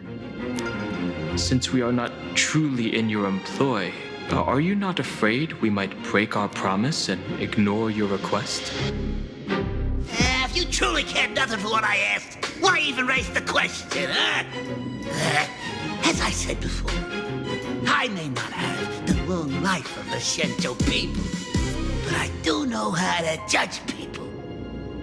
One more question from me, please. Why are you so set on chasing fame? In plain Arcadia, Imaginary exists due to wish power. And that wish power comes from the attention, curiosity, and demands humans place upon these Imaginary. The Sinwish Syndicate was founded to provide for those Imaginary who were ignored, had no wish power, and were not needed by humanity. Unfortunately, ever since that seashell woman rose to power, our path of blood and violence had run its course. That's why I want the Sinwish Syndicate to take on a new form, one that will draw more attention than ever before. The Sinwich Strangeling Pension Foundation, huh? What do you think of the name? It's a cozy and heartwarming name. So, will the three of you, accept this job?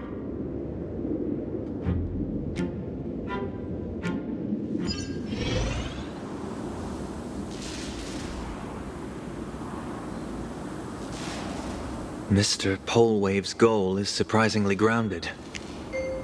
A gang leader won't survive this long by relying on bodyguards. It's about having a sharp instinct for survival. He wants to launder his gang clean, but that will not be easy. In my view, the underboss may not see eye to eye with his boss. My thanks to you both. With your protection, I managed to leave without harm. Yet, we carried off the mask meant for the so-called Xianzhou's #1 assassin. When I think of it that way, this mask feels thorny in my hands. That man. He seeks to enter the Phantasmoon Games? What does he plan to do? Whatever his purpose, this matter is grave. I'm afraid I must take my leave for now and report to General Yao Guang before making any decisions. No need for that. I've been waiting here for you all for some time. Madam Yao, you came in person? Well, you see, I must admit I passed false information to the two behind you, sending them on a wild goose chase. I should personally ask for their forgiveness. As for why I am here, Miss Tingyun, you still have not opened the third pouch, have you? That's true. Whatever they give you, just take it all and bring them to me. What kind of after-the-fact strategy is this? General, had you spoken plainly, Sunday and I would never have refused you. Why did you lie to us and claim that someone was lost and captured? I didn't lie. If not for the appearance of the former Vidyadhara High Elder and the runaway master of Penacony, Miss Tingyun would still be trapped in those brutes' endless probing. Her being lost and captured was exactly the future I divined. I also foresaw bloodshed awaiting the Sinwish Syndicate. Had it come true, it would have been because Miss Tingyun failed to restrain her strength during the clash. Yet, with you two here, the gangsters' lives were spared. You even foresaw the anomaly with my body. Sometimes, even when fate is foreseen, it cannot be changed. Fortunately, things did not come to the worst. As for Mr. Sunday, I've heard so much about you. With my 1,000 feathered eyes, I had the privilege of watching the broadcast of your entire god-ascending feat in Penacony from far away. Truly magnificent. Let's not speak of that misstep anymore, General. Rather, we have brought back the mask, as you asked. How do you intend to use it? Surely not just to hold it and block the Stellaron Hunter's entry. That was the plan, but from one cause spring 100 outcomes. Now that the mask is in my hands, there are many possibilities.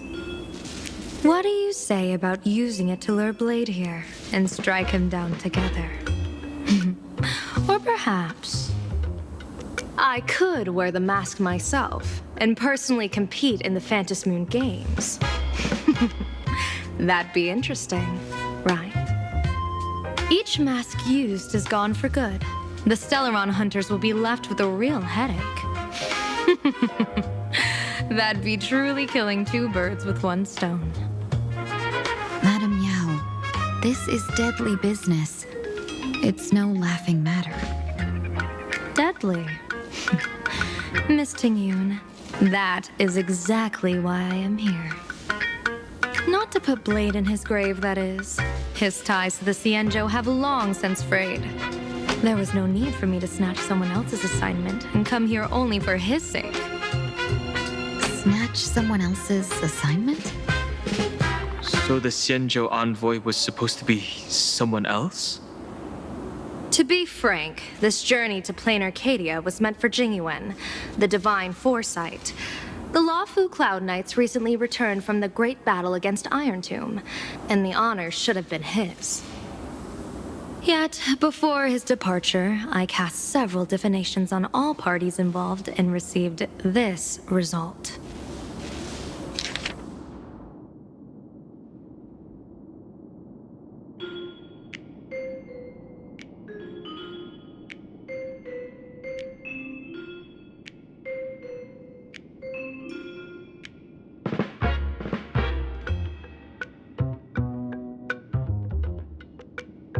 Incineration, death, abandonment.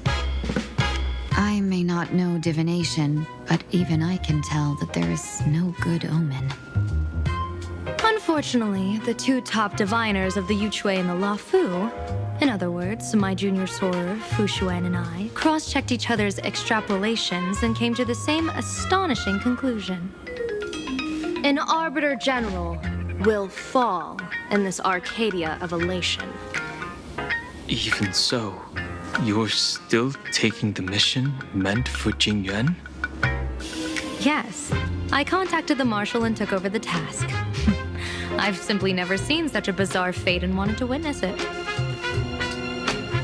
Even if it means your death? It's only death. If I can die in these Phantom Moon Games to achieve a moment of godhood, then my death won't have sullied the Xianzhou's honor.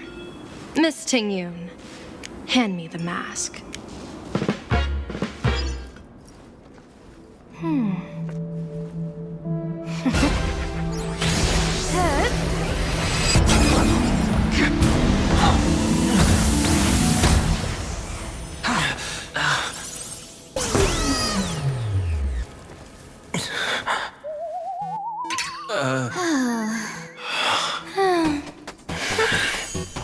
Well done. You have hit your fitness goal. Another active and fulfilling day. Sorry, Sunday. My body instinctively sensed danger.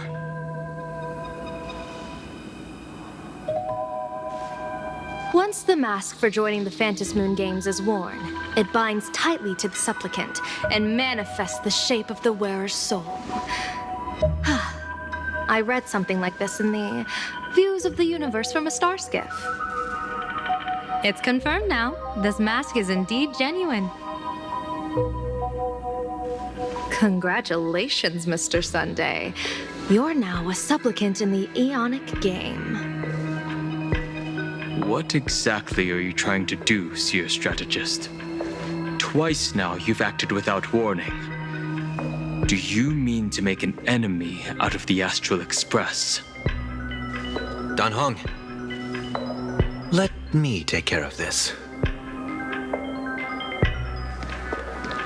Sunday, are you planning to fight? Don't worry, I'm no match for this general.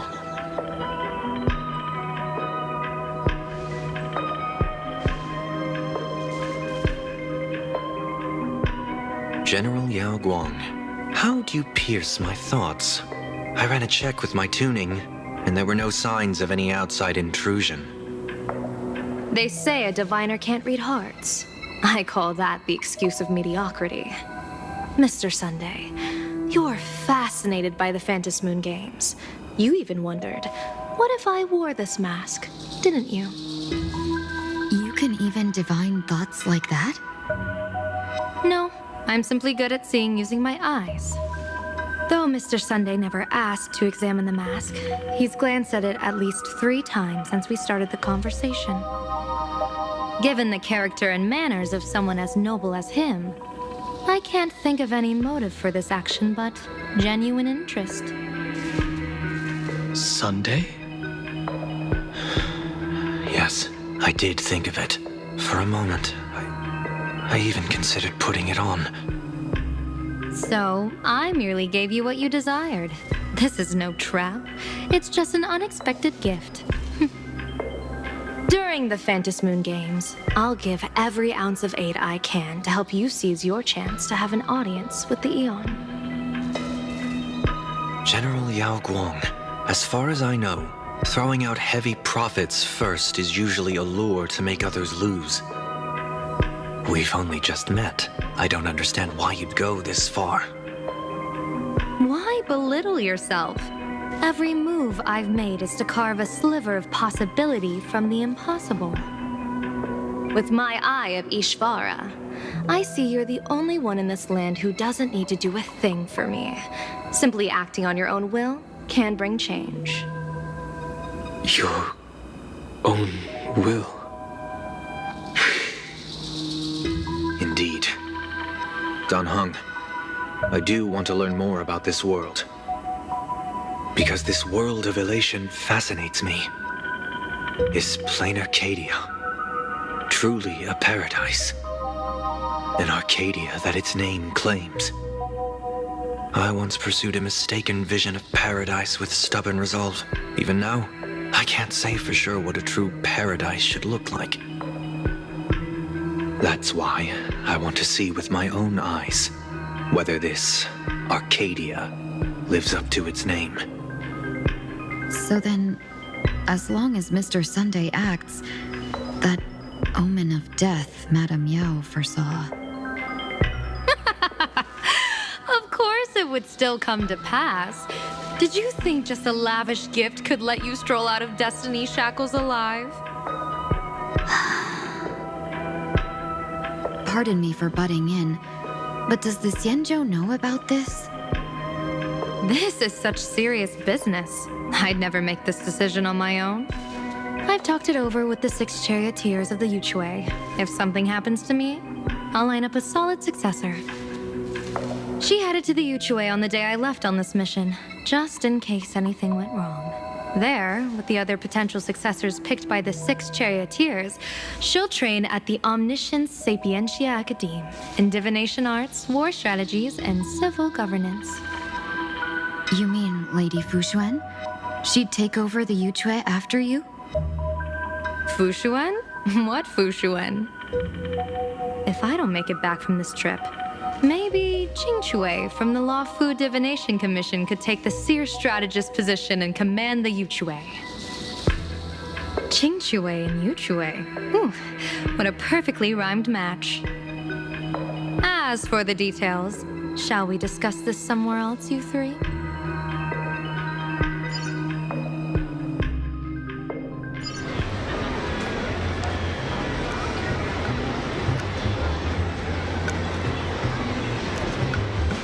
Map says the Ashen Detective Agency should be right here. But why is there just a magazine publisher's office? Oh, Holy! Her big drama hit Raffia Academy! A furbo? Taking photos? You really can find anything in the land blessed by Aha. Let's go ask for directions.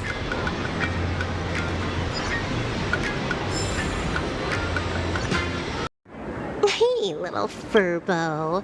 Know if there's an Ashen Detective Agency nearby? Beats me. But if I find 10,000 credits on the ground, I might recall the spot. 10,000 for directions? Fine. Job first. Oh, wow. Looks like 10,000 credits from my account just hopped to end up in yours for no reason. Now, spill. Whoa! Generous, miss. The place you're looking for is upstairs. That detective's renting my boss's space for his agency. But he's zonked out in the day, and his doors are locked at night. No clue how he earns any money. Maybe he's a vampire?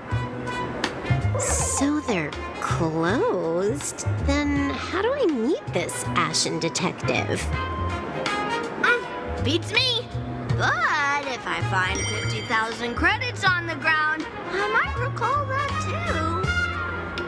You stinky furbo! Begging for a smack! Scamming our guest!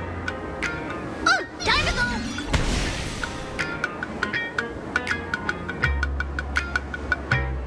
Hi, I'm narrator, receptionist at the Ashen Detective Agency. I'm the assistant of that Mr. Detective. Narrator? What sane person gives their pet that name? That would be the dude upstairs. By the way, that mangy furbo didn't fleece you, right? It did. A full 10,000. Do you want me to catch that sneaky furbo for you and get your money back? Nah, save your breath. Got it fixed. Money's back in my account, plus the last 26.5 credits from that guy's account balance. Oh, not bad, Punklordian hacker. You seem pretty knowledgeable. So, would you mind showing me the way? This way, please, Ms. Hacker. Sorry, but you will have to take a side path. The landlord of this magazine office fled to dodge his debts, and creditors have been storming in one after another. In the end, Mr. Detective sealed the front door entirely. Sorry, but you will have to take a...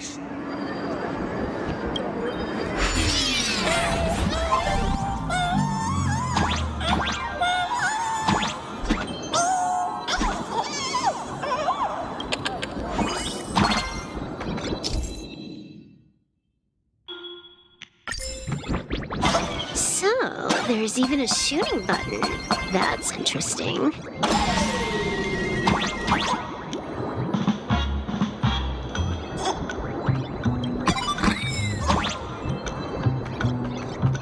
Why are there so many furbos? They're all employees of this magazine company.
this scene feel like a punishment round from a game?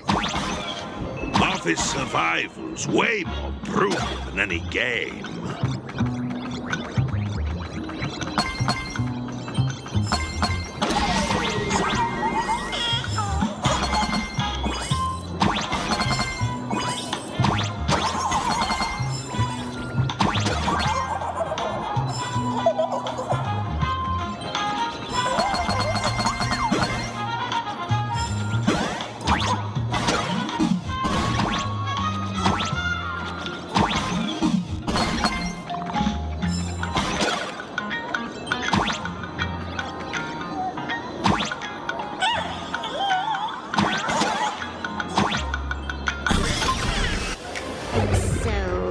This is where the detective lives?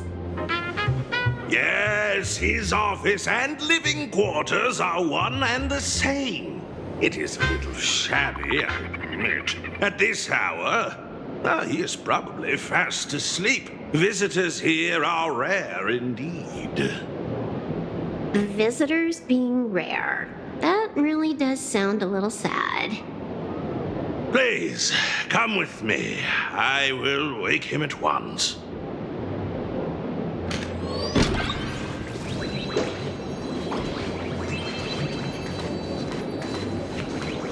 Let's get down to business. I can stroll around later.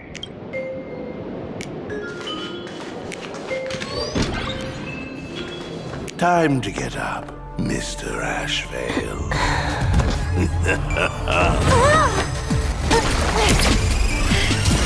How many times do I have to say it? Just leave the delivery at the door. To disturb my sleep? Mr. Ashvale, this lady is not here for food delivery. Oh, then she must be here to kill me. Sadly, not that either. What do you mean, sadly?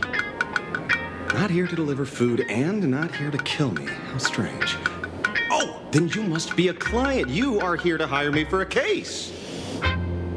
Your order of guesses is a little heartbreaking. Yes, I am here to commission you. Something has been stolen. Oh, What did you lose? A person, along with an ancient mask that should have been mine. Interesting. Are you here to join the Fantasy Moon Games? At that moment, a cloud of suspicion rises in the detective's mind. Who exactly is this girl? Mr. N, stop the voiceover when we're talking business. Oh, stop! You pay me 900 credits an hour plus 2 bananas just for this, don't you? Yes, but at least throw me a few clues while you work. Between the detective and their assistant, at least one of them should know a thing or two about deduction, right? A name flashed through the otherwise empty mind of the detective. This unremarkable-looking girl was, in fact, one of the top 10 most wanted terrorists on the IPC's bounty list, a Stellaron hunter. Kafka! It's Silverwolf! She's Silverwolf! Mr. Ashvale, did you get your head caught in the fridge door or something? I feel like I need to wipe my personal data again. One of the Interastral Peace Corporation's most wanted fugitives with the highest bounties comes to commission a broke detective. Ooh. I have seen plenty of stories like this.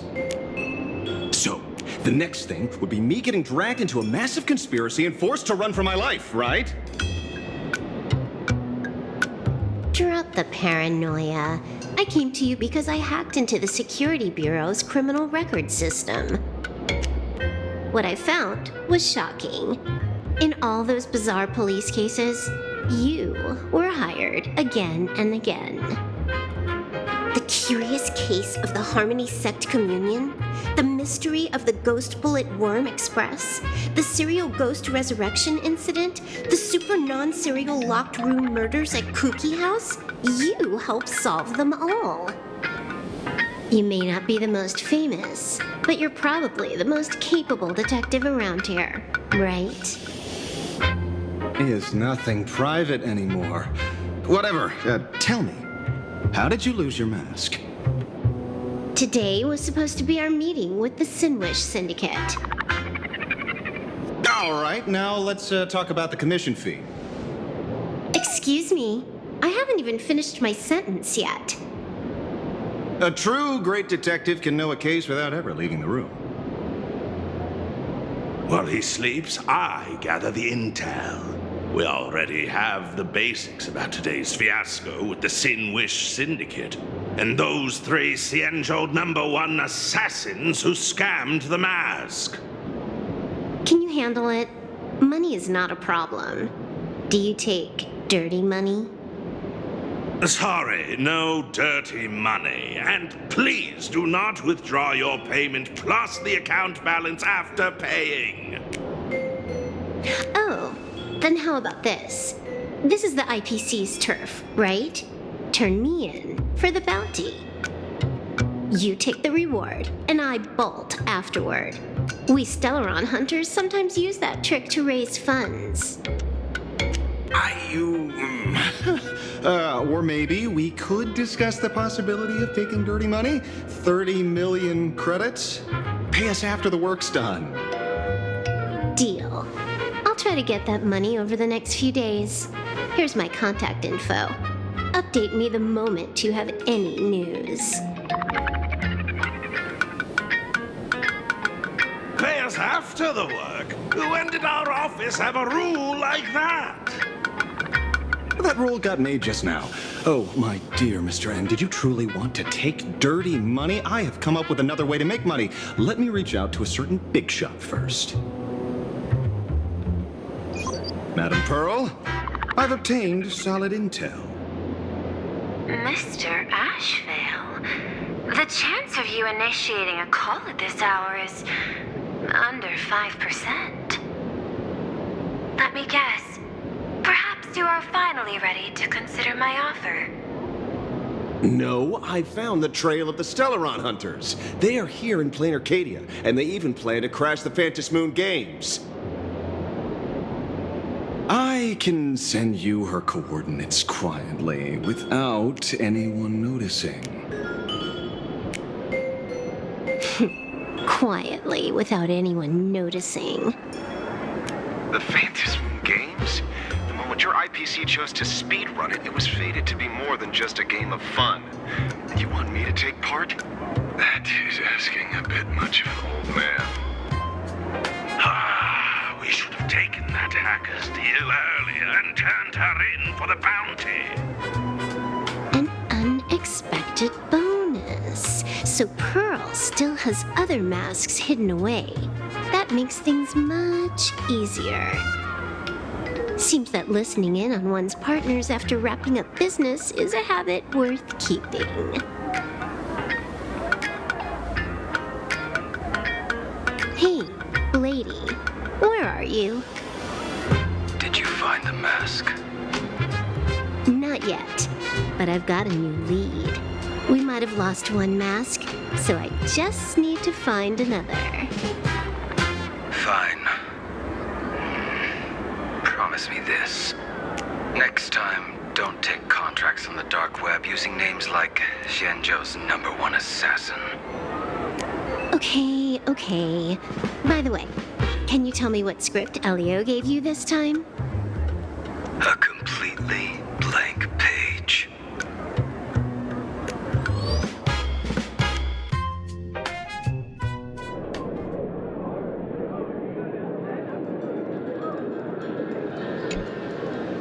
So, what you're saying is that this Miss Sparksy, who was originally just a virtual avatar, has now crossed into reality and taken an entire school staff and students hostage.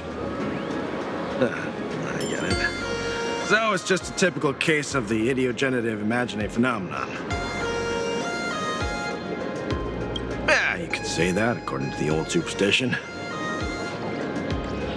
Modern science believes that when something receives excessive attention, it would suddenly gain life and becomes an imagine due to the accumulation of too much wish power.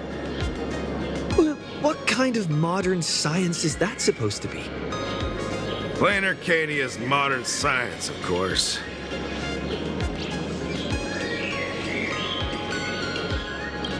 Outworld visitors might find this kind of thing strange, but it's not exactly rare around here. Certain historical eras had imagine popping up non-stop like mushrooms after a shower. Things are different now, but if you're not careful, you might still find characters from popular comics suddenly show up in the flesh. Sorry, used a bit of jargon there. The idiogenitive here means something born of chance and circumstance. These imaginae arise from incidental events. That's quite different from progenitive imaginae, which reproduce by having artists draw their offspring. Heading out? Where to? Oh, you mean going to Graphia Academy to arrest this illegal imaginae? We can't. I just received notice from the Department of Aberration Defense. The first supplicant of these Phantasmoon games has revealed herself, and she's none other than Miss Sparksy, the one you mentioned. Although you're honored guests of the Astral Express, you seem completely unfamiliar with the laws and customs of this world. During the Phantasmoon games, we do not traditionally interfere with supplicants' actions. That's their privilege. In other words, since she's a supplicant, we security officers can't do anything unless she causes actual harm. You say she took a school hostage, but the intel I have says otherwise. Oh, right. The news broadcast is about to start. Here to watch? Hello, everyone! Welcome to Full Wish TV's special news segment, Arcadian Morning Report. I'm your host, Poofy. Hi, everyone! I'm your host, Snowy! We've entered year 1999 of the Arcadian calendar. What an exciting time! Just one more year until the new millennium. Over 500 years ago, a famous prophet made a prediction. In year 1999, a terrifying devil will descend from the sky. Will this prophecy come true? Can Plain Arcadia safely make it through this crucial year? You idiot! Are you cursing our viewers? They didn't tune in to hear your fear-mongering nonsense. Just read the news and stick to it. Yes! Incredibly, after just 15 years, the Phantasmoon is full again, and the time for the Phantasmoon Games is upon us once more. Surely a blessing for the master relation upon this Arcadia! Which supplicants will appear in these Phantasmoon games? And what mind-blowing miracles will they bring to everyone? With permission from the Department of Aberration Defense, we'll be following and reporting on the Phantasmoon games from start to finish. Just now, the first masked supplicant has appeared. How intriguing! Who are they, and where did they come from? Let's take a look. Wow! Internet-famous streamer Miss Sparksy announced 2 hours ago that she's donning a mask to become a supplicant! The Department of Aberration Defense has confirmed the news is authentic! As an ideogenitive imaginae, Miss Sparksy's birth wasn't approved by the Department of Aberration Defense. But that hardly matters at this point. What sort of miracle does this live streamer plan to produce during the Phantasmoon games? Let's switch over to her stream and see.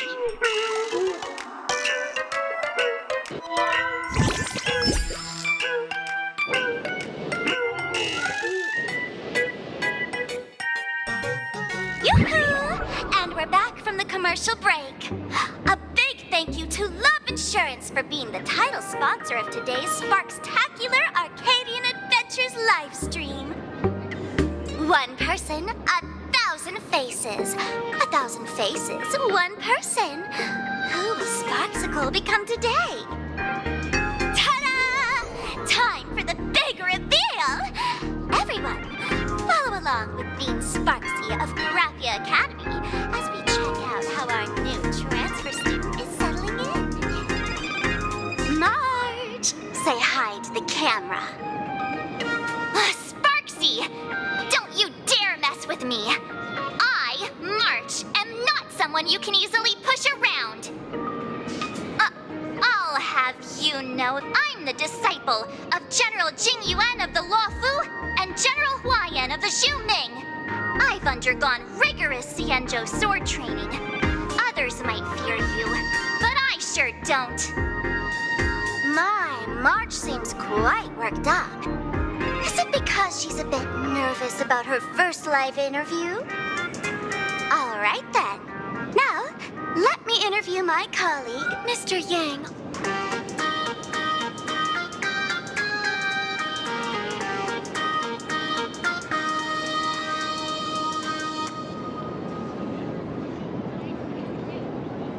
All right, that wraps up our interview for now. Let me give you all a sneak peek at what's coming up in our next live stream. Thank you all for your wholehearted support. Sparksicle will work hard to repay your kindness. In 3 hours, I'll be hosting a special live stream performance, Sparksicon, alongside our special guests, the legendary Nameless from the Astral Express, who have carved countless legends across the cosmos. Tell your friends, your family, even your enemies. Let's set aside all grudges and meet in the stream to witness the most dazzling sparks light up plain Arcadia.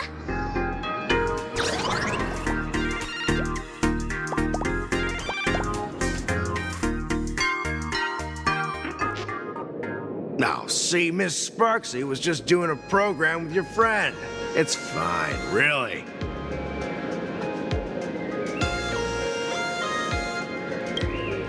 Have you seen shows like that before? You know, where celebrities go somewhere to do everyday jobs, like those reality shows where they trade places with regular people. She picked Graphia Academy as a target. That school had its fair share of trouble 15 years ago, too.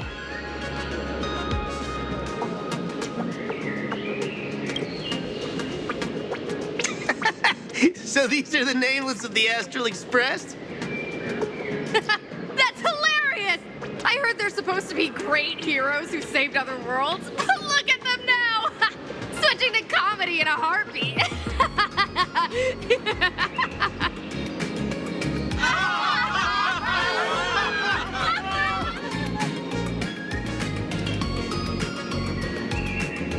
Darn it.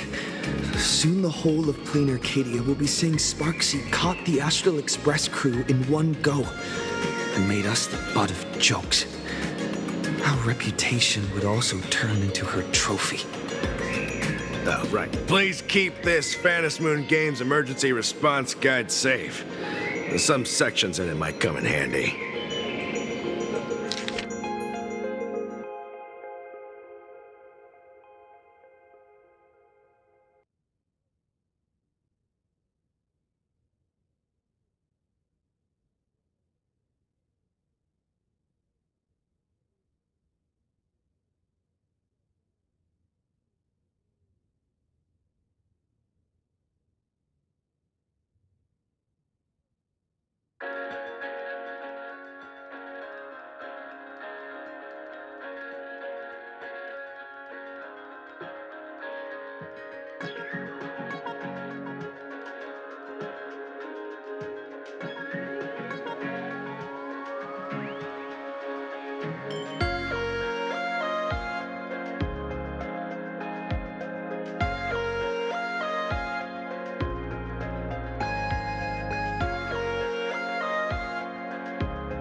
there's nothing else, I'll be going now. See ya. See? I told you so. Even calling the police was useless. Right now, you're their only hope. And that red boss lady of yours, she's here too. Are you all right? Did you get hurt when you ran away?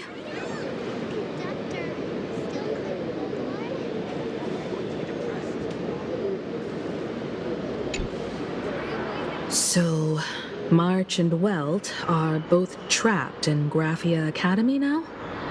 And that girl called Sparksy took the mask, too.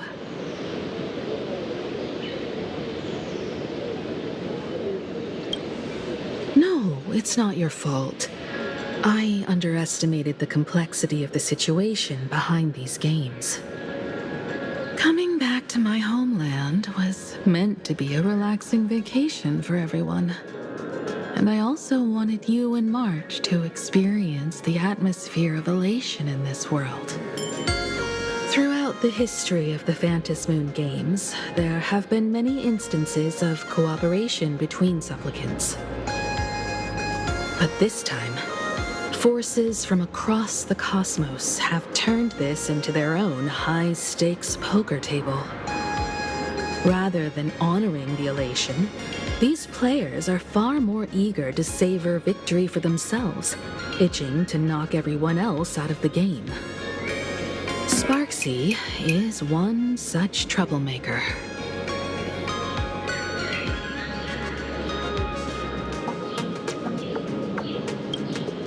It's dangerous to rush back to school on courage alone when we don't know what Sparksy has done and what she's planning to do. For every supplicant, there are 3 key acts that must be completed once the Phantom Moon games begin. The roll call, the miracle, and the promotion. Sparksy has completed the roll call. She took the mask and declared her entry into the games, drawing everyone's attention to the news that the first supplicant has appeared. Next, she must strive to make a miracle happen, bear the people's wishes, and answer with a great feat.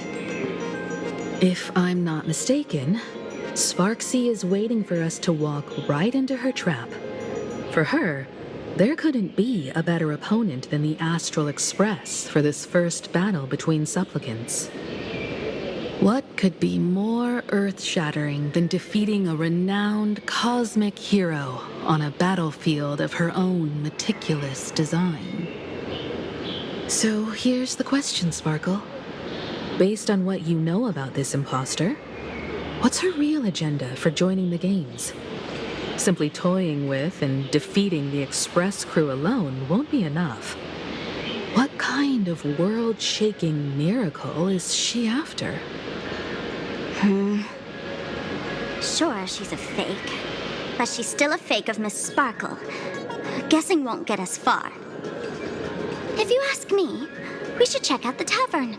Might find some leads there.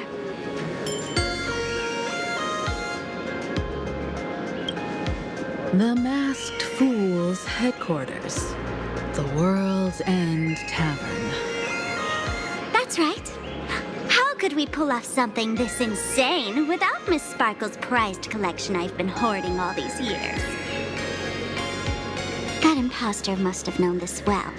Before this operation, she definitely went to the tavern, using my name. Most fools can't tell the difference between me and that imposter. Or maybe they just don't care. But if we can find out who I talked to and which treasures I stole from my collection of items, we'll naturally figure out what that imposter is up to. That's a good plan, but I can't let you act alone. Can you take both of us into the tavern? Take this business card. The address of the tavern is printed on it. However, you'll have to find your own way to the tavern. That's been the rule since it was established, and there's nothing I can do about it. Since there's still time, I'll head out first. You two can come over when you're ready.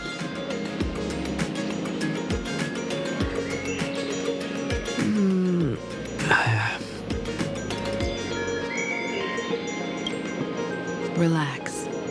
To step into the elation's right, what you need the most is ease.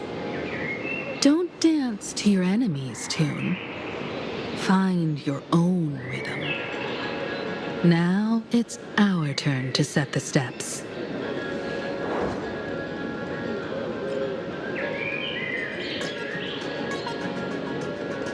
Dovebrook District. It's been a while since I've been home. Perfect timing. Don Hung and Sunday have made some new discoveries. I asked them to meet up with us later.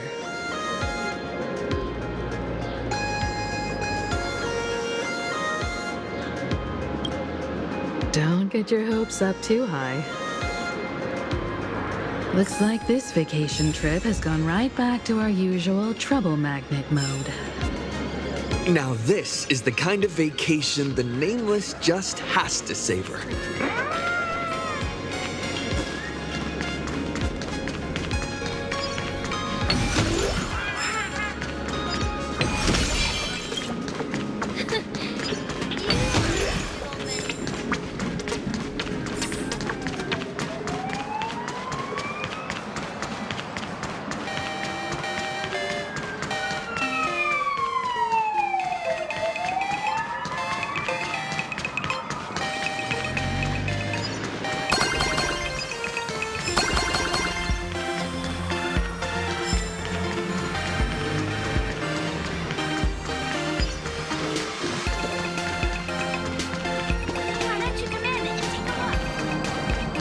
A Furbo snapped a pic of me on the street without my consent just now.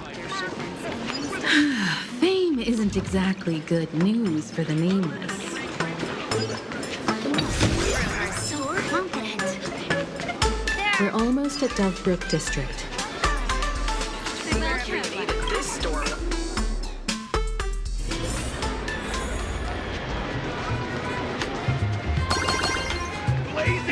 Quite a bustling district. Is this really where Himiko lived back then? It's been 15 years since I've been back. I wonder what's become of these houses now. If they're being rented out or if they've been sold off already.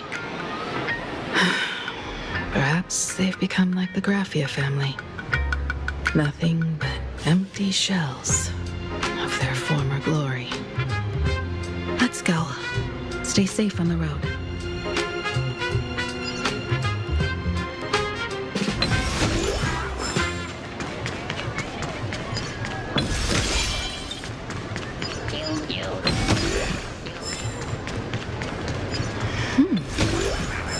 This place seems to have changed a lot. Holy Verboom! Great Raccoon, you really came! There's a Furbo calling out to... Rest assured, I haven't forgotten a single thing about the compensation. This Furbo was actually waiting outside the magazine's office just to make amends? Furbo absurdo. And you are?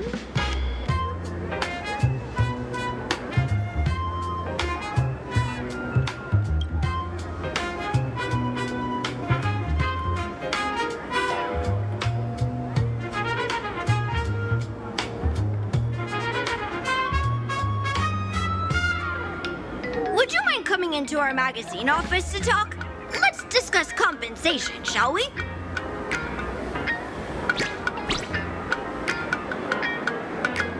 It looks like the magazine publisher has taken over this entire building.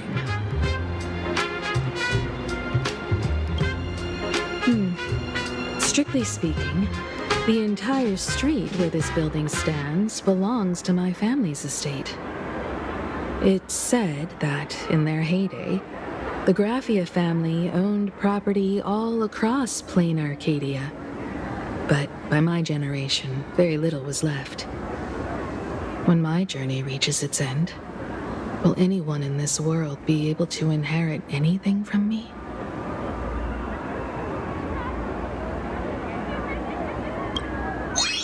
Silly child. What nonsense are you talking about? Come, let's go inside the magazine office and see what this little Furbo is up to.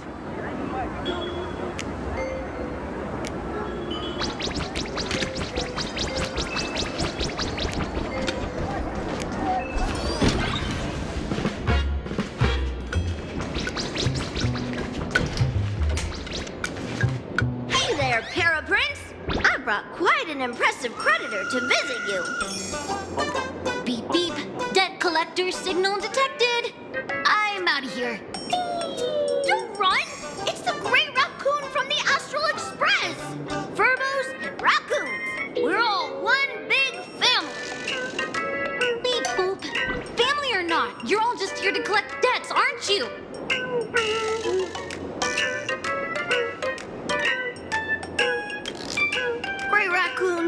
That jerk of a company president ditched everyone to dodge the debts.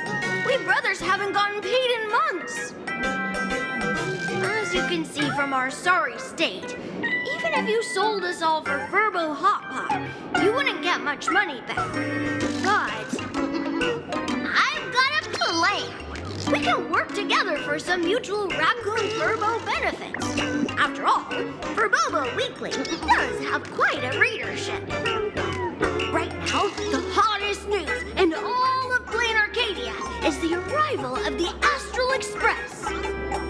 Once you become the company president, Great Raccoon, Furbobo Weekly can go full throttle for you, becoming the Express's exclusive media outlet, churning out a string of hot scoops. In no time, Furbobo Weekly will be the #1 gossip magazine. We won't have to worry about our salaries, and Great Raccoon won't have to worry about compensation.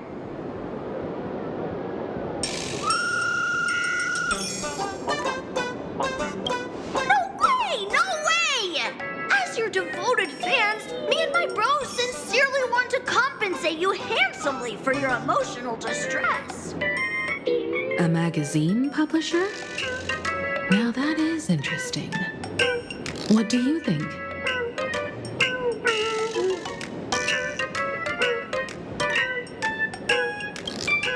These Furbos may be crafty and full of tricks, but they can definitely help us out. A media outlet working for you, and a network of informants who can run around everywhere? Having a logistics team like that during the Phantasmoon Games would come with many perks.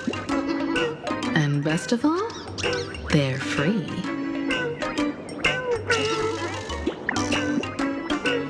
Being a company president is actually super easy. Just follow me.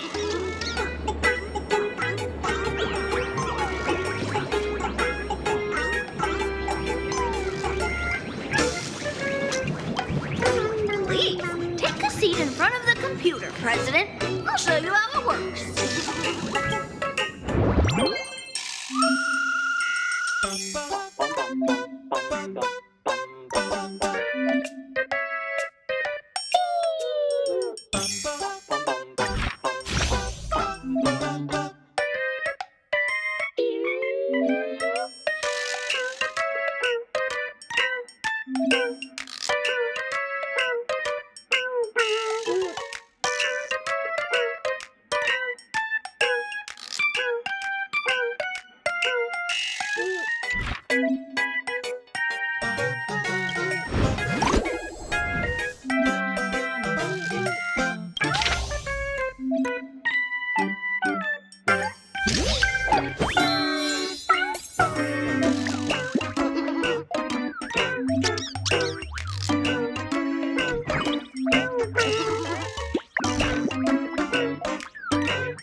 It's still early. Where to now? Oh, just how have we tried everything? Look at me!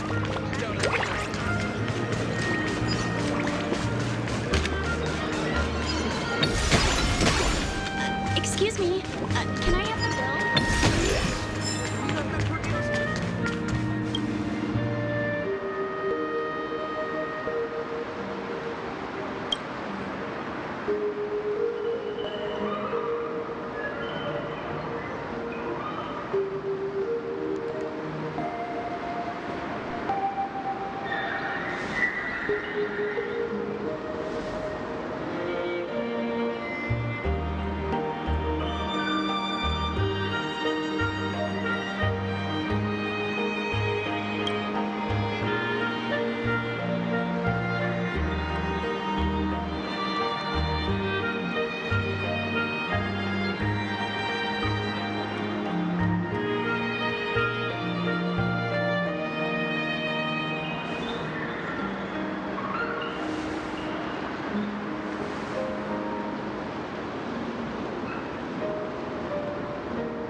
That's all it takes?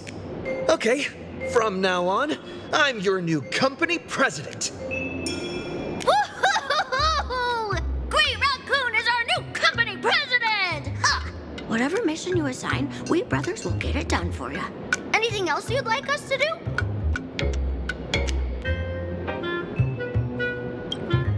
Boss, you don't like Verbobo gossip? What name would you prefer then?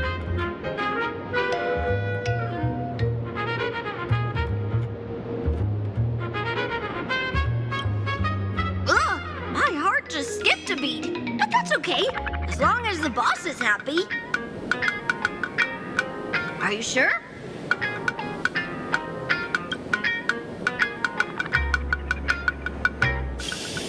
Boss, you don't like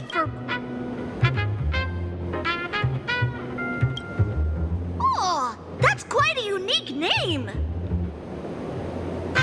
Are you sure? In return, make sure you create some big news stories. Oh, and that journalist Furbo who wrote that slander about you? HR will fire him. We don't need an employee around here who's got beef with the company president. I heard a supplicant has appeared at Graphia Academy. Should we have him take some pictures there for you? No problem. I'll arrange it right away. This Furbo will issue the order. Stay tuned for his first-hand report. Looks like you're already getting into the groove of being a company president.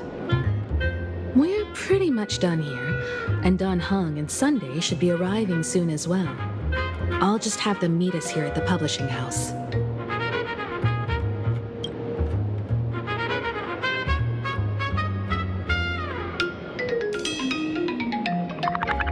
Miss Himiko, we're here. Slower than expected, huh? Looks like you had quite a harvest. That's, difficult to say. Miss Himiko. And Benefactor is here too.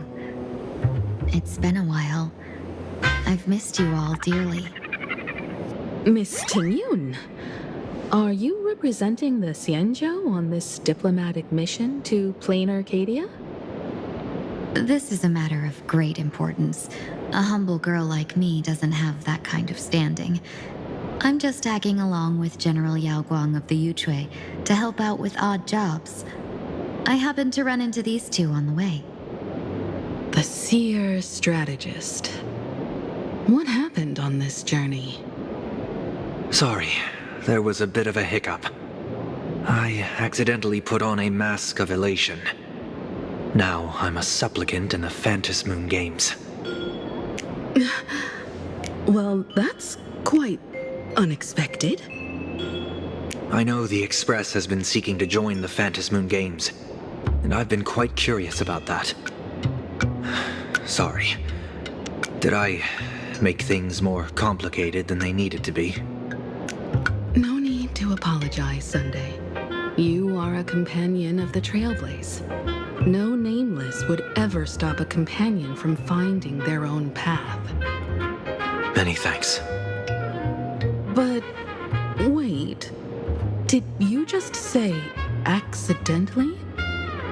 It's a long story. I'm afraid we'll have to wait for General Yao Guang to explain it herself.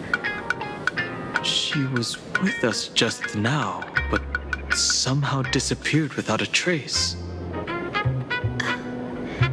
Madame Yao is always like this. This seer strategist is just as elusive as the rumors say. Should we wait for her? No need.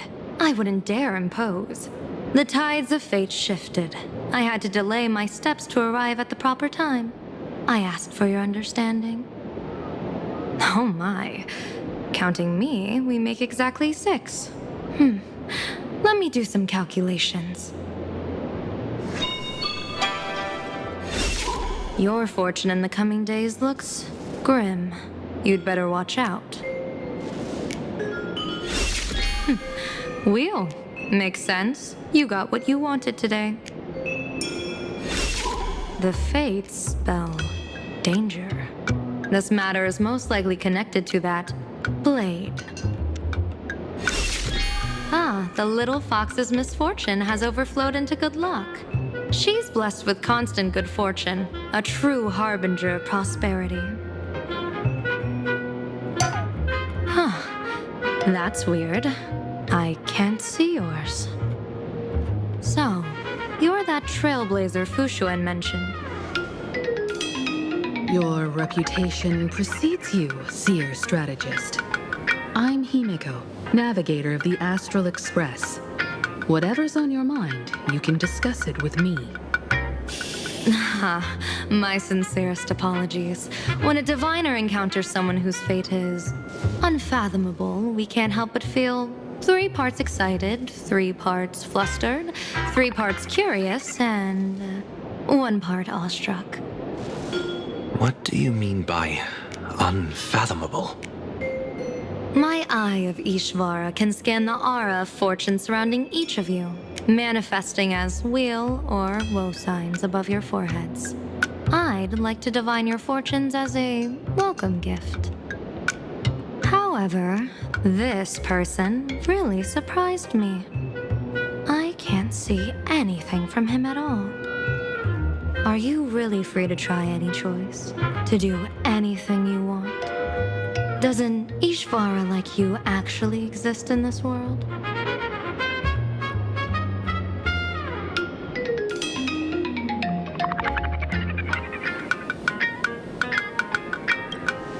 You mean you've witnessed the existence of Terminus? But that doesn't mean your life has entered the finality, does it? What do you think this means, General? As an Ishvara, their mere presence in the playfield creates a variable in the game. It's both a blessing and a curse. As I said before, the weal and woe of us 6 align with the 6 lines of divination. If he represents woe, then the hexagram falls to water, where dangers lurk above and below, spelling doom. If he brings weal, then the hexagram shifts between wind and water, presenting a great opportunity to strike. Auspicious. So, the fate of our journey in plain Arcadia rests on his decision.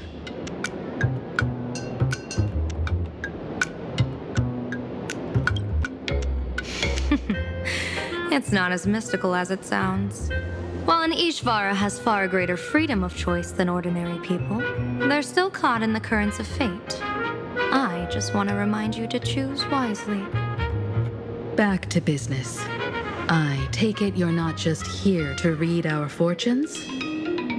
I am here to greet everyone, to apologize to the Express Navigator for my previous indiscretions, and to borrow someone from you.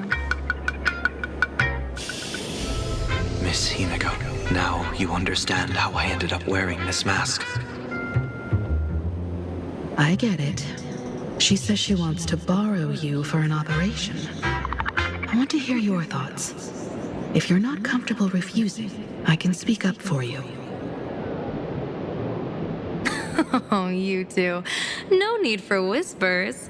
I can hear you loud and clear. How did you... Well, since the General heard us, would you mind telling us your reasons for doing this? I'm collecting variables. During this journey, I'll be acting as unpredictably and irrationally as possible. Don't be surprised. Some Arbiter Generals excel in battle with their wit and valor. Others master the art of forging weapons, and some guard the netherworld with their lives. I, however, fight for the Alliance by calculating and manipulating fate itself, peeking into the future. I'm here to discuss matters regarding the Anti-Destruction Alliance, and then I'll head to Astropolis for the vote. That's the real business. But according to the divination, this Arcadian world faces an extraordinary danger. When a bird's nest falls, no egg will remain unbroken. Are you saying we'll all perish along with plain Arcadia? What's going on here? Intel indicates that a serious Xianzhou criminal is attempting to join the Phantom Moon Games. This individual has been infected by the flesh of Shuhu, the emanator of the abundance, and is extremely dangerous. According to my interpretation, his long-suppressed violent nature will eventually become uncontrollable, bringing catastrophic disaster to everyone. There's no way he could do that. That's the divination's answer. Rather than asking whether he could, we should ask, how would he do it? My divination shows dragons clash in the wilderness, their ichor dark and yellow. While the term dragon clash could simply mean fierce battle, could it be foreshadowing a great calamity from your conflict with Blade? Perhaps this prophecy has other interpretations, but with my limited intel right now, I have to prioritize Blade, this most volatile and dangerous factor. I've heard that different interpretations of prophecies can lead to completely opposite outcomes. Until things become clearer, it's better to reserve judgment. Let's put that aside for now. In any case, I've brought along a creation forged by Blade himself. If things get out of hand, it might temporarily restore his sanity, giving us a brief chance at victory. What is it? I'm sorry, but fate has shifted once again. I must take my leave. To put everyone on the Express at ease, I solemnly swear that Mr. Sunday won't be obligated to do anything for the Xianzhou. On the contrary, our delegation will give him every ounce of aid within our power. What did you say, General? Aid within our power? She's gone. Whoa, that was quick. Madame Yao must be really busy. Has she vanished into thin air like this before? Yes. I don't know the details myself. With Madame Yao, it often happens and no one knows when she'll return. She doesn't do it on purpose. Allow me to apologize on her behalf. No worries. At least we know what the Xianzhou is up to. Right now, 2 companions from the Express are still trapped somewhere. He and I must head to the tavern to uncover some clues.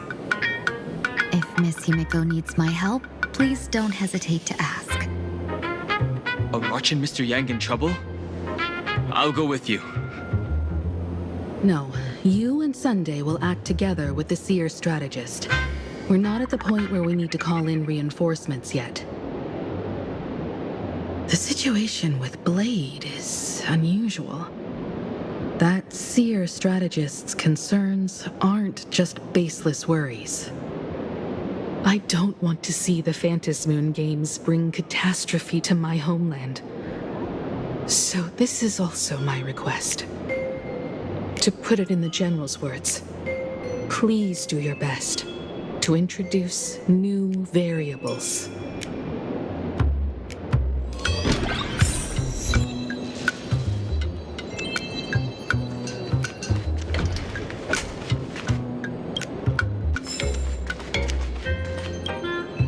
Greetings, Benefactor. It's been many days since we met in Penacony, and I've been thinking of you day and night.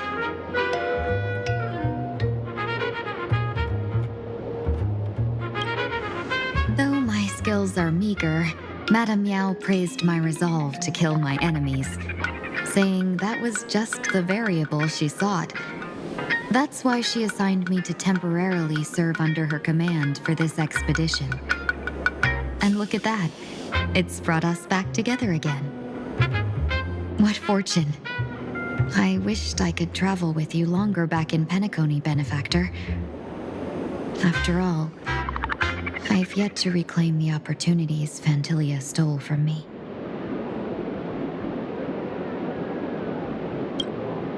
Hard to say.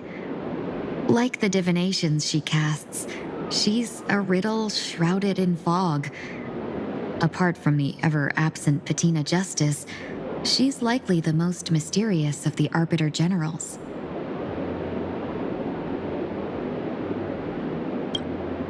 I'm sure there's no mortal danger.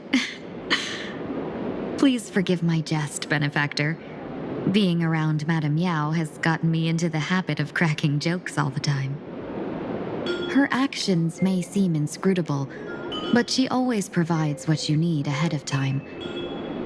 That's why even those who grumble still carry out her orders with diligence. In truth, doesn't she seem more like a shrewd merchant than a diviner? But then, when have any Arbiter Generals ever been ordinary?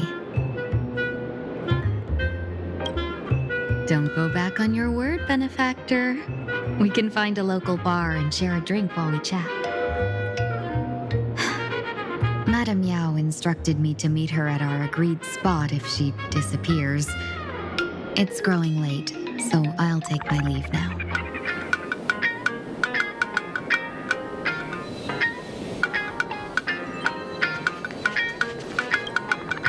I understand Miss Himiko's intentions.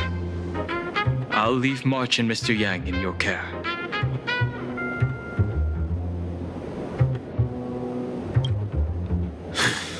Blade's appearance means the Stellaron hunters are also on the move in this world. From everything we've seen, this mission to play in Arcadia is of the utmost importance. I will accompany General Yao Guang to uncover the Stellaron hunters' schemes. Whatever happens this time, I hope it won't put any of you in danger. I'll do my best to make sure of that.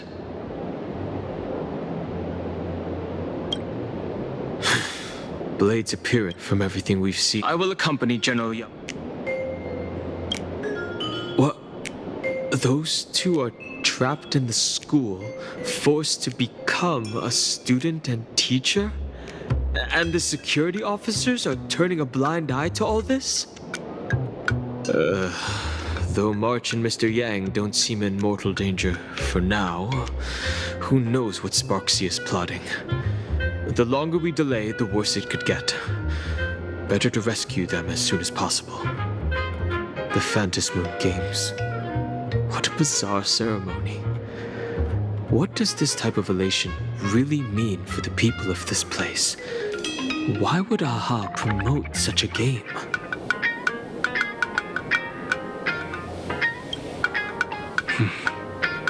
Whatever happens, keep me posted on how things go.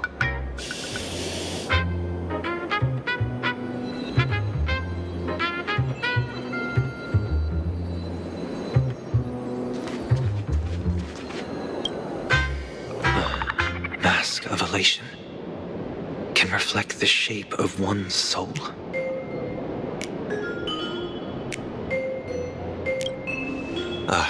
Sure.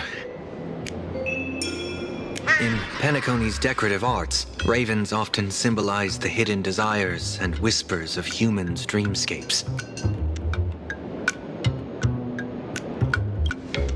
Don't worry, I once tried to ascend to godhood myself. I won't be dazzled by the honor of an audience with a deity. Taking part in this grand event is also about gaining a deeper understanding of this Arcadia. Just as one cannot miss the Charmony Festival when visiting Penacony.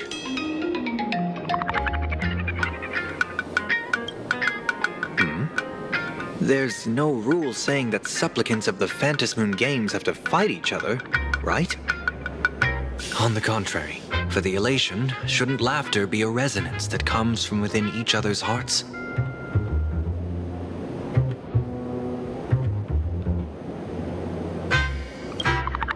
After putting it on, I seem to hear curious voices. The mask whispers to me, urging me to show my elation to the god, to create miracles that will make the people of the Arcadia laugh with joy.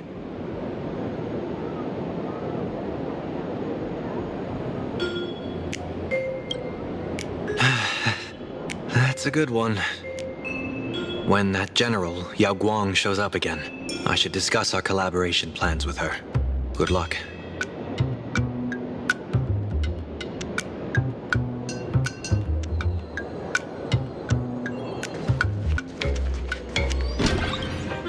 The IPC, masked fools, a Cienjo general, the Stellaron hunters, and the Nameless. Some came for the Alliance. Some for the Eon's game. Whatever their reasons, a storm is brewing in the skies over this world. But at least we got some good news. Sunday has joined the Phantom Moon Games. He can help us in our showdown against Sparksy. Let's rendezvous with Sparkle at the tavern. We must uncover why Sparksy entered the Phantom Moon Games, and what sort of Sparksicon she's got planned for Graphia Academy.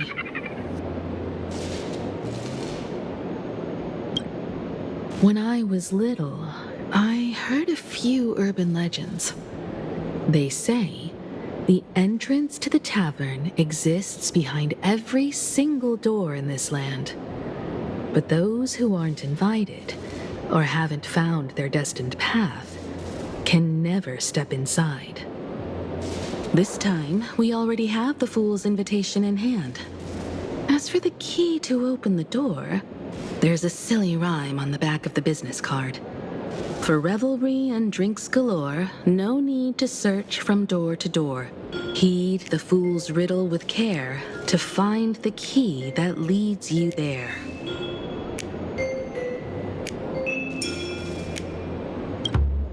So, about the Fool's riddle, got any leads?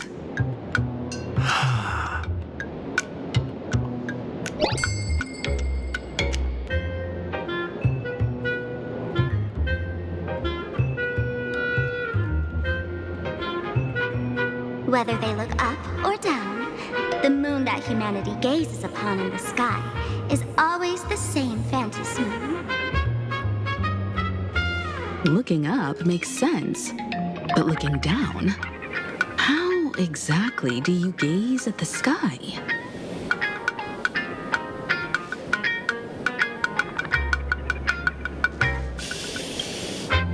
Oh, it seems fate ties you to the tavern. I get it now. The answer is Dovebrook.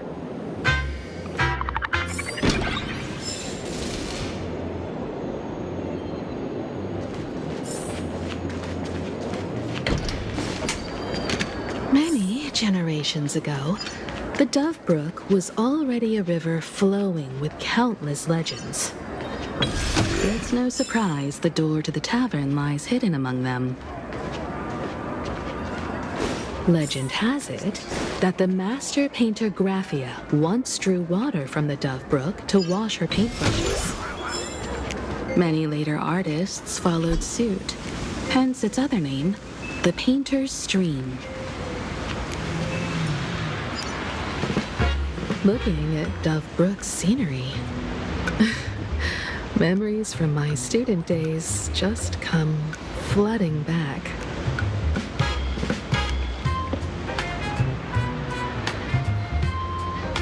They're not exactly interesting memories. Back then, Dovebrook District was teeming with gangs. There were hooligans running around everywhere, and some really loved messing with the students. I was taller than my peers, and happened to be training in martial arts. To stand up for my juniors, I would occasionally get into scraps with the thugs on the streets. The people who fell into the Dovebrook River would cover the surface like bean sprouts in noodle soup. It all feels like it was just yesterday.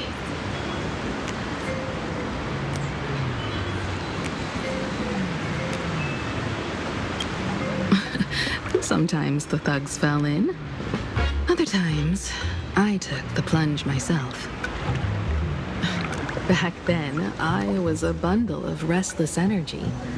The teachers always said I was like a wind-up toy that never stopped banging its drums and cymbals, stirring up a commotion wherever I went. In the blink of an eye, 15 years have passed. Hard to believe someone as reckless and willful as me became the navigator of the Astral Express. Now's not the time to wax sentimental. We've reached the banks of the Dovebrook. So, where's the tavern entrance hidden?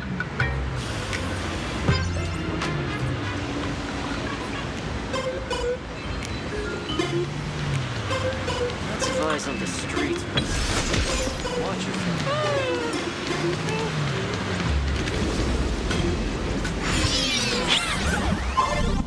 According to the business card, the tavern is near the Sinwish Syndicate headquarters. Let's check the other side of the river.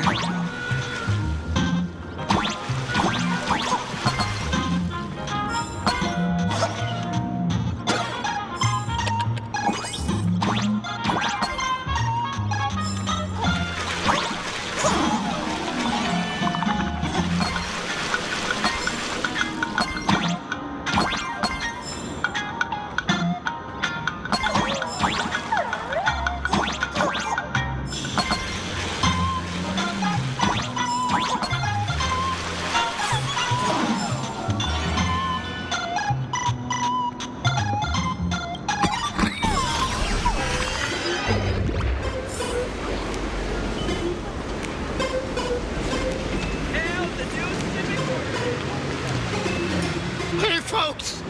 Have y'all heard the joke about the Dovebrook?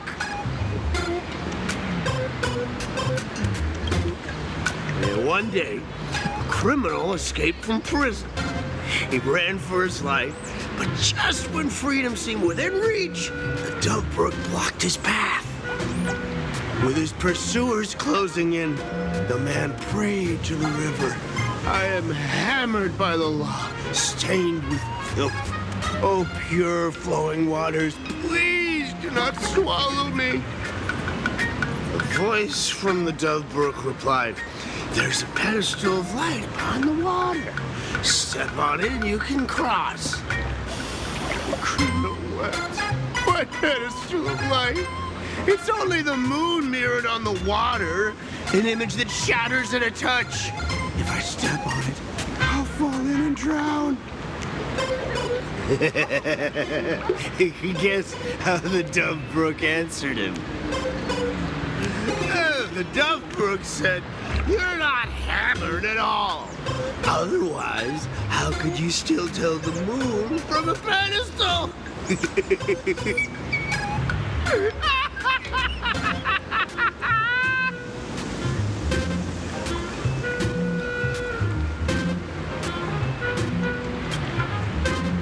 It's fine.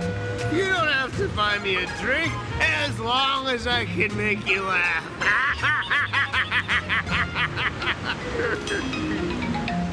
That joke sounds like a hint. Could he be a fool from the tavern? Maybe if we find the fragile moon he mentioned, we'll find the way into the tavern. The moon's reflection, so fragile it shatters at a touch. The moon's reflection, so fragile it shatters at a touch.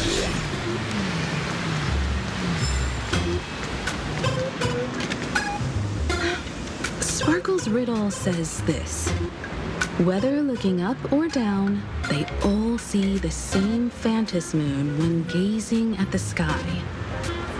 We've gazed at the sky already, so next...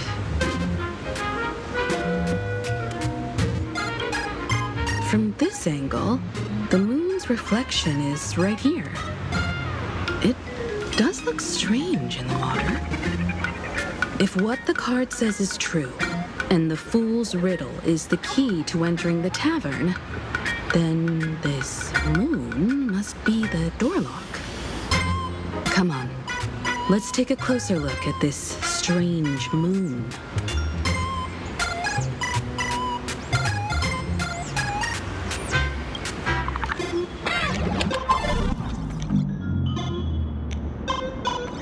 Keep going. Chase that moon's reflection.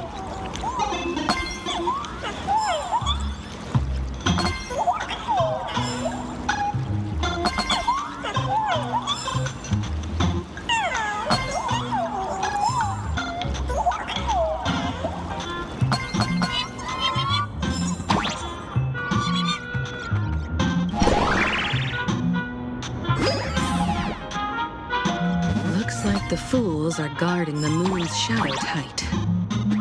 Find the switch and blast through the obstruction. Shatter the moon, and we're one step closer to the tavern.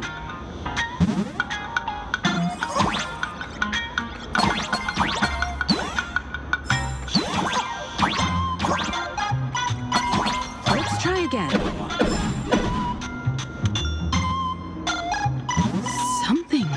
There. Is that a key?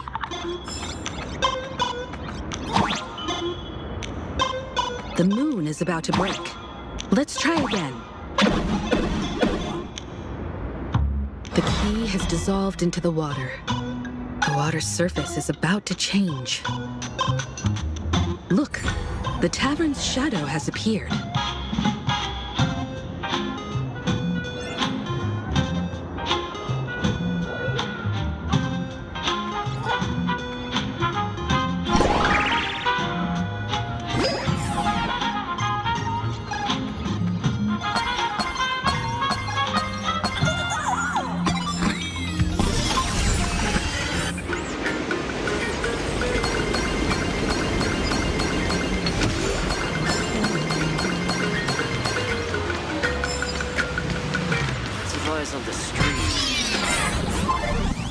If we follow this path ahead, we should reach the tavern.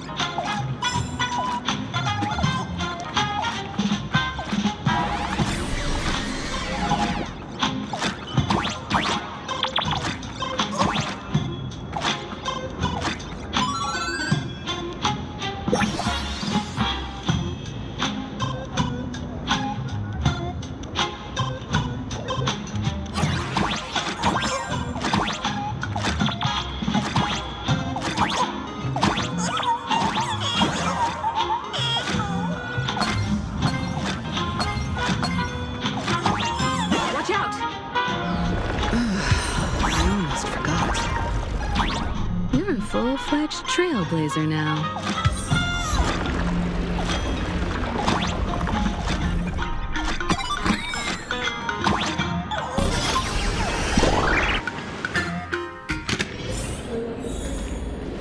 Welcome! Please laugh to your heart's content.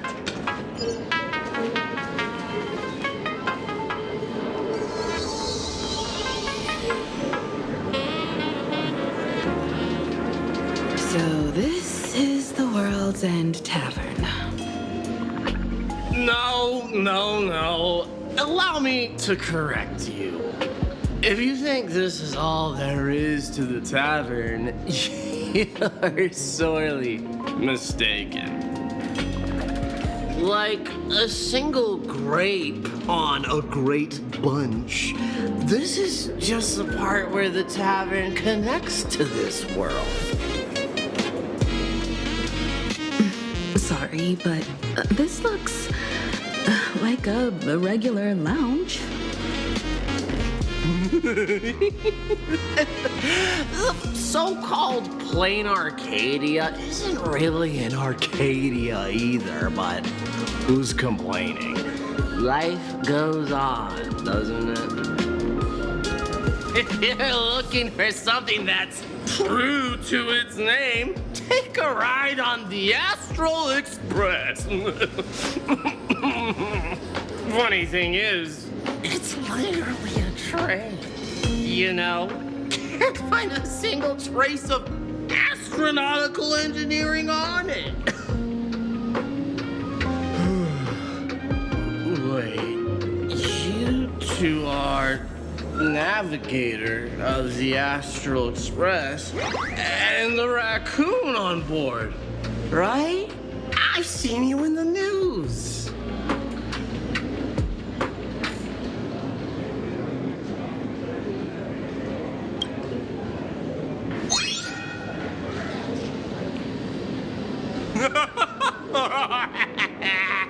Friends, a big shot is here. A real knee slapper incoming. Really?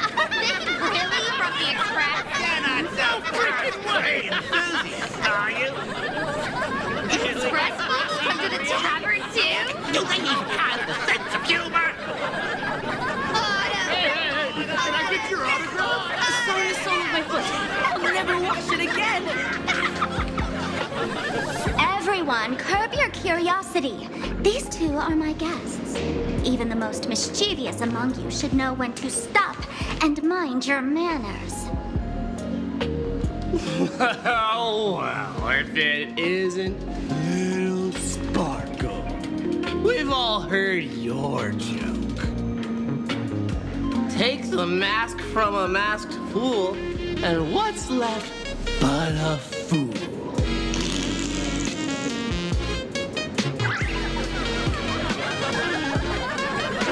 Oh my! Wouldn't a masked fool be better off without the fool? An empty mask sounds even better, no?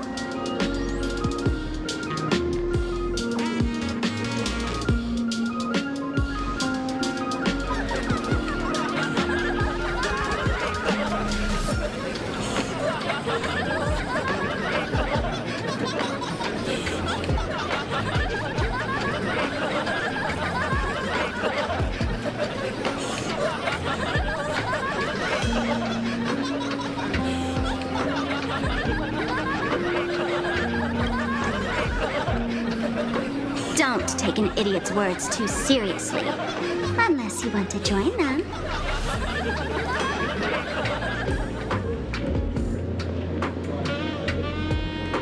All right, now I can finally entertain my guests without interruptions.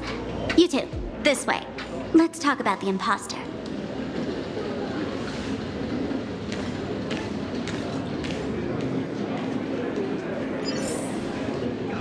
Please laugh to your heart's content. Give me the same old. Some dry jokes. Shake. All right, you two. First round's on me. What'll it be?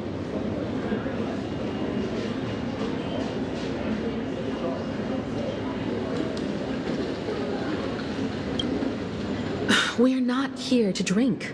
Time's ticking. Did you find anything on Sparksy? Don't pull a long face. You'll sour the vintage in the cask. While you were gone, diligent little Sparkle was gathering intel non-stop and didn't waste a single minute. Sparksy. She did come here disguised as me. I called Giovanni. You might not remember him. He's the poor sap who drew the short straw to manage the storage area recently. Old Gio told me that a week ago, I came here and took a few things. Among them was a vial of mimetic virus. A mimetic virus. No wonder she could take over Graphia Academy and distort Marge and Weld's cognition, making them believe they're a student and teacher.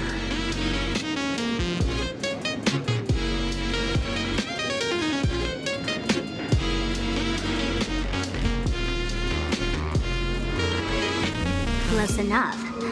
This so-called Sparksicon is a front for spreading a mimetic virus. Knowing that isn't enough, what type of mimetic virus is she spreading? What are the symptoms? We need more on her plans and actions before we can counter it. Thought of that already. So I visited a few friends and learned where the imposter's been haunting. To dig up details, we'll have to get hands-on. Lead the way, then.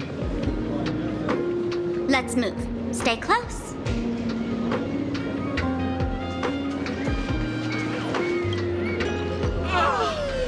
Abandon all despair, ye who enter. If If you want to pass, then amuse me. By the way, hate to ask, you're not Aha themselves, are you?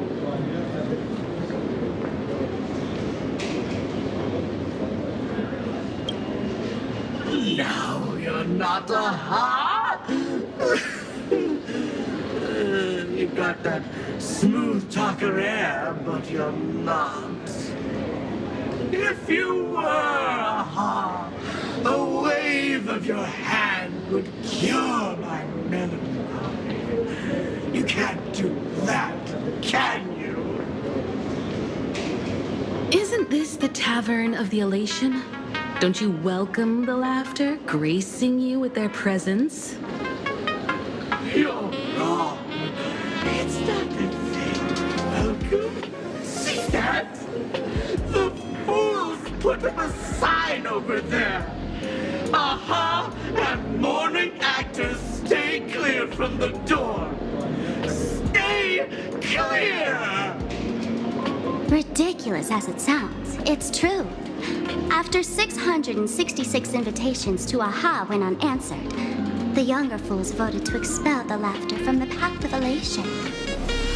Oh, I get it. It's like students expelling a teacher from a classroom. The action is meaningless. The message is loud and clear, though. All right, Mr. Doorway. I assure you that none of us three is Aha, and none is a morning actor. Oh, it's Sparkle. Is it really Sparkle? It's not someone else pretending to be Sparkle. I can't tell, and I don't care. Listen up, gray-haired lad. If you want me to open, pay the toll with saying a joke. I've been waiting for the one joke that can cure my melancholy. Now, amuse me.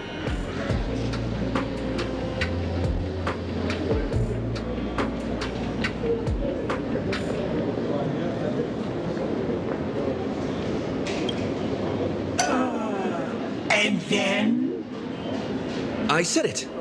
A joke. Oh, poor child. A bad joke is more pitiful than melancholy.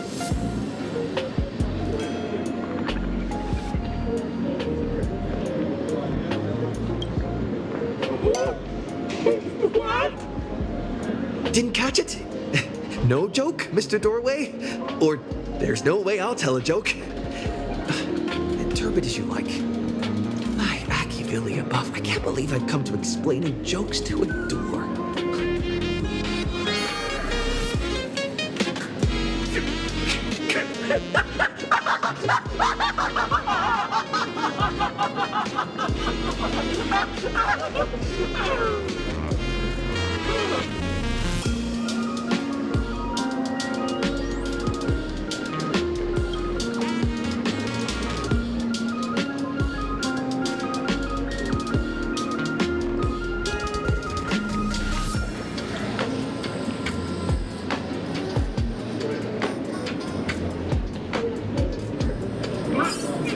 What are you going to do?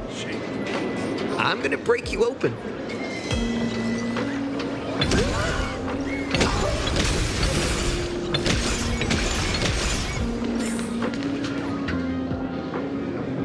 Didn't expect you to have the pull to get me into the tavern.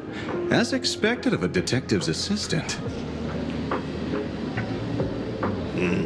Back when I still had a sense of humor, a fool gave me an invitation. You can thank him for that. You're really going to see the Stellaron Hunter case through? They can only pay you in dirty money, you know. What else can I do? The boys need the money. Credits aren't black or white, they're ones and zeros. All right, I reached out to Costide. He said that one of the 3 people who stole the mask looked familiar. He might have seen them in the news. Based on his description, I spent ages sketching the suspect's portrait.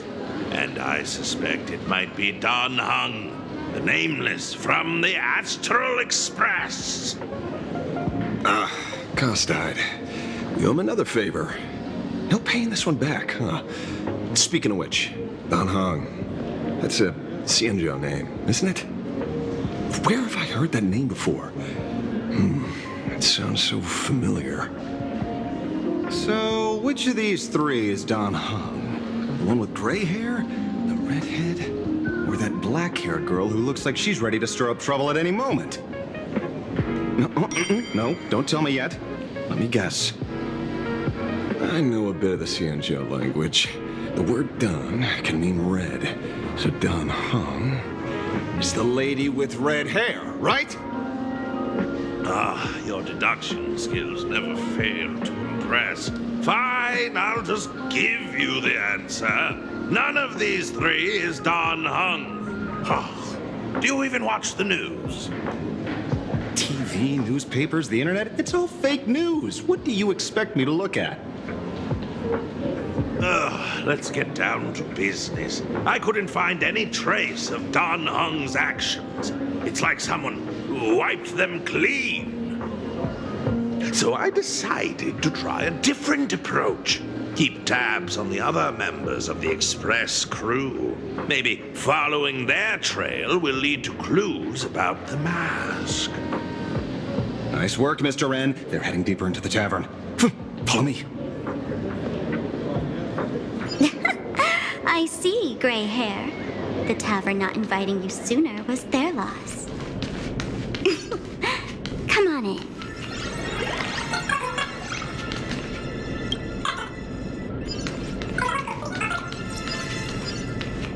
Is the drink in these barrels really brewed from jokes?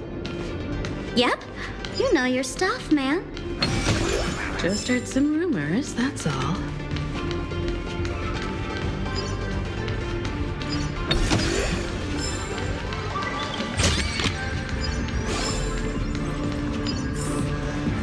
Where's this? Ta-da! Welcome to the dazzling lights of the Bliss Star. The heart of the tavern, plain Arcadia's dazzling dance floor. There are some tasteless masked fools who consider this place the secret to keeping the laughter going. If life's cruel, don't beg for fairness. Dance! Shake away that sadness until it's all well mixed with the joy in your body.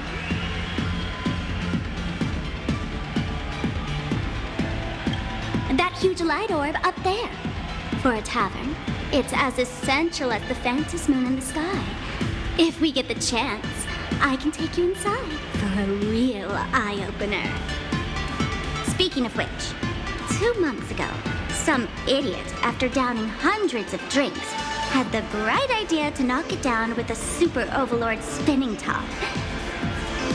So, we had to reinforce the Bliss Star with a steel frame around it and seal it inside the world in canvas.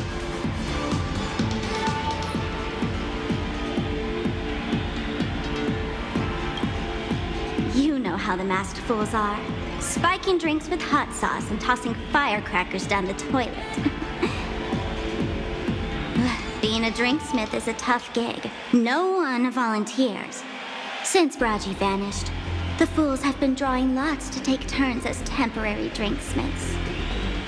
This fool you're talking about, it wouldn't happen to be Sparksy, would it? If it were, I'd already be tied to that light orb as the scapegoat. Anyway, the next stop is the Golden Confessional. The eyewitness says Sparksy was there. The Golden Confessional? What kind of place is that? A place where you can let go of all your worries. Well, words won't do it justice. Let's go see it for yourself.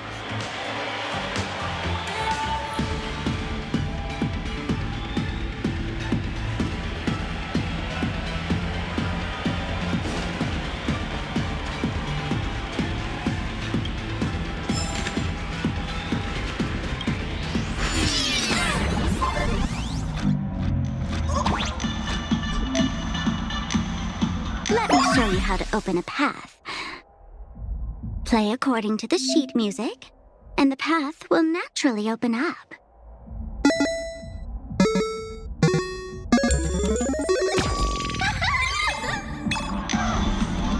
The steel frame actually opened.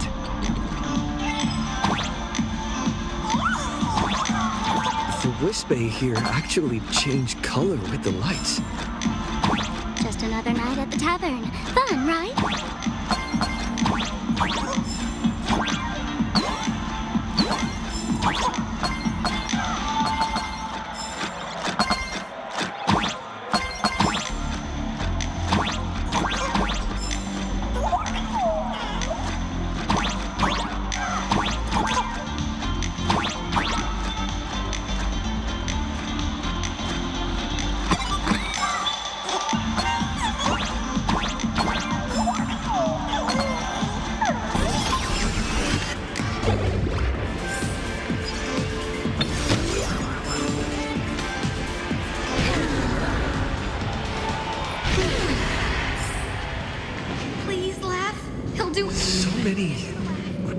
Sinks? Why bring us here?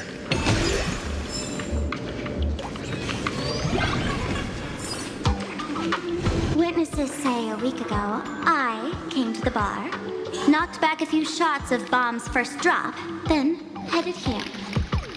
The Golden Confessional is an emergency shelter for fools who've had one drink too many. Here, we shed our excess baggage before marching light-footed into the next second.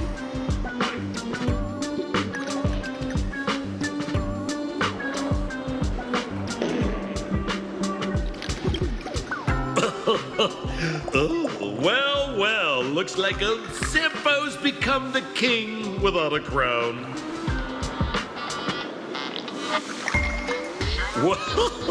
Well, if it isn't my old friend. Sparkle said you be coming to the tavern. Old Sampo's heart is bursting with joy. And a teensy bit of sorrow. How did Sparkle beat me to inviting my #1 buddy to the tavern for a drink?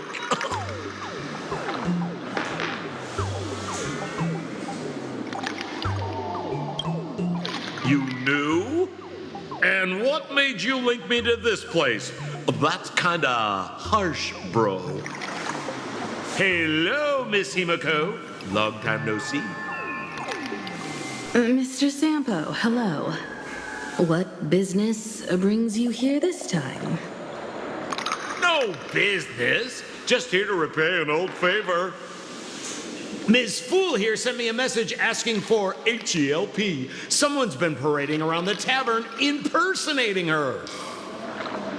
Well, now, this is some juicy news. Miss Sparkle's usually the one impersonating others, but look how the tables have turned. The trickster's getting a taste of her own medicine. Shush, Sampo. I brought you here to repay a favor, not to gossip about me. Oh, I've suffered the embarrassment of losing my mask myself. Thanks to Miss Sparkle's mercy, I didn't end up stranded, so here I am today, ready to help you out. No questions asked. All right, then. Let's get to work. Get to work? What are we doing? Naturally, we'll fish around in these thrones where humans dump their worries and find the worries that Miss Sparksy left behind. You want us to unclog your toilet?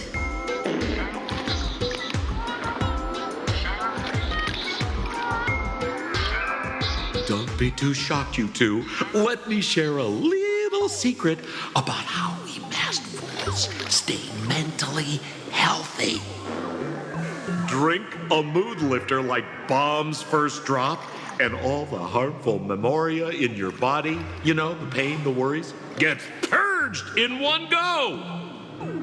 That's how fools pull pranks and have a blast without a shred of guilt. So, all that Memoria has settled under this bathroom. And you want to sift through it to find Sparksy's worries and catch her thoughts before she acts? If luck's on our side, maybe we'll even dig up the secret to beating her. What's wrong, ma'am? You don't look so hot. I've got no objection to the task, but doing this barehanded, I refuse. Oh, don't worry. When has old Sempo ever come unprepared? Trust me, I won't let you get off that easy. Emotional impact drill. Oh, sorry. Wrong gadget. Oh, this one. Hey, have you heard of a dowsing rod? Well, forget it. I'll spare you the theory. Oh, I tuned the drill bit to resonate with Sparkle's temperament. It'll drill out Memoria fountains with similar emotions. But fair warning, use it carefully. It's been a week since Sparksy was here. Keep your guard up in case something else comes bursting out.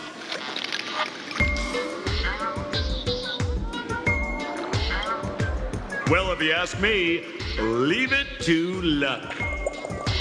We don't have time for luck. My radar says that pompous imposter would pick the highest spot to vent. Exactly. The Golden Throne. Give it a try. Bro, pick a spot to drill and start mining that gold.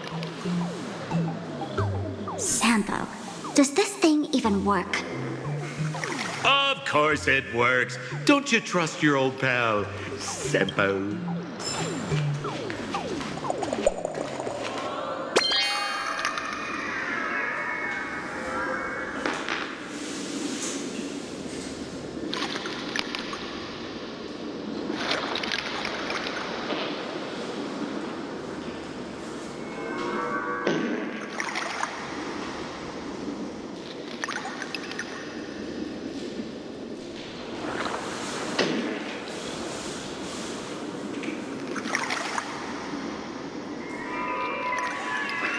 Sampo? How did you get up there just now? All right! Silly me. Through that pipe on the side.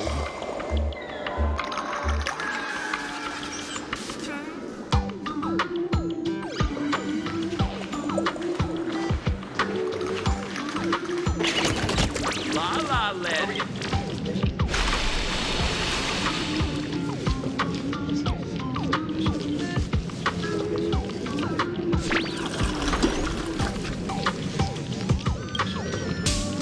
Watch out, bro! Must be some weird thing a fool dumped into the sewers, huh?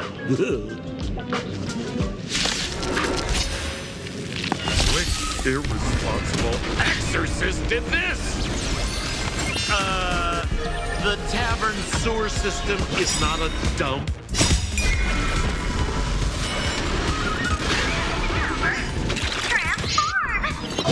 You just don't learn.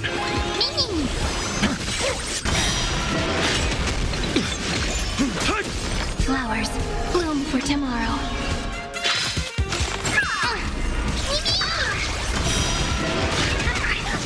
For tomorrow. La La Land. Reach the end of the story in your own way.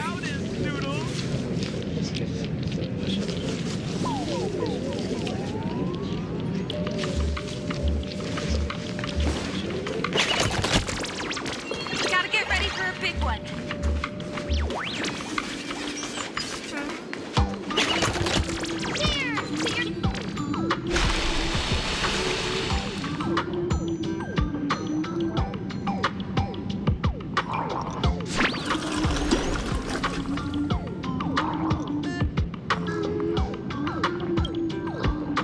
What? That doesn't seem like something she'd be worried about. After going through all this trouble to sneak in, thought I'd go down in a blaze of glory if I got caught. What the heck is going on with this place? Have the masked fools really fallen this far? Me? I'm a morning actor. Isn't it obvious?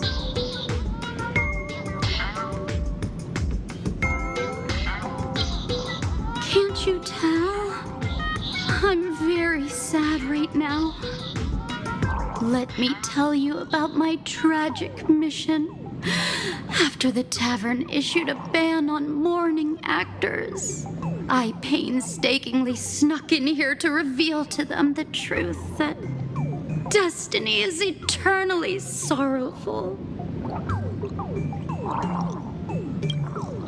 I failed. I smashed every obstacle during the infiltration, only for the outcome to smash me. Yesterday, I went on stage at the bar and revealed my true identity to everyone and told them a tragic tale, bracing myself for their harshest punishment and farthest exile. But these fools kept whistling from below, and some bought me several rounds. Someone even came up on stage to hug me, praising me as the unprecedented masked fool. This is utterly humiliating. Today's bad taste joke.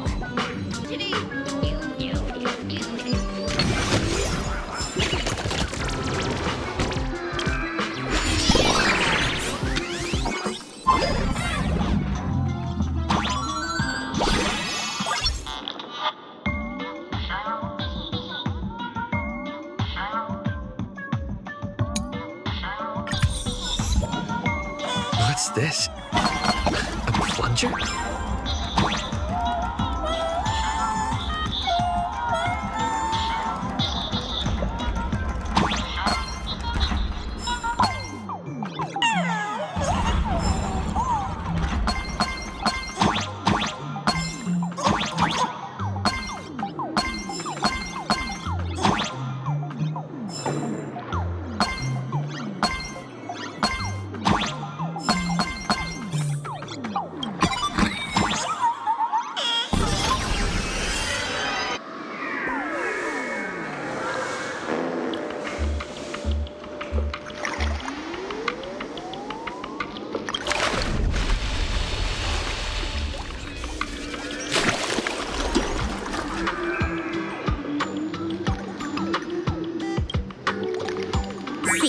What did I tell you? The imposter's worries have appeared.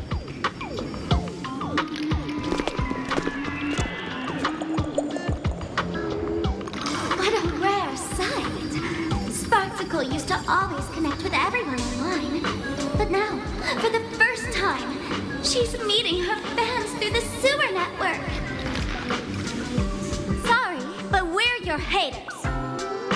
Come clean now. What are you planning to do with that mimetic virus you stole? Use Sparksicon as a front to turn everyone into mindless zombies or dancing monkeys? How could I ever harm my dearest, most beloved fans? You took an entire school of teachers and students hostage and turned them into your puppets to help you enter the Phantasmoon games. You're going to argue that you did it all for them? Of course I did. From the very first day I was created, I've been doing exactly what my creator asked of me. Listening to every fan's questions, empathizing with their pain and troubles. They feel insecure about being ordinary, cry when ignored by those they like, and strive to stand out because they desperately want others' approval. Sparksy hears every wish, and she answers. During these Phantasmoon games, I'll will grant their wishes through the ceremony of the Master of Elation.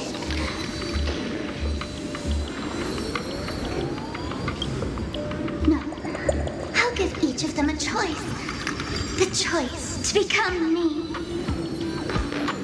Because deep down, every one of them longs to become Sparksy. To wear this dazzling mask, capture the internet's attention, and bask in praise. You must have heard that saying. In the future, everyone gets their 15 minutes of fame. Now, that moment has come. Sparksicon will turn every spectator into me! For reals? She plans to use a memetic virus to turn everyone into herself? Oh, the answer was right there in the riddle all along. You know, I gotta say, that's very Sparkle. As expected of my imposter, you're absolutely bonkers! Sis, is now the time to be tooting your own horn, just thinking about being turned into a copy of you? Oh, I can't even force a smile. Oh? And who gets to define elation? The laughter, the fools, the IPC, or every me seeking joy on the Arcadian internet? Contrary to popular belief, the masters of the Phantasmoon games were never us, the supplicants, but the spectators watching us. Sadly, the Interastral Peace Network showed people other worlds in the cosmos. Once horizons widen, expectations climb. Nothing they hear or see feels fresh, interesting, or thrilling enough. And everyone fears that they're outdated, uninteresting, or unexciting in others' eyes. So the world's like a derailed train, racing toward thrills and madness. Nameless of the Astral Express. Am I wrong?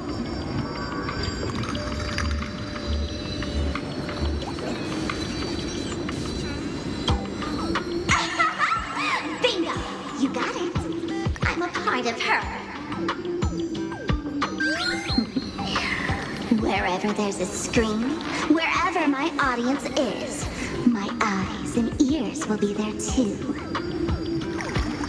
I want to see how far you in this outdated model can go. The harder you struggle, the more spectacular it'll be when I live stream the Astral Express crew's derailment at Sparksicon! I'm looking forward to your resistance, Nameless. Oh, heads up, everyone! She's getting serious.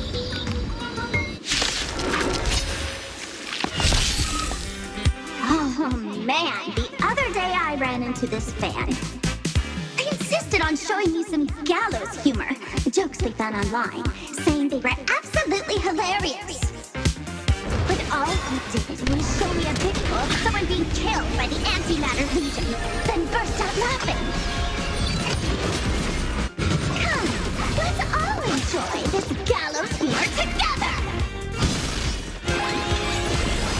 Tomorrow! Soaring above the lands, this is permanent! We can do anything!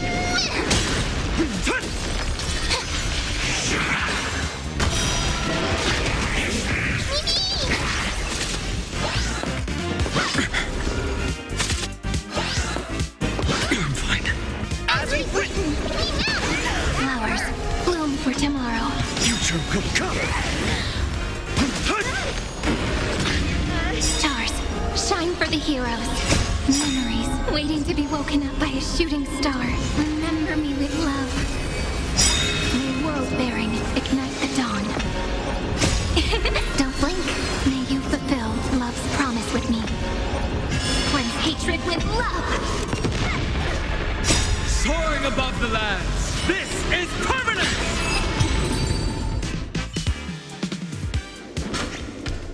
Listen, Sparkle. You only asked me to do your dirty work, but you never said anything about being your thug. You owe me compensation for emotional damage. Everyone's going to become me soon. Sampo, crawl out of your money pit for a moment, will you? To think, plain Arcadia's elation would end up like this. Back when I still lived in this place, the internet was just for sharing information.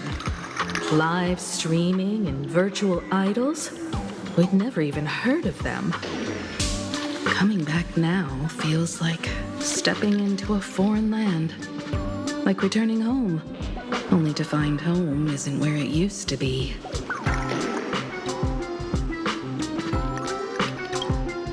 It's just madness wrapped in a cheerful shell. She's convinced that we'll be powerless to stop her plan, even if we know what it is. But I'm not ready to roll over just yet. I know. Even I don't want to turn into that phony's lookalike. Though, we're not that different. Since the fools stash dangerous things like mimetic viruses in the tavern, I assume they must have also prepared some countermeasures? Ma'am, you give us fools too much credit. This is the tavern, not the well-ordered Herta space station. But I do know a place. With some luck, we might find a mimetic virus cleanup expert. All right. Now that you folks have a lead and no shortage of fighting spirit, old Sempo's calling it a day.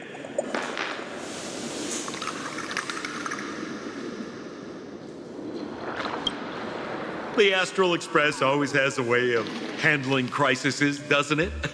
With big shots here, a sidekick like me doesn't need to steal the spotlight. Oh, if you run into trouble, you can always ring old Sempo then. I'll even give you folks a special discount, sort of. Well then, farewell, everyone. So, where are we heading next? Let's check out Fatal Joke. Fatal Joke? What kind of place is that? Maybe...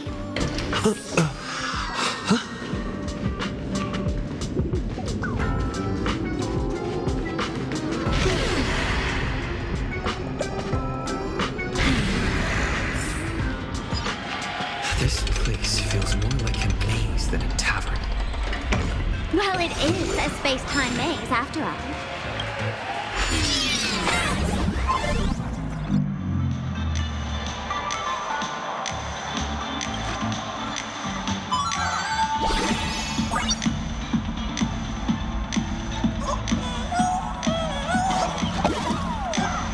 Man, I really wish we had one of these light orbs on the Express.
Why is there a hospital hidden inside the tavern? Well, because those who can become fools are all a bit sick in the head. Not your regular headaches and fevers, but matters of the heart. Every time someone goes bonkers and stirs up trouble in the tavern, like scattering nosewalker parasite ticks in every corner, or spiking the beer barrels with truth serum that makes people spew insults. For each time the whole place goes topsy-turvy, there's always some fool who, in the spirit of elation, volunteers to treat them. Yep, they get sent right here to Fatal Joke. Strange. Why isn't there even a fake doctor around today?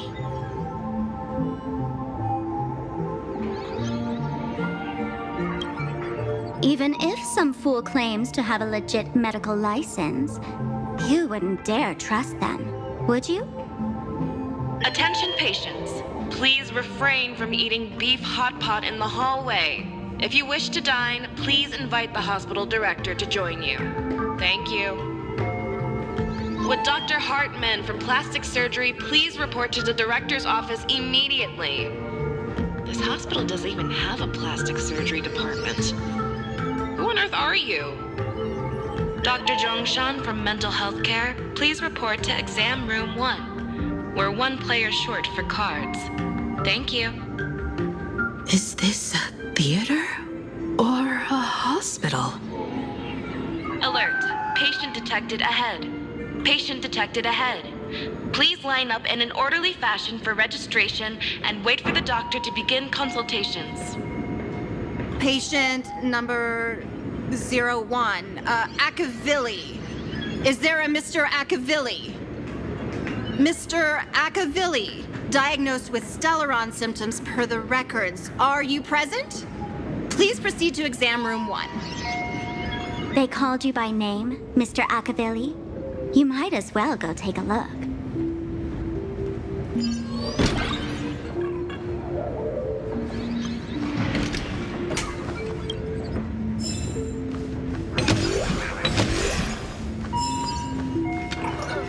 I'm extra sick. It'd be so funny if you were Mr. David Day in Ward 4, please complete your discharge.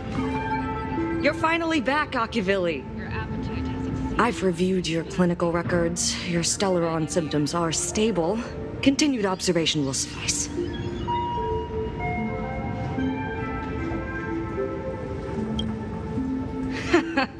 Talk about fate. Ever since our little escapade with the Unshackled on the Xianzhou, I've been wondering when someone as interesting as you would grace our tavern. Next time you come to the bar, I'll treat you to a drink with topology olives and Barnsley fractal pepper. Good news for you. You don't need to rush into treatment just yet. Though I can't say the same for Miss Sparkle over there. Patient number 02, Miss Sparkle, please come in. Hello there, Miss Sparkle. You're one of the few who didn't mistake me for that imposter, Doctor. But just a reminder, yours truly isn't sick. I'm perfectly healthy.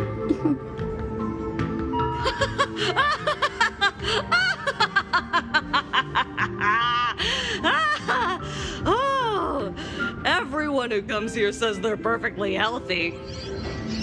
I've seen so many patients, and you're among the most severe. I could already make an initial diagnosis at first glance. Your ailment is loss of self. If someone can transform into 10,000 characters, would she still remember her original self? Good question. But if someone could become 10,000 characters, does the original even matter anymore? By the way, Doc, are you familiar with any treatment protocols for mimetic viruses? Mimetic viruses. I've heard about it. The city sent over a few cases. The patients had one thing in common. They were all heavy internet users. The medical records are in the room.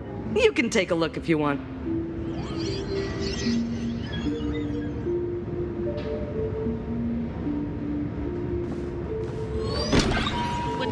Is this Dual-Mention City? How is that possible? The tavern's spatial structure is bizarre to begin with. It's not that strange to see Dual-Mention City here.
No way. Are these General Yao Guang's medical records?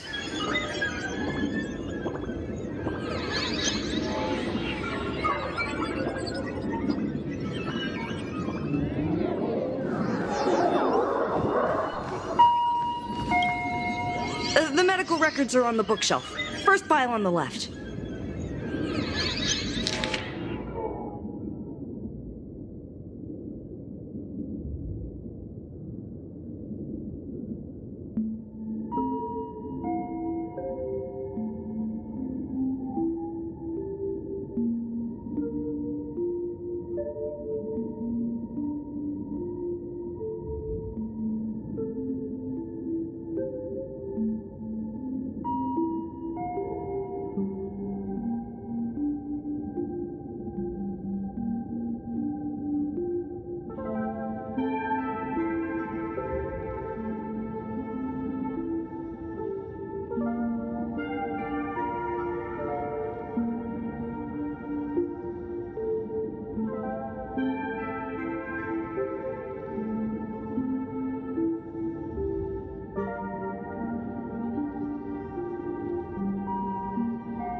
Are there already victims in the city?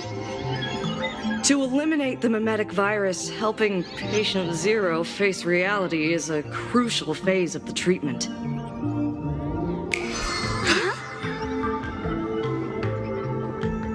What's happening?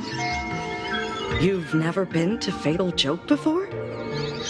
That's not surprising. I don't spend much time at the tavern. And to reiterate, I'm perfectly healthy. I love patients who deny their illness. I'll personally shatter their self-confidence. Miss Sparkle, I'm going to write up a detailed diagnosis report for you. In the meantime, why don't you chat with your fellow patients who share your affliction?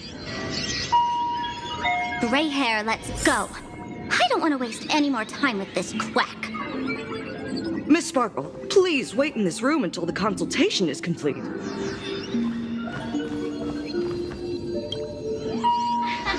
Sparkle, you're back! You seem happy.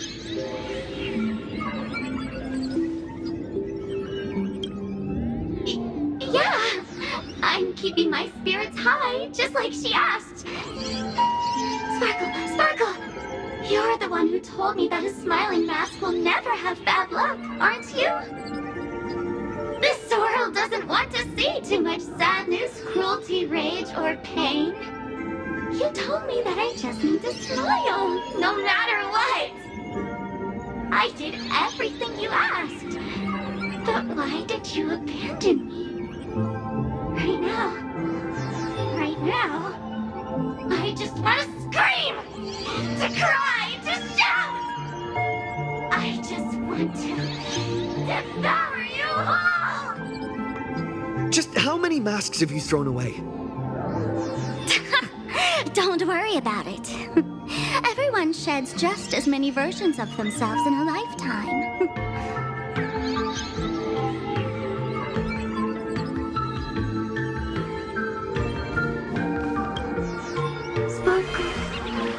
Do you still remember me? More people got my name right today than in the past week. I'm so touched. I am your original mask. The Sparkle Roll mask. The archetype of a bright maiden doomed for a short life. The avenger who perishes with her nemesis. The lover who dies for love. The young artist driven to madness. You used me to win fame, applause, and countless eager gazes. So why would you cruelly cast me aside? Please, wear me once more. The worst thing an actor should do is be tied down to one type of role. Do yourself a favor and stay down. The diagnosis results are in, Miss Sparkle.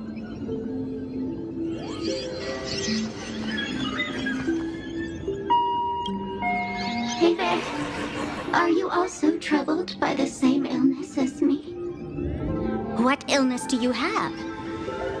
I once suffered from a disease called Fool. A masked fool named Sparkle grew out of me, slowly becoming one with me. She used me to bear all the pain caused by her performances, left me battered and bruised, while she slipped away from everything. But I was lucky enough to find this tumor called Sparkle.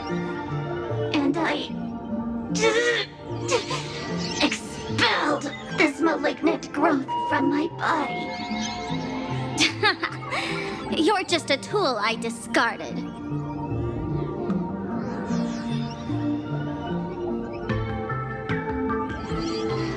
Attention, patients. Miss Sparkle, I have your results. Your main components are madness, humor, and a theatrical personality. Unfortunately, the proportions are badly imbalanced. You're beyond saving.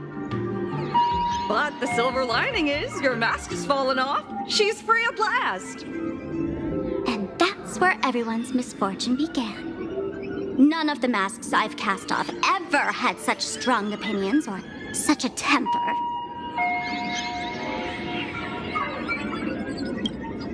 She no longer needs to be corroded by your cancer of rationality. Now she can do anything that you wanted to do but didn't dare to do. Ha! As if there's anything Miss Sparkle wouldn't dare to do. For example, you don't dare wear any one mask for too long. Like a butterfly shedding old skin, you keep discarding every mask just so you won't be defined or bound by them. You're afraid to stop, to be stuck in some stereotype. You're afraid that one day you won't be elating enough. That's why you drew Miss Sparksy and became her online. As a dazzling mask, everyone confides in her. Everyone wants to be her. Everyone feeds her their clever ideas. You thought this would inject new life into your elation. But sadly, once the mask is on you, you become its accessory. People care only about the image the mask paints. No one cares about the you beneath. And that is why she came to life. Human recognition and desire will flow through the internet, providing nourishment for her to bloom. She'll become a bewitching flower, conforming to everyone's wishes, letting them wear her, become her, and blossom across all of plain Arcadia. What a beautiful sight. Stop? You mean treat? Yes? Cremate Sparkle. That's the best treatment I can prescribe. And here I thought you had something clever. After all, there's only one radical cure for all suffering. Make oneself disappear, right? Miss Sparkle, don't think I'm joking around with you. I only misbehave outside the tavern. But here, I am a doctor, without quotation marks. My treatment is real and effective. Generally, when a fool vanishes, their mask loses its power and becomes a dead thing. You're two sides of the same coin, after all. But as for Sparksy, I can't say for sure. During SparksyCon, she'll be worn by millions of ordinary people in plain Arcadia, feeding her with sustenance and strength. Your window of opportunity is therefore fleeting. Go on, lie down on that bed and say goodbye to your friends. Press that button and the nurse will come wheel you away. There's a door in the tavern that absolutely positively leads to a still-burning star in Siduni Rama. The nurse will send you there, and that'll be the end of it. And if I say no? Then I'll have to be impolite.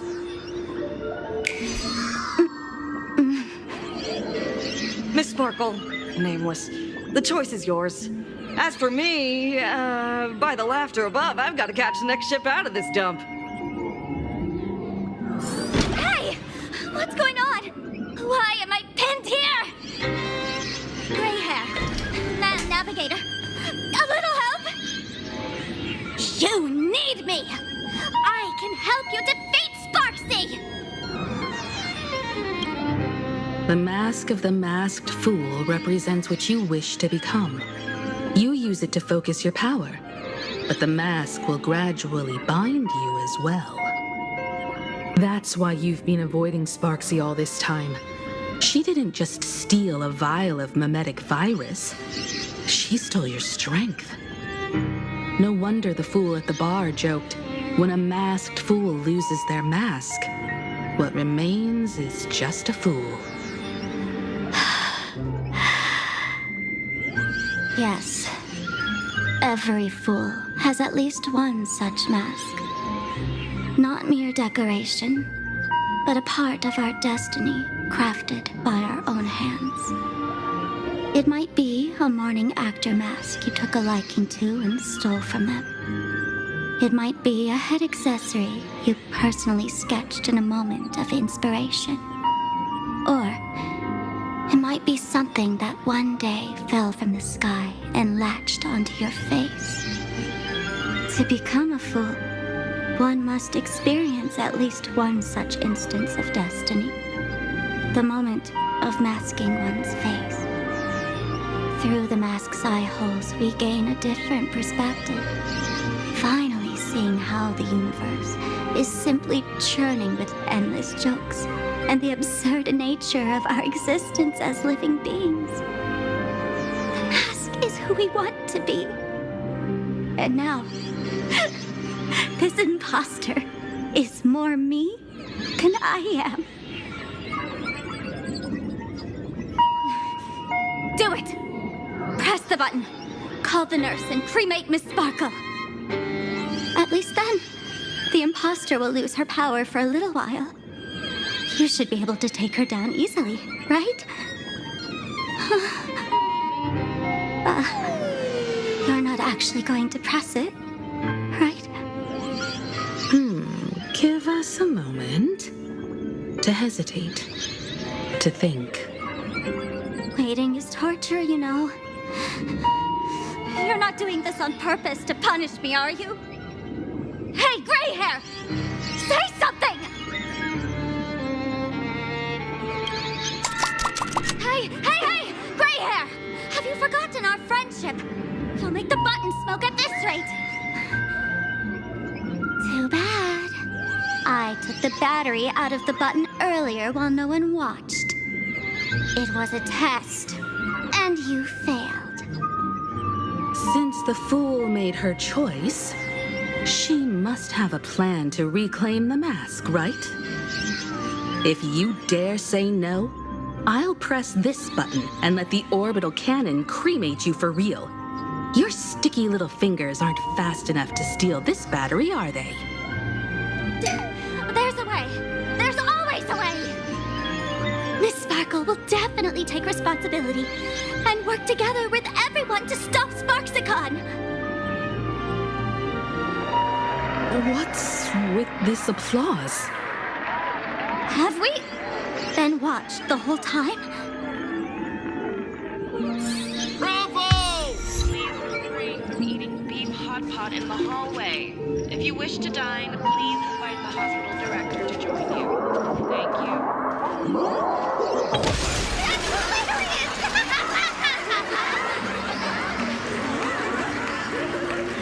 So the audience watched our every move in that treatment? Is this a hospital or a theater? That's life for you. While there's life, there's judgment.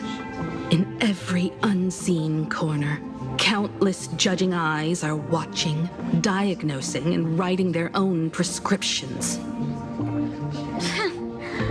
I must admit, Fatal Joke is a fascinating place. Real shame I didn't come check it out earlier. Ignore the spectators. They're just here for laughs. They won't help and couldn't if they tried. You said you had a way to stop Sparksy. Let's hear it. What's the plan? I've got a few anti-sparkle weapons in my collection.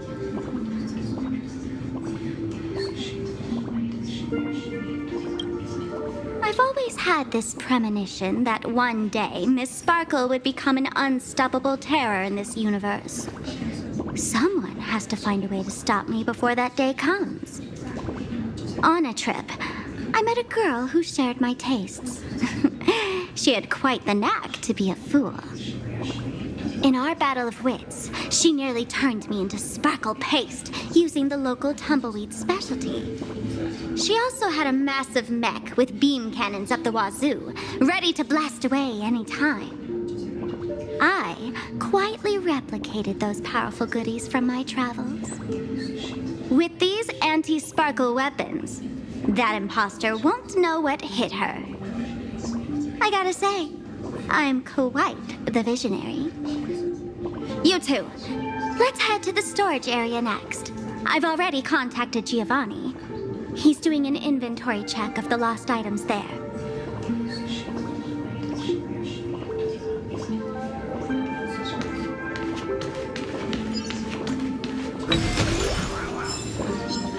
This is too much already. This is the stage where no one can predict the joke.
We can do anything! Mountains will rise! A future will come! A new end! That kind of...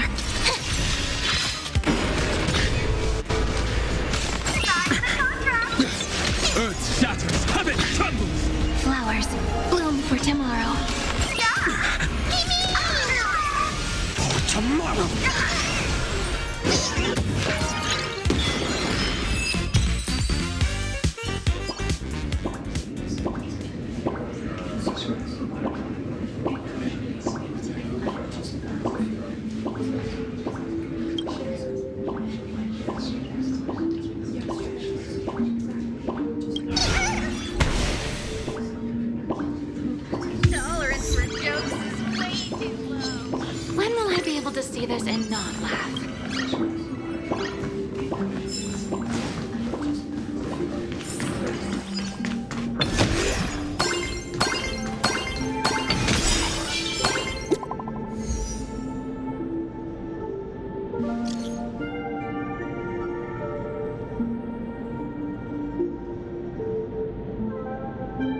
tell from the school.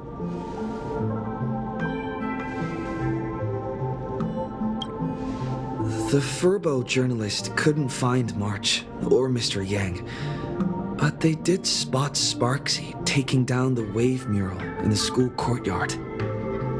Oh? That's noteworthy. Looks like Sparksy is busy making preparations too. But why do all this? Never mind her for now. Let's check out the Fool's storage area.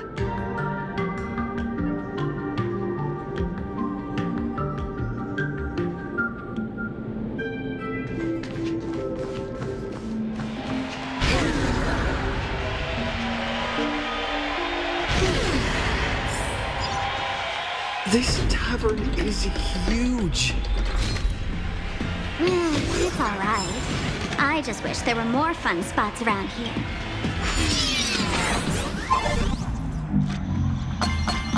Wait, there are that many people under the dance floor?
Up there. Working my tail off for you, tallying the losses. Wait, who'd you bring with you? Oh, it's Mr. Trailblazer. I knew you'd step into the tavern and become one of us someday. Those with the makings of masked fools are naturally drawn to one another. You sure know quite a few fools. Ah, and the lovely lady behind you. You must be Miss Himiko, navigator of the Express. A pleasure to meet you. Mr. Giovanni, just call me Himiko. Normally only fools may enter, but since Sparkle brought you, and you are practically an old friend, I can make an exception as the caretaker. Let me show you around. Gio, cut the spiel. Sampo says you recite that intro so often he's grown calluses on his ears. Want the Fool's treasures, souvenirs, and prank gear? Come to the Grand Treasury Storage. They've stashed everything here. You stole my line again.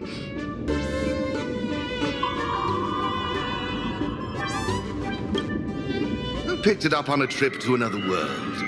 You've heard this phrase too, haven't you? I'll admit it's catchy. That's why I used it as a slogan. Storage area visits went up by 26% after that. Business first. Did you see my pickup message I sent? Where's my stored anti-sparkle weapons? Your storage list is a total mess. You never leave any notes. If I hadn't been called to audit, who'd know how many surprises you got stashed away? As for the anti-sparkle weapons, oh, I'd love to know what on earth that's supposed to be. Why don't you go in and look for yourself? As requested, I've linked the vault entrance to your collection room. Gio, did the imposter leave this behind? How should I know? I've been doing inventory all this time. I only just now noticed something fishy about this thing. Huh? What's this? Whoa. That's one massive stellar jade. Let's go in and take a look.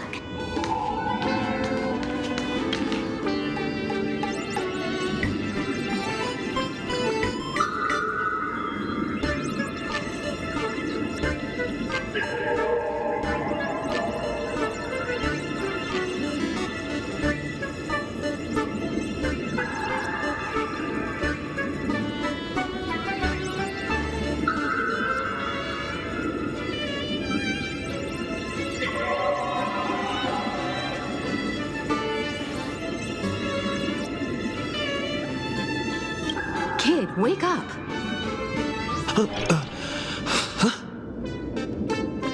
This rock is dangerous. Dangerous? I'll smash it with one swing.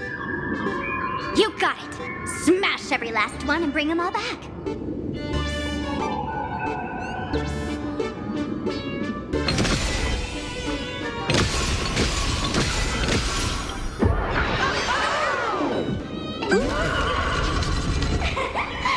Stellar Jade is the perfect bait for catching the nameless. How generous of you. First time I've seen a thief steal something and leave something even more valuable in the vault. Isn't this exactly the type of phantom thief flair we masked fools adore? Remove a carefully curated piece and leave a gift in place to soothe the owner. A jumbo-sized stellar jade is surely worth a jar of mimetic virus and a few anti-sparkle weapons, wouldn't you say? And you stole my other prized pieces too? That worthless junk? Consider it a complimentary vault cleaning. Before SparksCon begins, I'd like a little warm-up entertainment. Old model and the nameless. You should be able to break out of this room, right? Don't disappoint me now!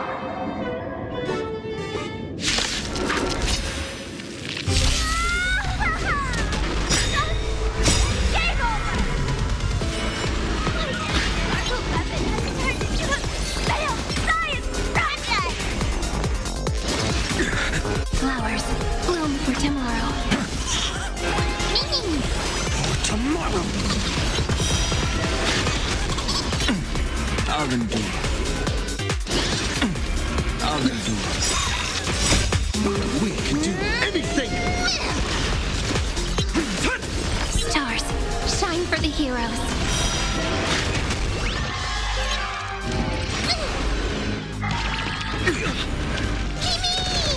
As we've written! Flowers bloom for tomorrow. Future will come! Memories waiting to be woken up by a shooting star.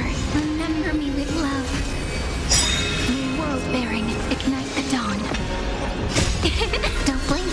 May you fulfill love's promise with me. Rewrite destruction with me. Soaring above the lands, this is permanence! We can do anything! Gio, the security here is an absolute mess. You're in no position to talk. Even the drinksmith here is a temp. Count yourself lucky I'm kind enough to help tally your storage. She didn't just steal my power and my collection. She completely destroyed Miss Sparkle's reputation. This is the worst day ever. A correction, Miss Sparkle's worst day so far. Wanna make fun of me? Go ahead. Don't get me wrong. I also don't think gear tumbleweeds and giant mechs would work on someone spreading mimetic viruses. I thought of a way just now that might suppress the mimetic contagion at Graphia Academy.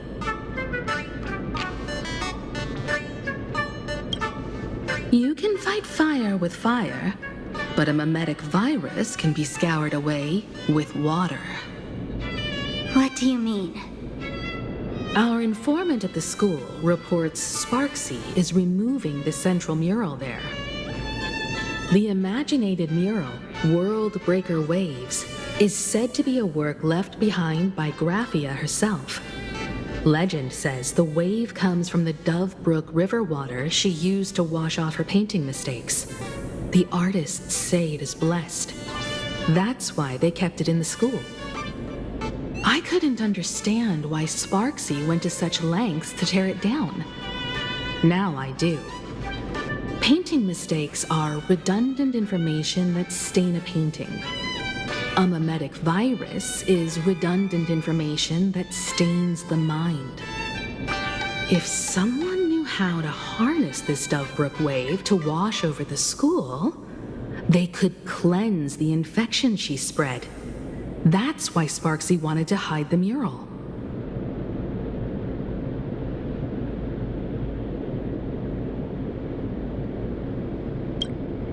The waves on the painting aren't physical water.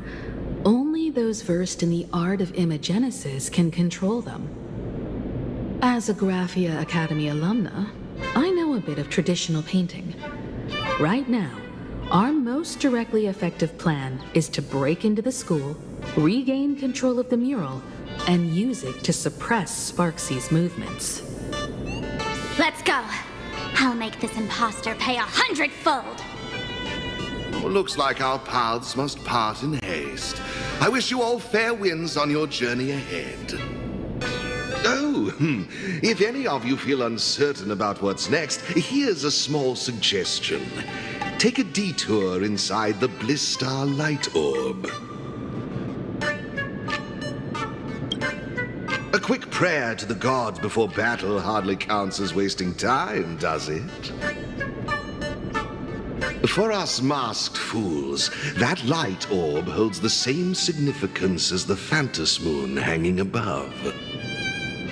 Deep within the orb, everyone can find the divine revelations of the elation.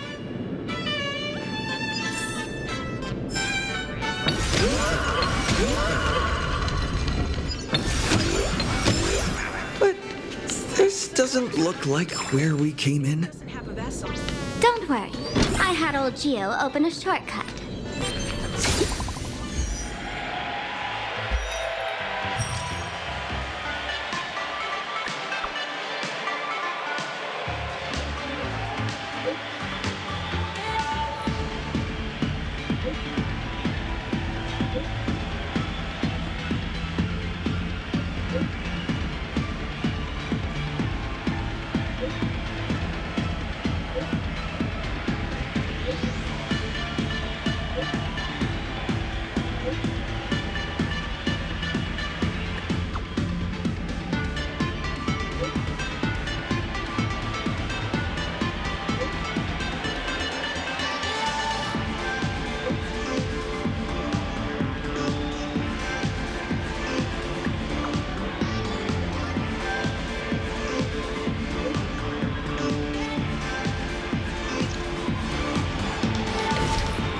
Darn it.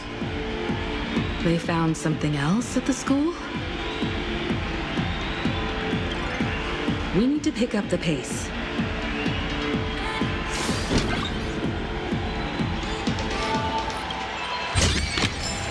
Looks good.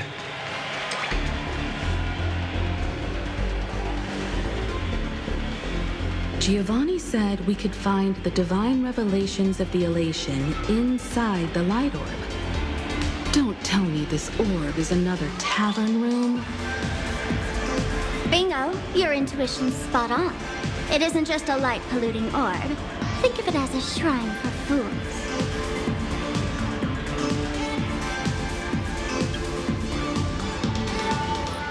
The youngsters only revoked the Laughter's right to enter the tavern.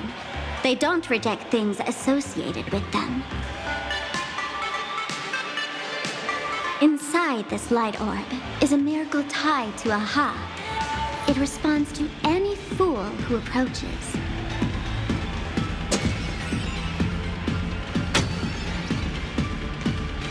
Let me show you something mind-blowing.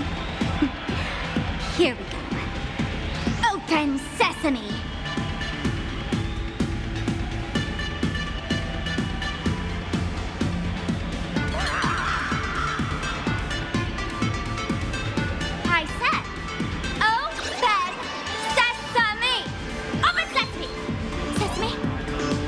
open?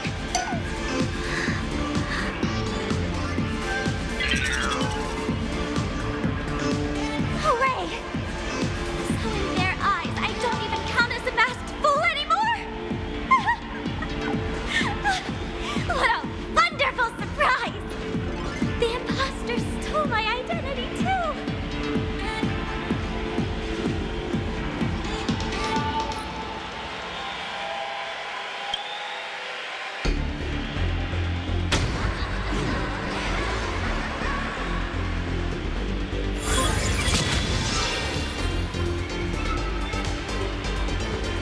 The good news is, at least one of us is still a masked fool. Hey! That's way too harsh.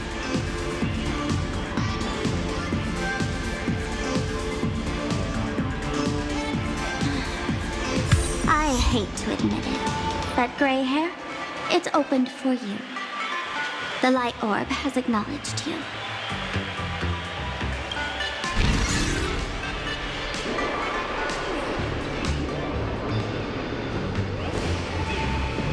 So, this is the miracle you meant? Yes. Among the masked fools, a myth is told. When the Master of Elation climbed the highest boughs of the Tree of Existence, they glimpsed the cold, abhorrent void. The stars turned like machinery, and all meaning yielded to nihility. They gazed further, until they witnessed a newborn fall and cry as if wronged beyond measure. Then they burst out laughing. That crystalline laughter tore through the cold, dead universe, echoing through the realms to this day. Many think the laughter that tore apart the cosmos is just a metaphor. But sadly, it's real. The tavern folks call this thing the echo of primordial laughter. It tore open a spatial rift. They say other tavern branches have this too, in multiple locations. No one knows how many there are, or what their existence means. When we shout into it, there's no echo, tossing trash, and it merrily swallows it. No one knows if this thing will keep widening and swallow the tavern whole. Either way, it just sits there, right over there, motionless, grinning at us forever.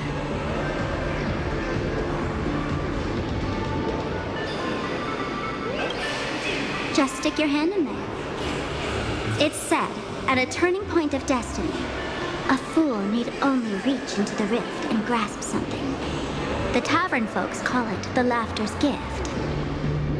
No one knows what this thing will bring to those who seek it, fortune or otherwise. But one thing's for sure.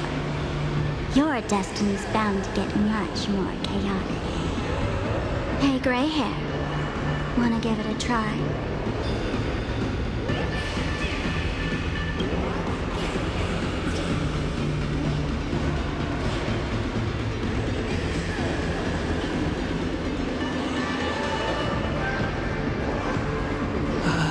Akivili, have mercy. In Akivili's name, please don't hurt me. My hand doesn't taste good.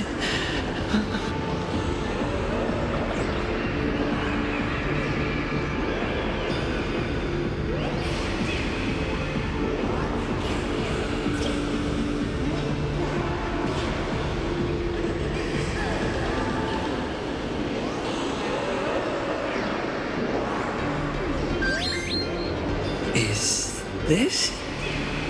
Huh? What's this?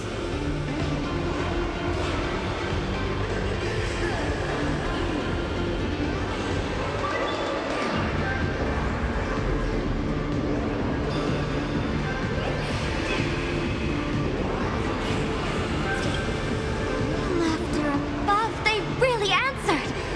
But what's their deal giving you another mimetic virus?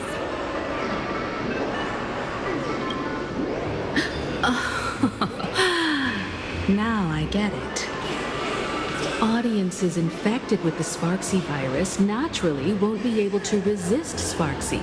We'd end end up like that soon after breaking into the school. But if we're already infected with another mimetic virus, well, that changes things. And this banana serves exactly that purpose, to buy us some time to resist.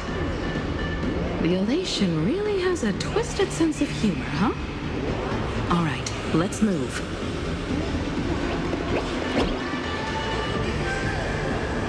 Who are you two? Haven't you heard the rule? Only one fool's allowed in here at a time.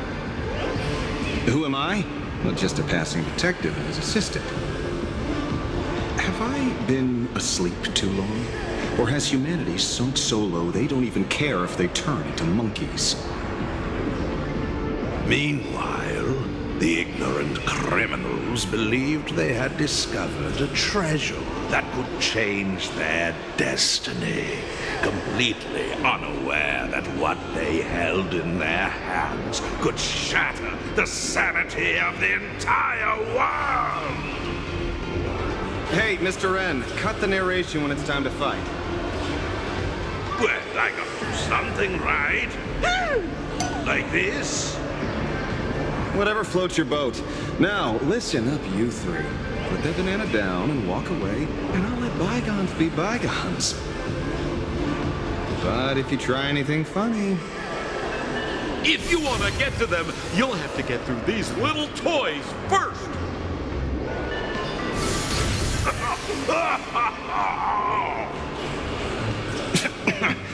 Are these folks really the Nameless?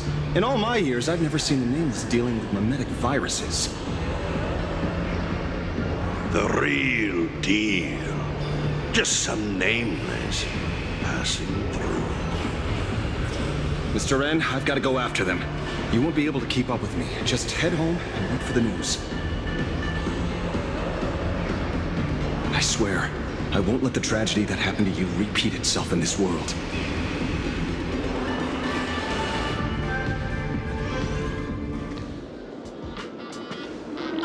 Over here! This way! Run faster! You don't want to get caught by that guy back there, do you? Yo, bro! Just how many troublemakers did you people manage to tick off when you landed?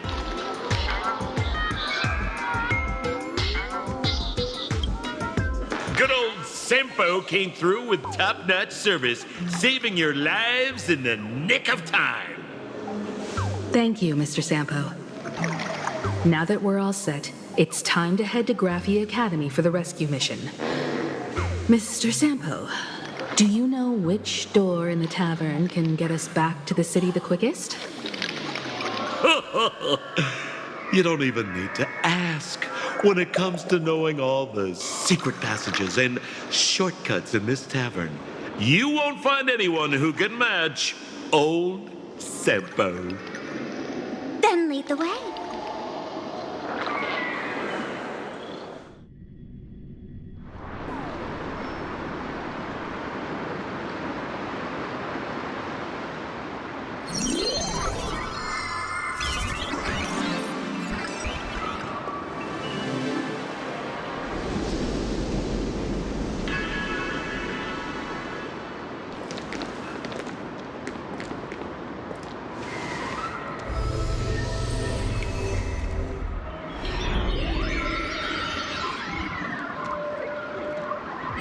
Your thoughts tell me that you still have doubts about me. Did you ask to meet here so I could clear up some of your doubts? Greetings, Lady Yao Guang. Being able to hear others' thoughts anytime. This tuning ability sure comes in handy. Compared to the seer strategist's ability to come and go as she pleases, this is nothing but a parlor trick. I've heard that Xianzhou folks are big on etiquette, yet here I am, and you're still playing hide and seek, General. Isn't that a bit discourteous? Sorry. I have this old problem of suddenly disappearing. It's really something beyond my control. As for the reason, I'm afraid I can't disclose it. Please forgive my rudeness. Or, if you're truly that curious, why not use your tuning and find out? You know I won't do that. Besides, I couldn't even if I wanted to right now. Couldn't.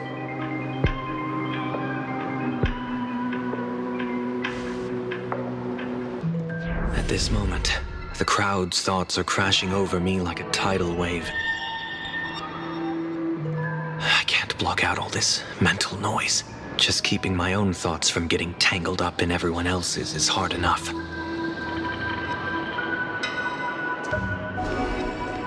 I see. So that's why. When you were speaking with Miss Himiko earlier, I accidentally intruded on your private conversation. My tuning is spiraling out of control. This mask is distorting my abilities. I see it differently. The loss of control is temporary. That mask is amplifying your power. How is this possible? This tuning power is bestowed by the Harmony. How could the Elation meddle with their authority? Perhaps the Elation simply poured more fuel into this divine authority? In my humble opinion, this mask binds the supplicant to all beings of plain Arcadia, drawing strength from those who share the same path here for your use. That's why you're hearing others' thoughts surge toward you like a tide. Your tuning is steadily expanding, and you've become the center of this melody.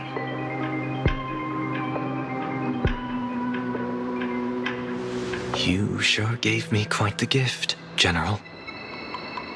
But why would such a precious gift be placed on my face? I need an honest answer. You want to know the reason? Didn't I explain it already? Your reasons about me make sense, but what I really want is your answer about yourself. General of the Yuchua, who sees into the future, why not wear the mask yourself and personally step into the fray with its power?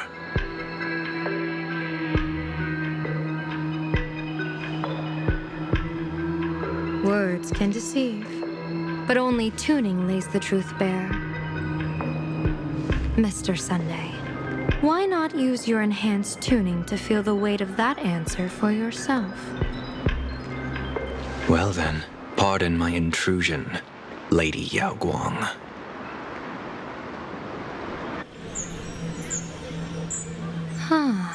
So this bird on my shoulder is the manifestation of the tuning's resonance? Exactly.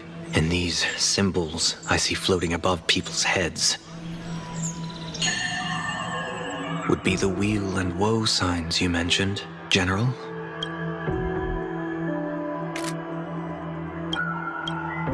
That's right. To become an Arbiter General, one must undergo 3 ceremonies. The Rainbow Ordainment, the Rainbow's Gaze, and the Bestowal of Spiritus. Only then can one truly take up the mantle and live up to the title. When I was appointed as the Yuchua's General, I was bestowed with the Rainbow Spiritus called Kala Chakra Sky Plume, which represents the vision of the hunt among the 7 aspects of the rainbow. A symbol of foresight, verdict, and self-discipline. Thanks to that, I gained the Eye of Ishvara, which allows me to read the flow of destiny. Since the day I arrived on this world, every person I've seen bore a crimson woe sign above their head, without exception. Within days at most, a catastrophic disaster will befall this place. So, that red glow rising from the edge of the city is... the blazing light formed by the convergence of all those woe signs in plain Arcadia.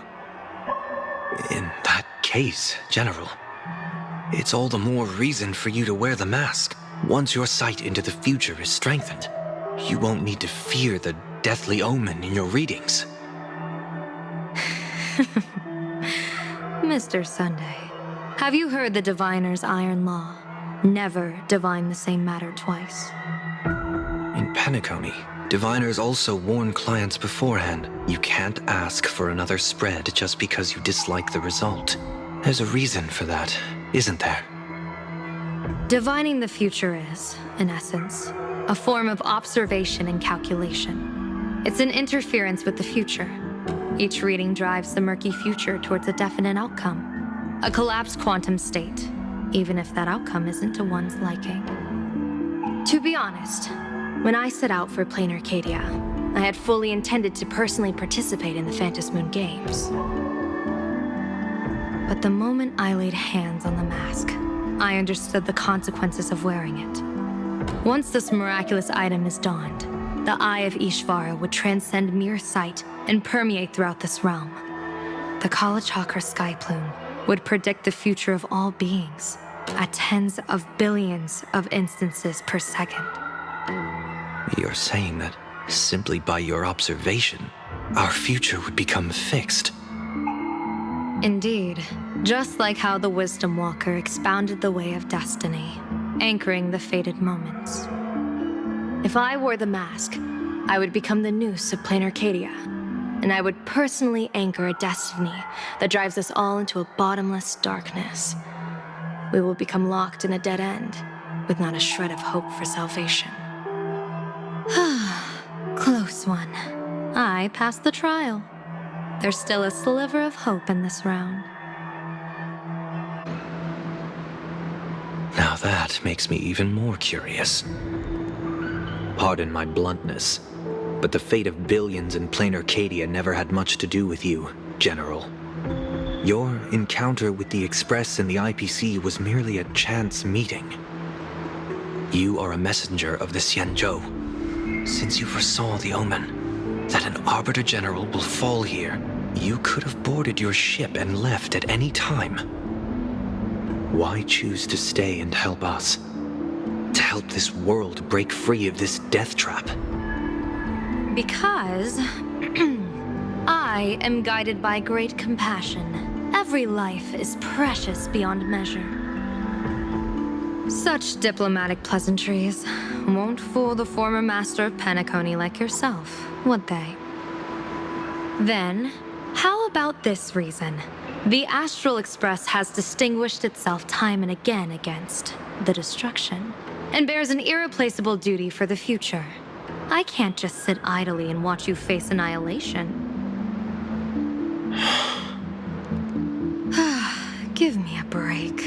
I really am terrible at all this diplomatic talk. Mr. Sunday, what makes you think that everything I've done is just to save Plain Arcadia? What? Weal is where woe lurks. Woe is where weal leads.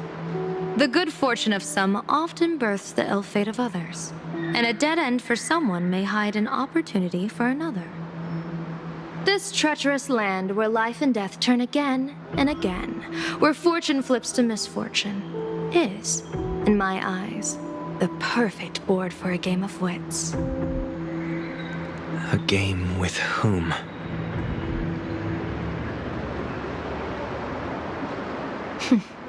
With the gods. Mr. Sunday, have you heard of the Battle of the Fanghu 30 years ago? I've heard rumors of that war, but not the details. General, are you suggesting Plain Arcadia is now facing dangers just as perilous as the Xianzhou Fanghu was back then? You got that right. 30 years ago, the Abundance Axis broke our lines and invaded the Fanghu homeland. The abominations awakened a living demonic star, intending to sink the Xianzhou Fanghu.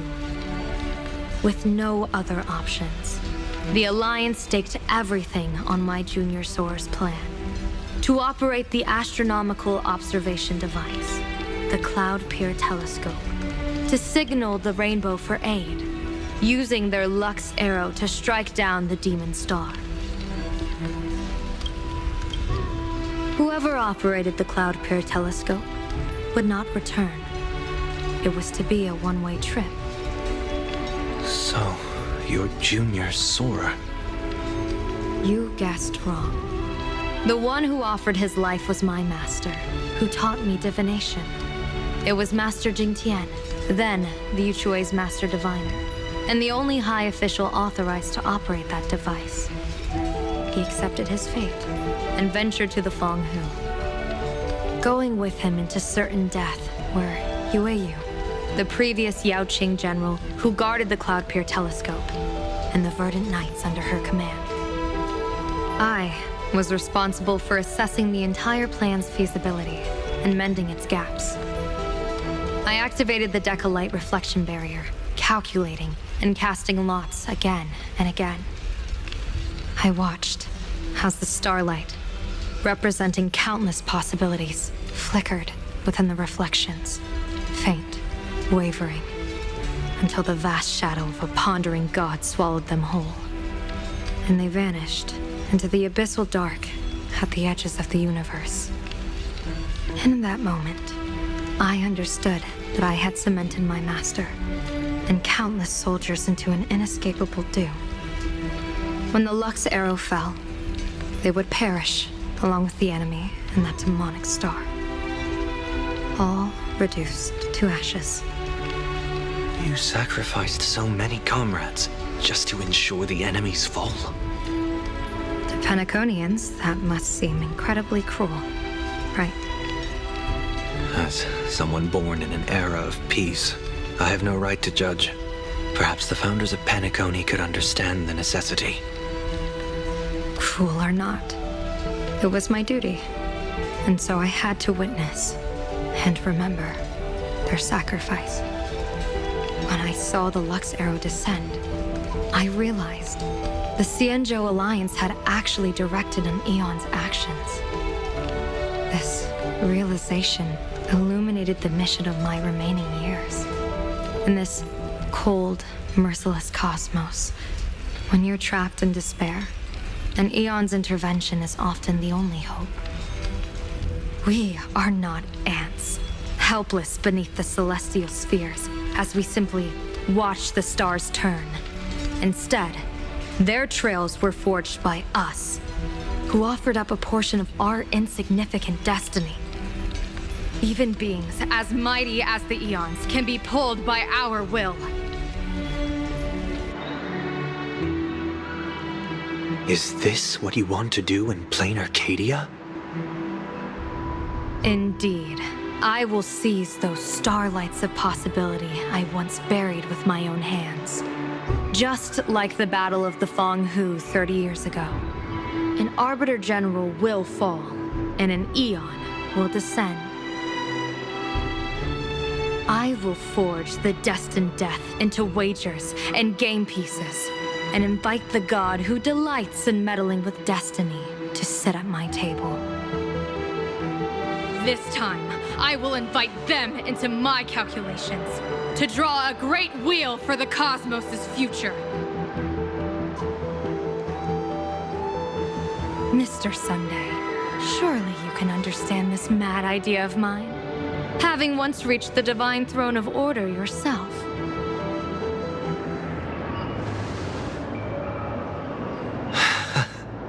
Our common ground goes far beyond mad ideas.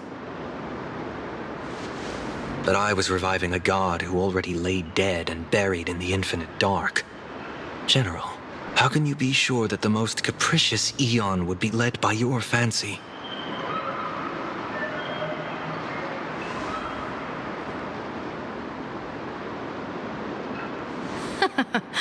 Have you heard this myth about the elation?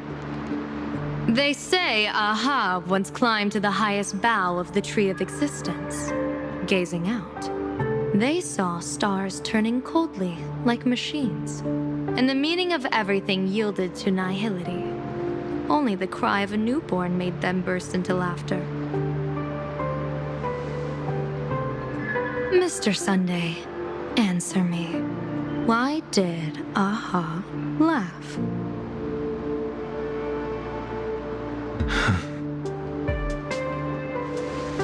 I think it's because they finally saw an audience arrive at this long, empty stage we call the universe. Oh, well said. You're way funnier than you look. As divination teaches, heaven creates 49 paths. Humans find the one unseen. We are the greatest variable this blind, mindless universe can produce. The universe and the gods set riddles for us, and we shall give them a surprise. An answer beyond the finality. Ah, looks like it's about time. Don't tell me you're disappearing without a goodbye again, General. No. This time, we will set our eyes on the same place and carve a sliver of possibility out of destiny with our own sight. Could you be talking about the school where Himiko and the others went? Yes. The crimson light there pierces the sky today, marking it as a locus of woe. The Arcadia's first calamity will erupt there. I should have asked you to give them a few secret strategies before they left. Forget it. The stuff in those pouches is all harmless banter anyway. We should let them off the hook.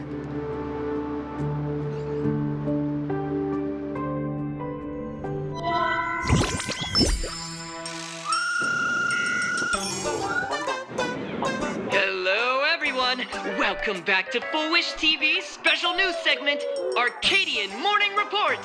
I'm your host, Goofy. Hi, everyone. I'm your host, Snowy. It's been 3 hours since our first supplicant, Miss Sparksy, announced her entry into the Phantom Moon Games. The performance she announced to all her fans, SparksyCon, is also about to begin. How curious! Plain Arcadia's day-night cycle was completely scrambled in ancient times. Graphia Academy's location just happens to be bathed in light. So, in broad daylight, what kind of fireworks show does Miss Sparksy have in store for us? Who knows? Maybe she'll blow the school sky high in a blaze of fireworks. After all, at the Phantom Moon Games 15 years ago, Graphia Academy also. Hey, Senior, you can't joke about that. Dear viewers, our apologies. Let's move on to news about other supplicants. According to the Department of Aberration Defense's staff, during a routine inspection of the Phantom Moon courtyard, 2 additional mask shapes manifested on the altar. In other words, 2 more supplicants have appeared. Although none of them have publicly announced entry into the games yet, the altar's masks mean someone, somewhere, has quietly donned the masks of elation. As for the 2 masks, Department of Aberration Defense staff describe one as a raccoon and the other as some kind of bird. A raccoon mask, huh? Hard not to think of the Astro Express that just arrived in plain Arcadia. Will the nameless from the Astro Express join the Phantom Moon Games? I hear they've even invited them to SparksyCon as special guests. Will it be a miraculous show formed out of the collaboration between supplicants, or a head-to-head showcase between 2 famed contenders? Countless streamers are already live, broadcasting the scene at the venue. Let's cut to the feed now.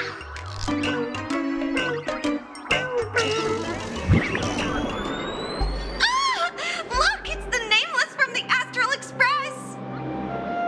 One girl, 1,000 faces. 1,000 faces, one girl. Welcome to the SparksyCon live broadcast. Dear lovely fans, please be patient. SparksyCon is about to begin.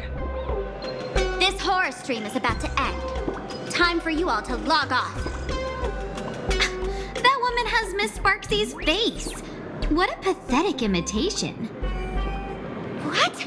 My face is the original! Miss Sparksy's face alone is the greatest masterpiece in the world! Everyone should listen to her sweet voice and gaze upon her adorable face! We shall become Miss Sparksy! We offer everything to Miss Sparksy. Sparksicle! Sparksicle! Sparksicle! Sparksicle! Sparksicle! My eyes! I've seen something cursed. The mimetic virus spread among people is way worse than we imagined. There are walking Sparksy shrooms growing on the ground. I bet we'll all end up with Sparksy, or rather Sparkle faces before we can get very far.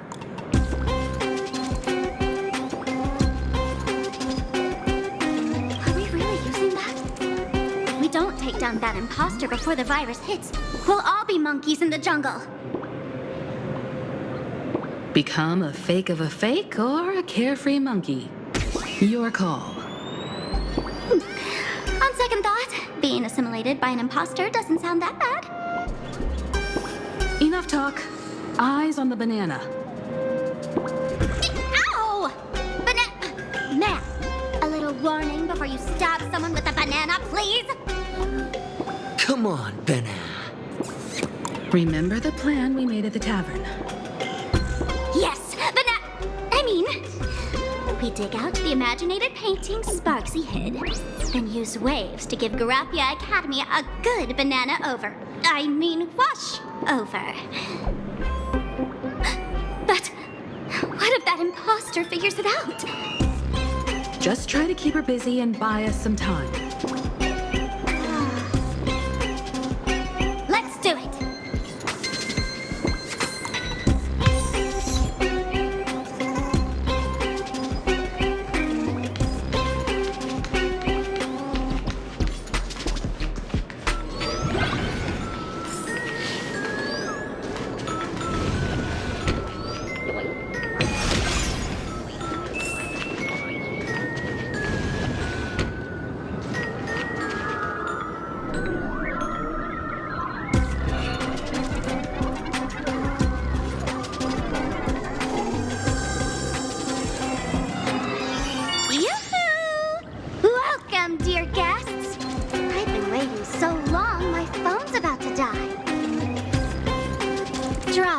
My dear Mask, I shouldn't have called you an imposter. That was harsh of me.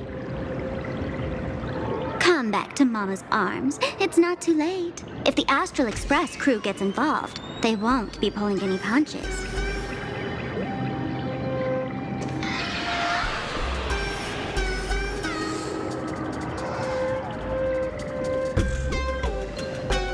Of course I get it. Surrendering now would ruin the stage you so carefully set. Total buzzkill, right?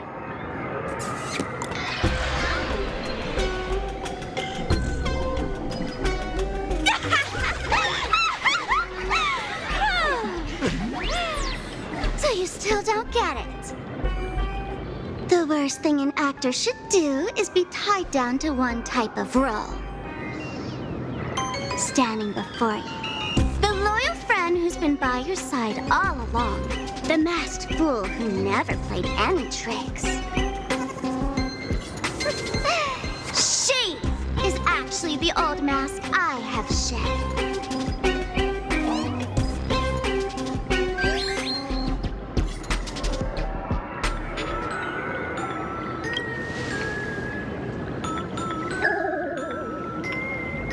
Haven't I been telling you all this time? She's just an old model. No wonder the light orb in the tavern didn't react to Sparkle.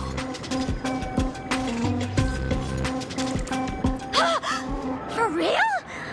That explanation is kinda awesome.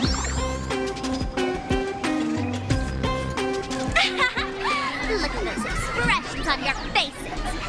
This is the best opening act for SparksiCon ever!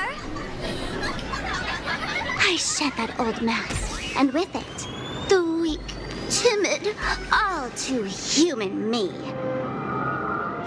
This new me will break free from all shackles, gather my fans' wish power, and stride onto the stage of the Moon Games. In return for the wish power offered by everyone in the Arcadia, every supplicant must show them what elation truly means. We will demonstrate the elation we desire!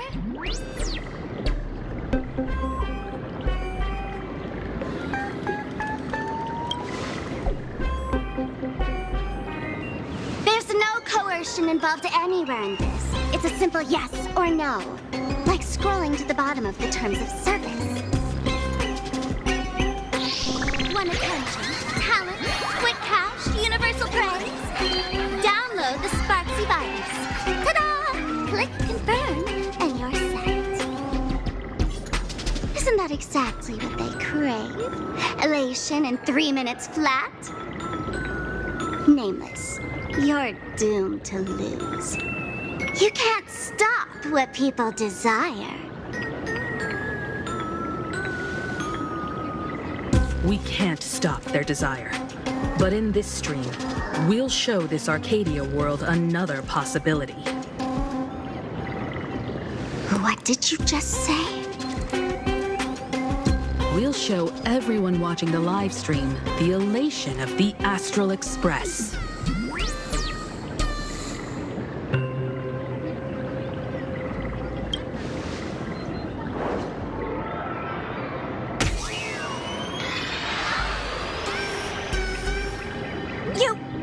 Another mask? Before CLXXII begins, the hero of the Express will defeat the villain who tried to spread the virus. And soon, the world will watch it happen live. In their hearts, they'll long for the Trailblaze too. You were never the only option for the audience, Sparksy.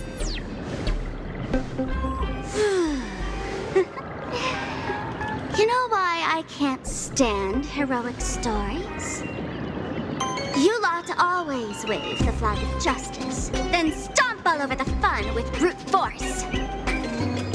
The elation has nothing to do with justice, and you haven't won yet. Man, gray hair, don't tell me you forgot the plan. I'll stall her.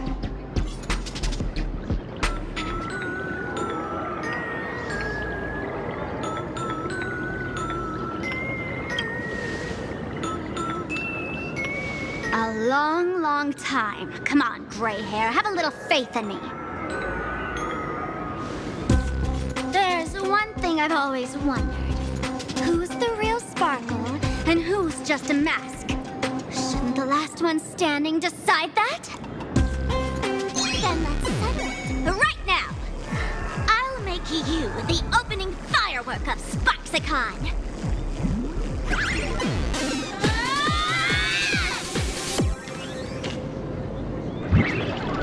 Unbelievable! A girl who looks exactly like Miss Sparksy just rushed in and started throwing punches! Could she be a high-grade lookalike rival? Looks like when it comes to top-tier V-Streamer wars, the fanciest fights are fought the old-fashioned way.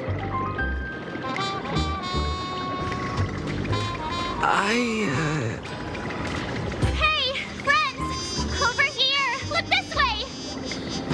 Is that March's voice? Over here! Mr. Yang and I are in the art classroom! While Sparkle keeps her busy, let's regroup with March first.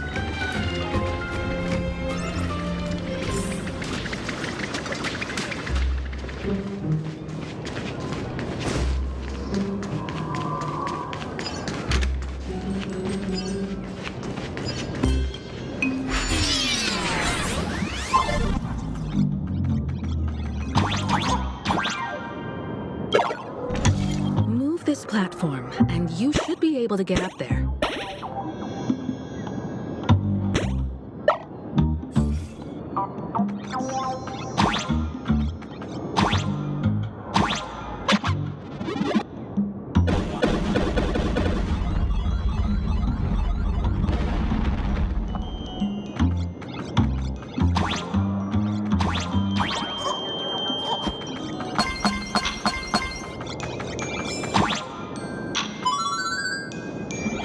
Is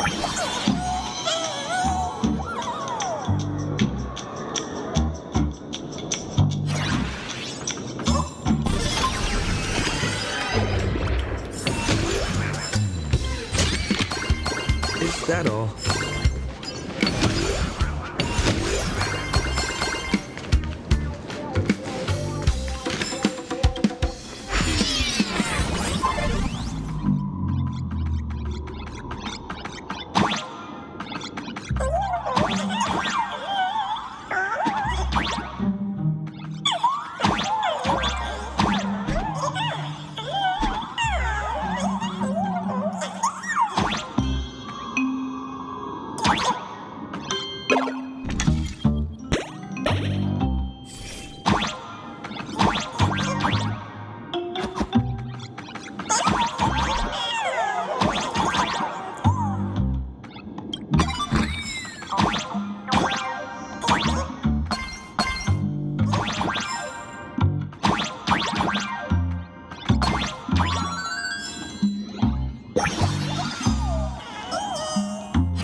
March, I'm just so happy you're safe, Bana.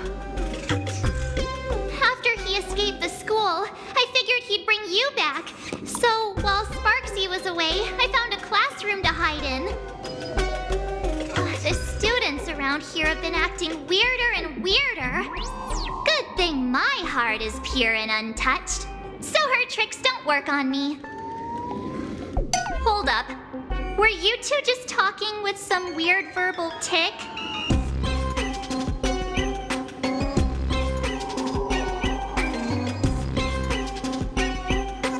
What about Welt? Is he all right?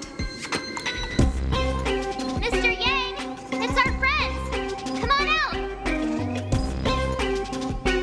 You look perfectly normal, though. So that Professor Welt he saw on the news...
have a lead on the other two painting pieces.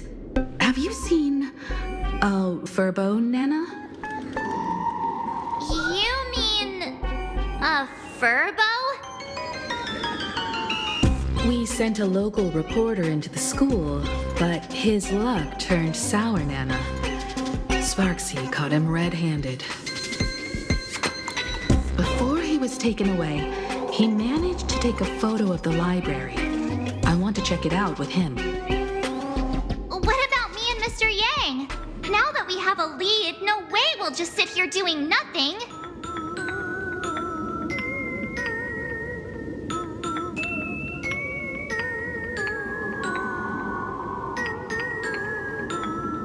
That's the plan. Let us know right away if you find any leads.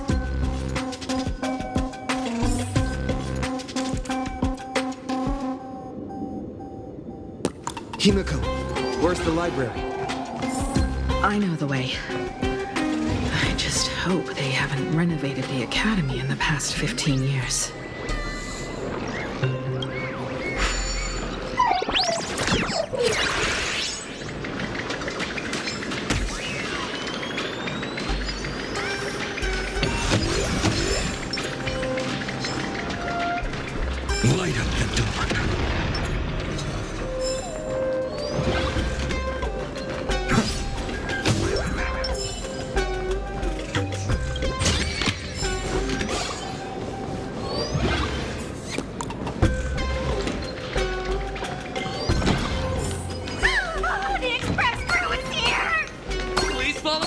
briefing, Daniel. Please give Miss Sparksy lots of likes.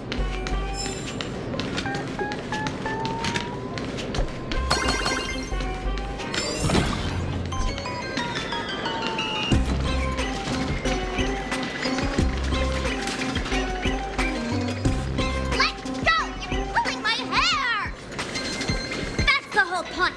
Surrender to Miss Sparkle like a good girl.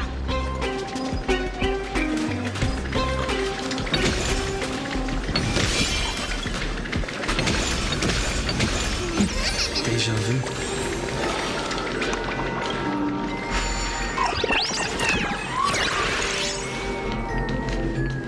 The library's just up ahead. Finally, I can get away from all these live stream obsessed students.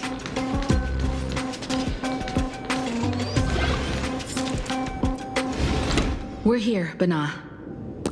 But I don't see any waves or moon. Where could it be? Like I'd ever tell you. Miss Sparksy herself ordered us to guard this place with our lives. Hey, get that stream running. Ugh, kids these days. They ignore their studies just to focus on the internet.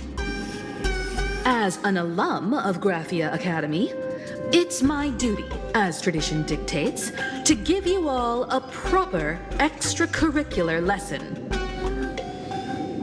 Hey, juniors, ready to roll?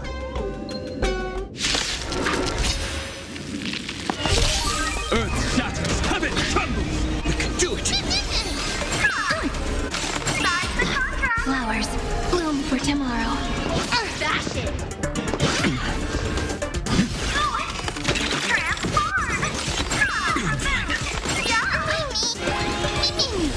Future will come.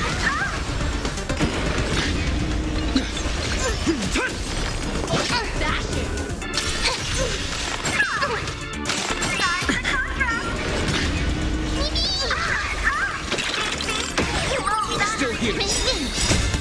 We can do anything. Stars, shine for the heroes. For tomorrow.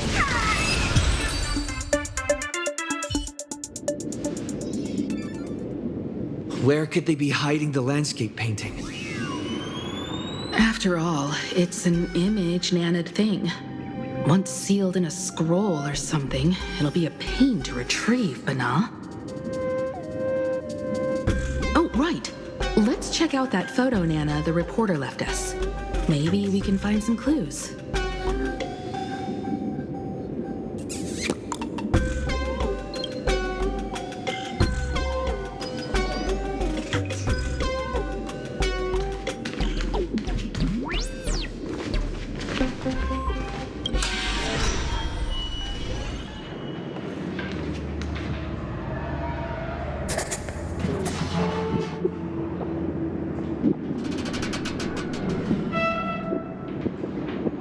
Where are we now? This place looks just like any other classroom. But something's off.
Is that all?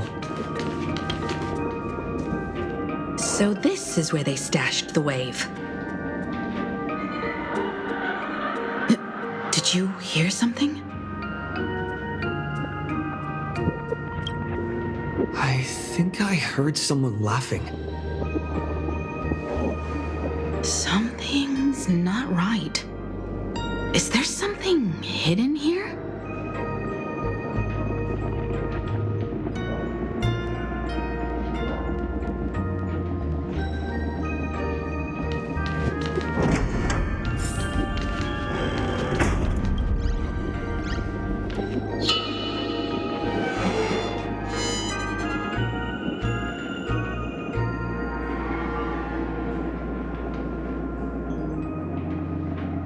July 22nd, 1984? Belle? Could this classroom be... Senior? You're back!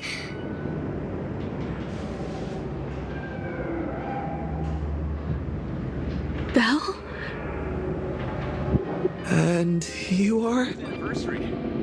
But how is this possible? Yo, boss, you're back?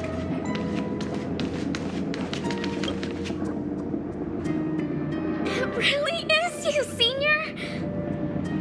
You look so different. We almost didn't recognize you. Still, that dashing aura of yours simply can't be obscured. I, and so many of us, we've been here, waiting all this time. I'm so sorry. I was gone too long. It's unforgivable that I never came back to visit you all. You apologizing so seriously? That's not like you at all, Senior. Yeah. After all this time, the least I can do is smile. But all of you are already dead.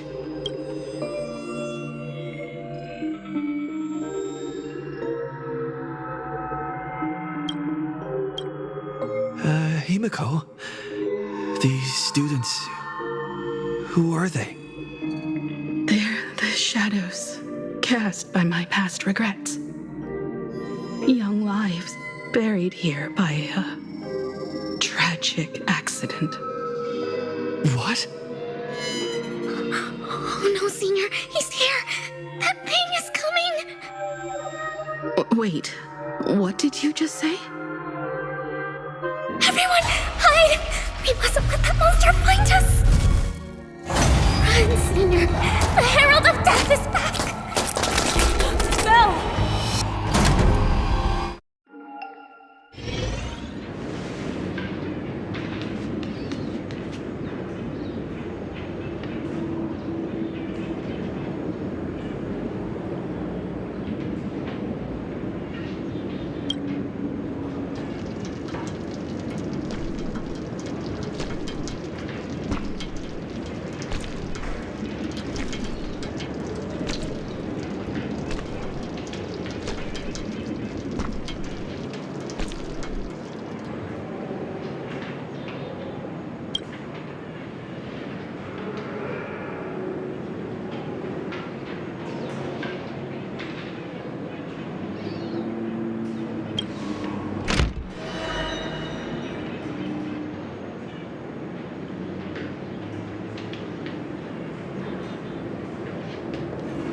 We've got the wave now. Time to regroup with Welt and the others. You can't save them. They're already ghosts. It wasn't Sparksy who attacked them, but something far more cruel. And they didn't die in the present, but during a certain twilight 15 years ago. We can't change their fates. However, this definitely isn't some kind of time travel to the past. Someone created this space for unknown reasons, only to reenact before an eyewitness the bloodbath at Graphia Academy from the Phantasmoon games 15 years ago.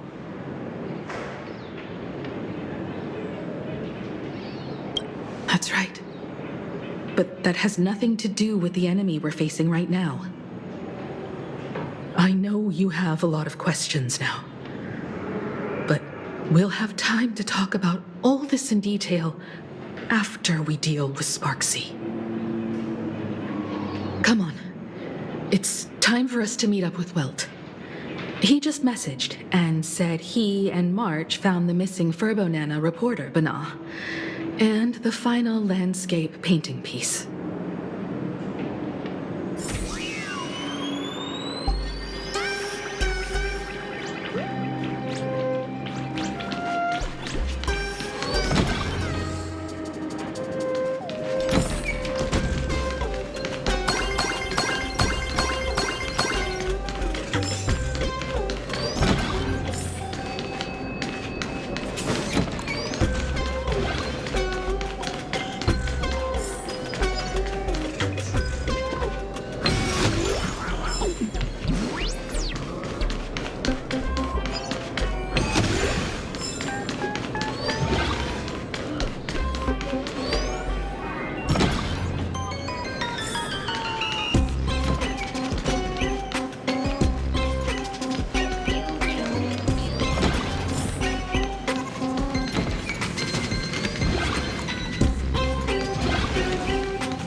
In time, or you would have ended up as a target practice dummy. Beep boop. This Furbo nearly bit the dust. President, you're here! You're gonna give this Furbo some hazard pay, right?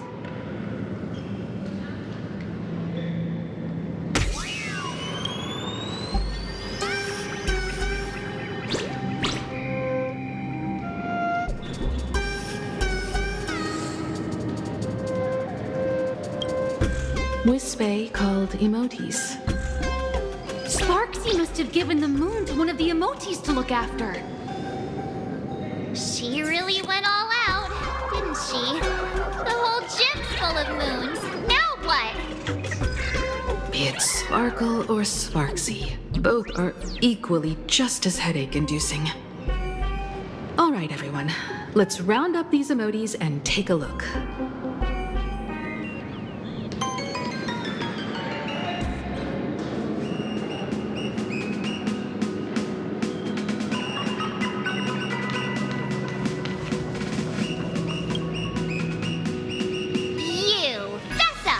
Did you stash the moon somewhere?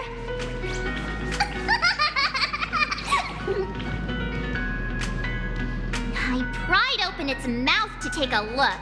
Seems this little guy didn't swallow the moon.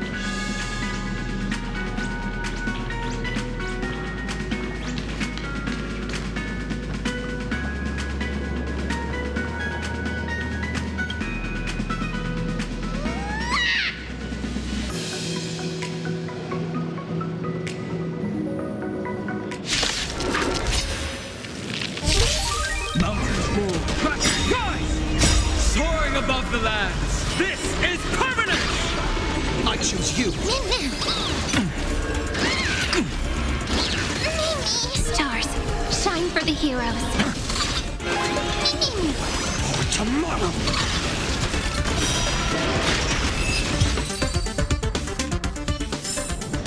Reach the end of the story in your own way.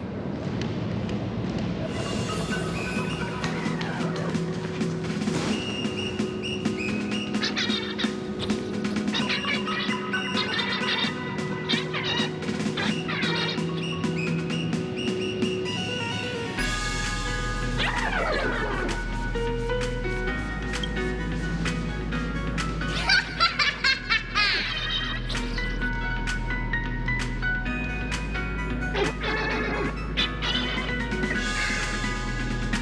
that sneaky laugh.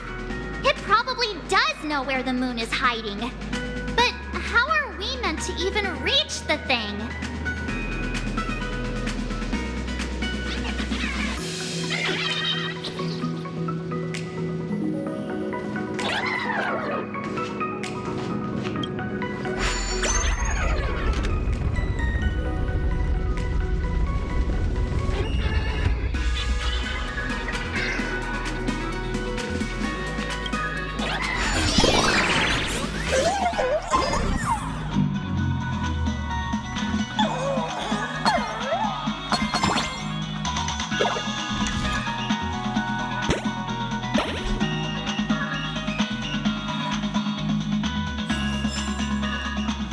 The gym. I've missed this. There was a time when I really envied those classmates who could sprint across the field, giving it their all.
too? Oh, don't tell me Himeko was the quiet type who stayed far away from the gym back in school.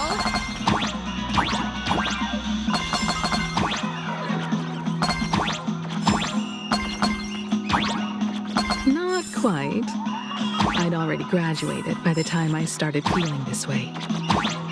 Due to some circumstances, I went back to my father's school to work.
jump, and we should be able to reach that emoji.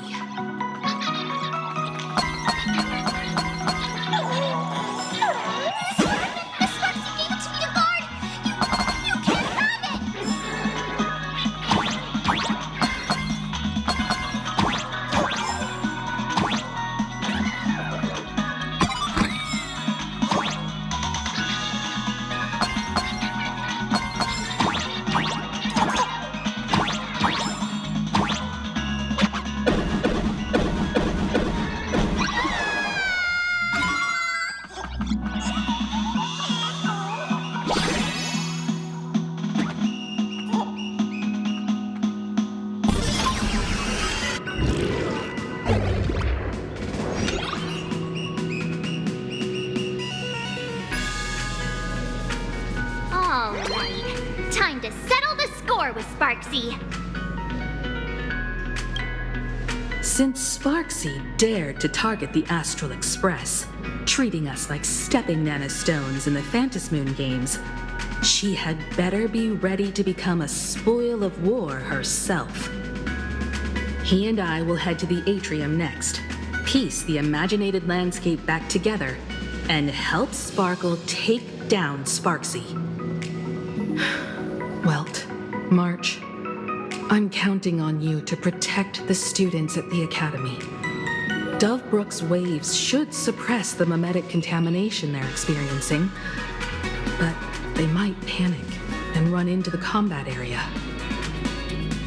This time, I truly hope no innocent people get hurt during the Phantasmoon games. Don't worry, Miss Himeko. Mr. Yang and I have got this. You better give that girl a taste of her own medicine for messing with us like some comedy act.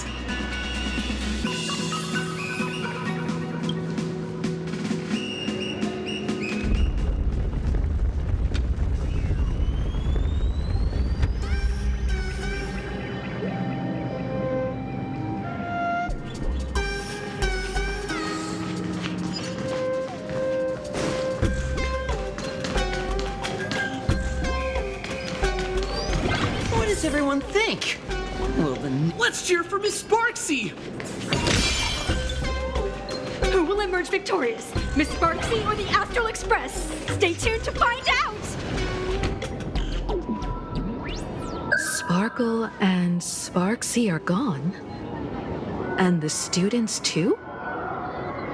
If you think you've got this in the bag, you're in for a rude awakening. Sparksicon hasn't even started! Da-da-da-da! Time for your SparksyCon Grand Finale! Because I, the Nameless of the Astral Express, will challenge you as a fellow supplicant and crush your elation. Challenge me? I'd love to fight you. Hurry up and put the scenery pieces together.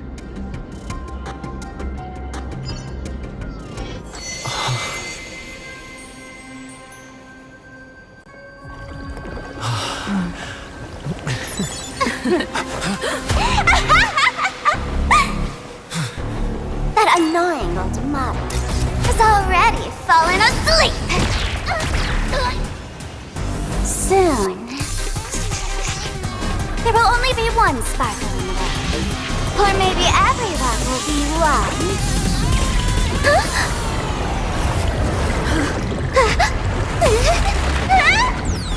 Attack during my transformation! Despicable! Too bad. The options have all arrived. Our heroes play the first battle of the Phantasmoon supplement has commenced!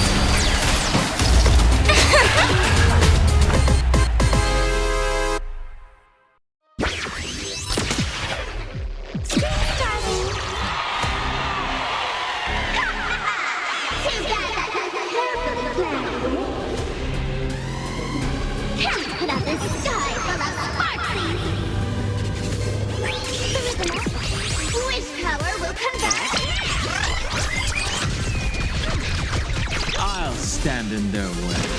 Earth shatters, heaven trembles! We can do it! Together, we can do anything.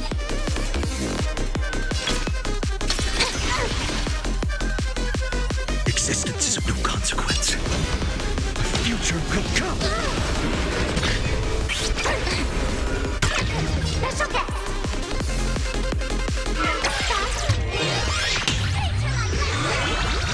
Where the heck did she drag me to? For tomorrow! No other choice but forward.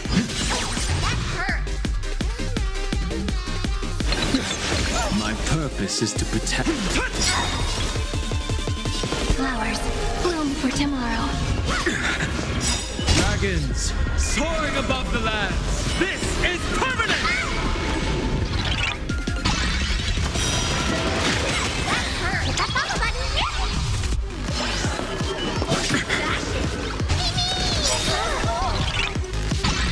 I'm on it. Trust me.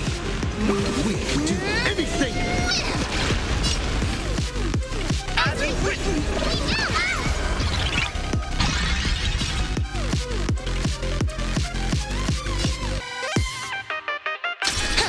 My strength isn't what it was.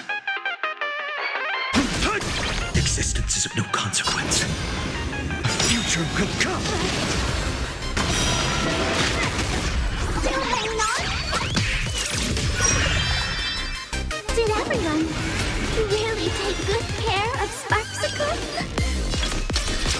Is being in sync? Mimi! You can do it! Memories waiting to be woken up by a shooting star. Remember me with love. May world bearing ignite the dawn. Dragons obey, soaring above the lands. This is permanent! Don't blink. May you fulfill love's promise with me. Mirroring destruction with me. Trust me. We can do anything! No other choice but forward. Winds consume me. Sun tear the sky!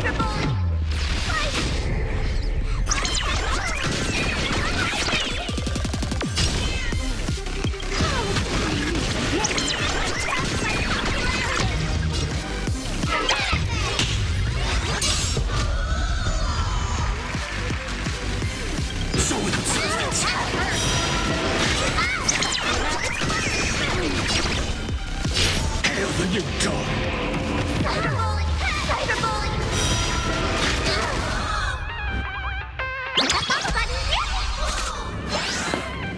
Is that all?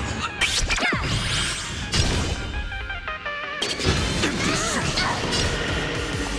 So without substance! I'll never yield to fate. Empty shell! Let's drown him in our spit! Defend his spot! Go, my little team! All stars burn to ash. Not everyone wants to be here. I'll show them my relation.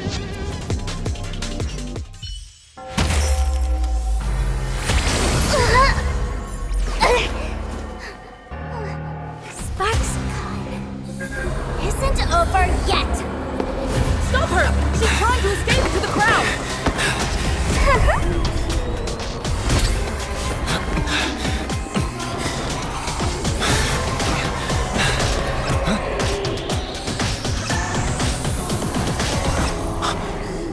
No need to panic, you two. Sunday will share my vision with you.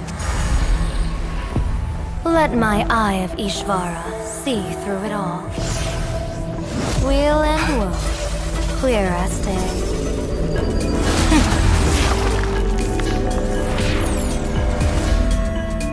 I see where the culprit is. Not you.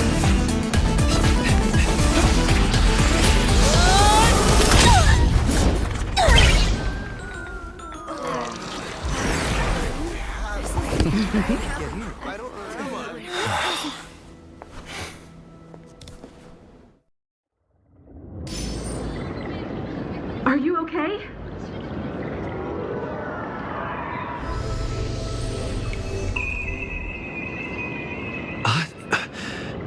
Where did everyone go?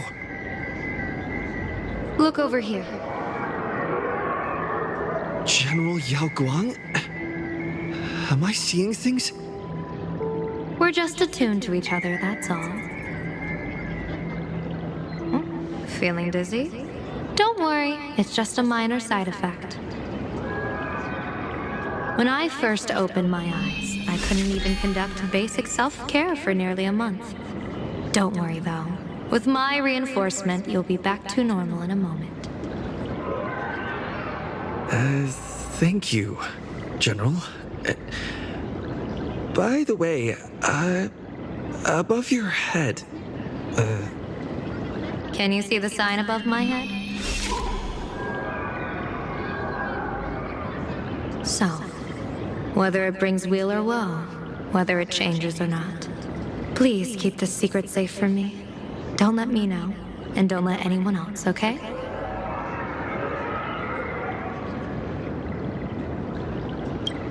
Hey, I went out of my way to help you here. Can't you give me a discount? Consider it good karma. I'm afraid not. As an observer, your gaze reaches far deeper than his. In that fleeting moment, your eyes gained insight into my destiny. For those who wish to defy their own destiny, the best approach is to avoid gazing too long into fate, especially not letting powerful observers do so. Now that you know the reason, surely you'll do me this small favor and keep this secret?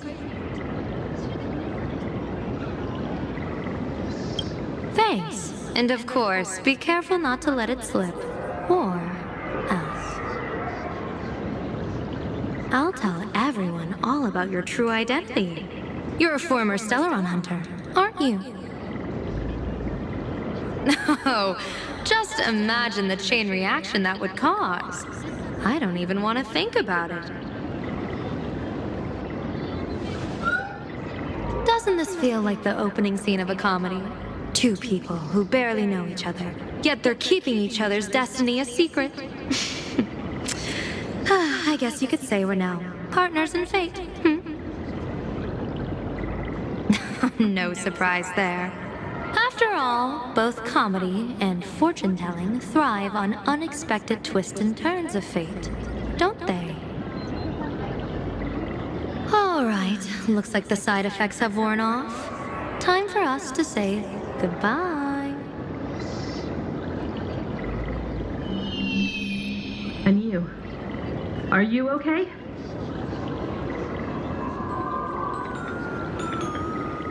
What just happened?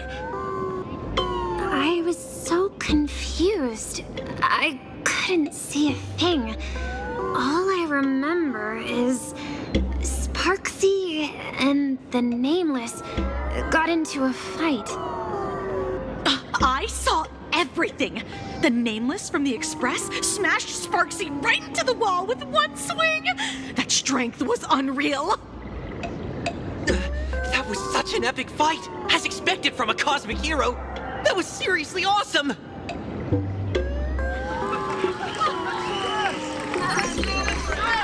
Astral Express! Astral Express! Astral Express! Looks like the students have all recovered from the contamination. Did they recover?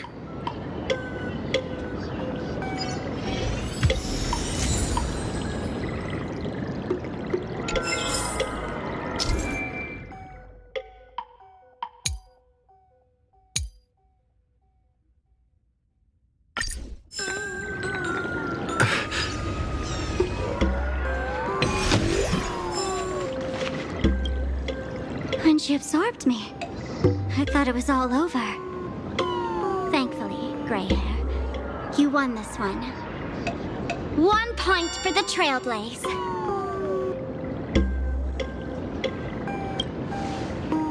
Who knows? But come on, doesn't that sound insanely cool? I'm totally adding this to Miss Sparkle's 132 origin stories. Maybe we're all just masks that someone else has shed.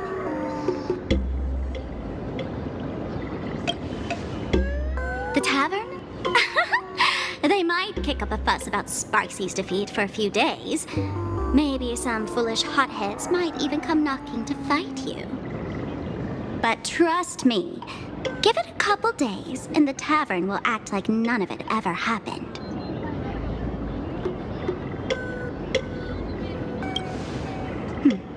If I really am a mask, then naturally I should return to my wearer's face. But if I'm not, then maybe I need to reclaim the mask I've lost. I understand.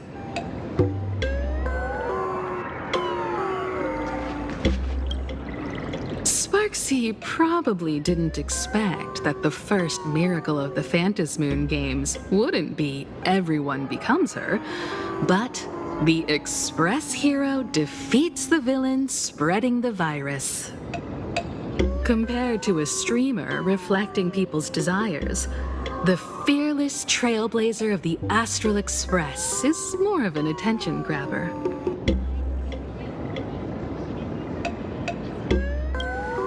That's right.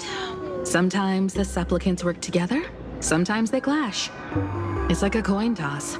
No telling which side will land until the moment it hits the ground. At least this time, I hope it doesn't end in bloodshed.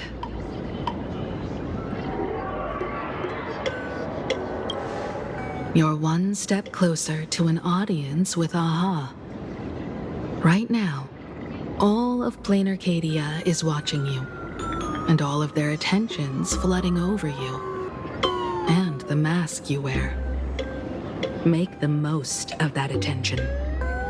From now on, you'll represent the Trailblaze to show this world of elation what elation is.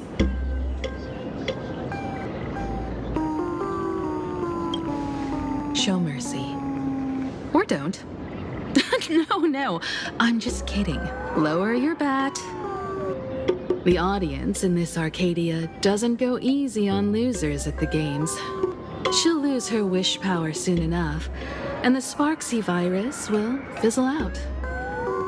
You can hand her over to the Department of Aberration Defense for imprisonment, or set her free. As a supplicant who's become the focus of all, I'm sure you've already made your decision, right?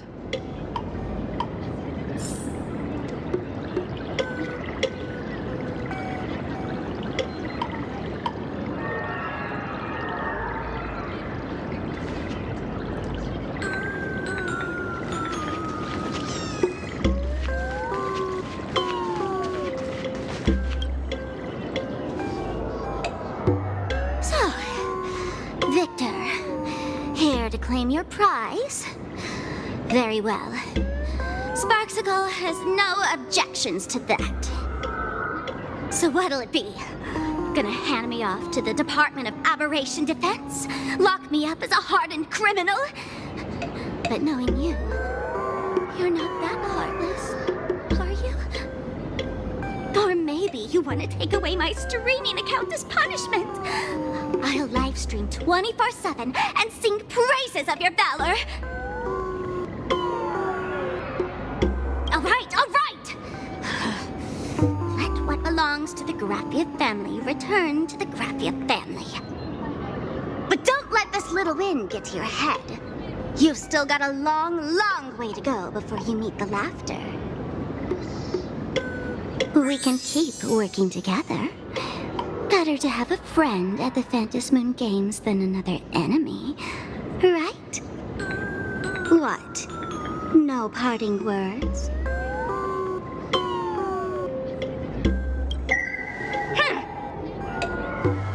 How do you like this ending, Sparksicle? Old model. You and your powerful supporters won this one. I've got no comeback.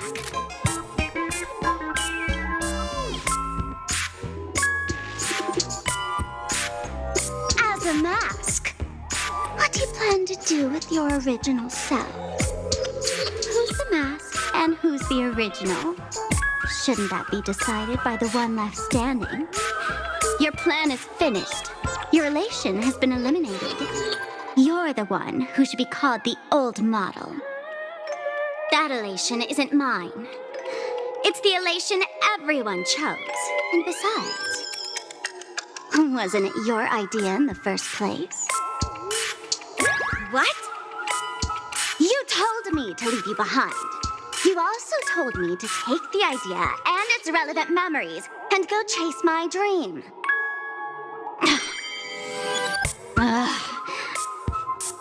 That's totally something Miss Sparkle would do. How do you like this ending, Sparkle? How does that joke go again? Take the mask from a masked fool, and what's left but a fool? But take the fool out of a masked fool, and all that's left is the mask. Come on, Sparkle. Time to end this little charade. No show is complete without a curtain call. Shall we become one at last? Bang! Ladies and gentlemen, are you having fun? A friendly reminder from Miss Sparkle. Don't underestimate the Phantom Moon Games.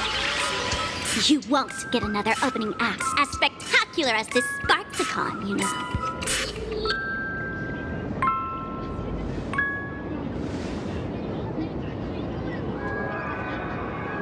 Sparksy. No. Sparkle? Which one is which?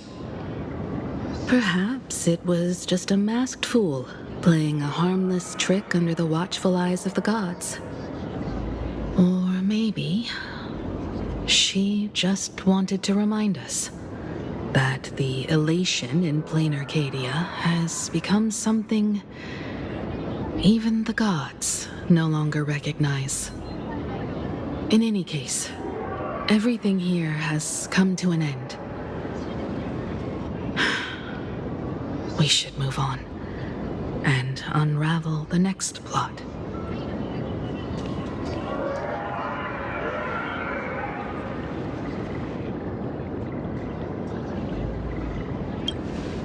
Indeed.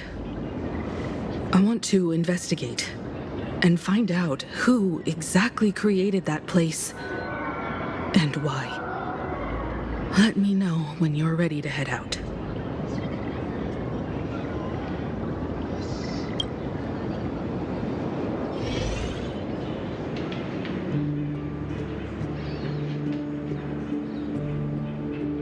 This place. It's like nothing ever happened. The ghosts are gone.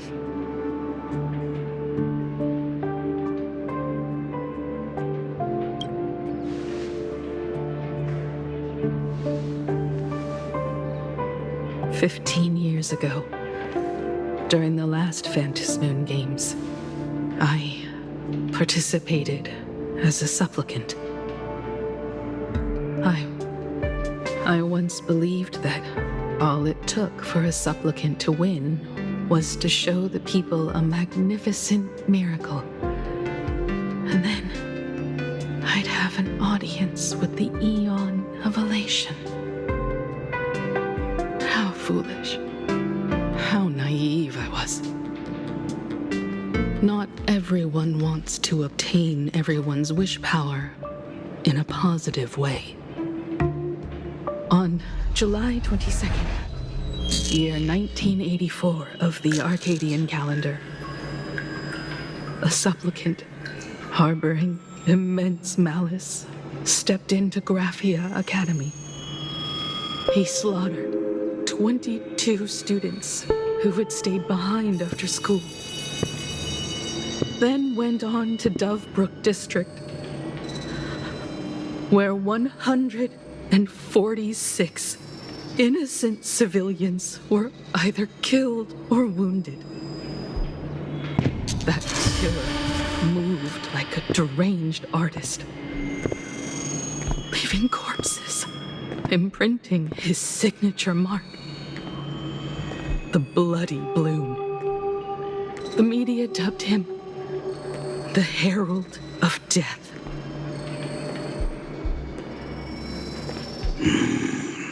It was a tragedy the world could not forget. The Phantom Moon Games of that year came to be remembered as the Blood-Stained Games. So many parents lost their children. So many people lost those dearest to them. One of the victims was my very own daughter. Upon my return, I stood before the grave where she was laid to rest. Her name was Himeko.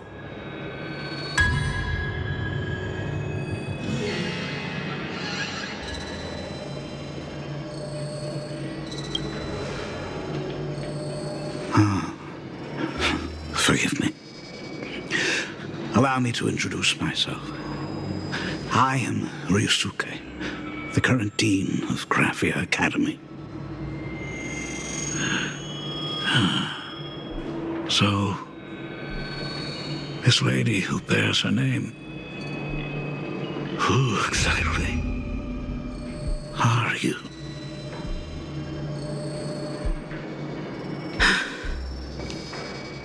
"15 years ago, when I made up my mind to join this Phantom Moon Games, my father wasn't with me. Even as I fought for my life against the Herald of Death, my father was still off somewhere, wandering the cosmos. Strictly speaking, ever since I can remember, his presence in my life has been as thin as the air in space. So, I would ask you, who bears his name, who exactly are you?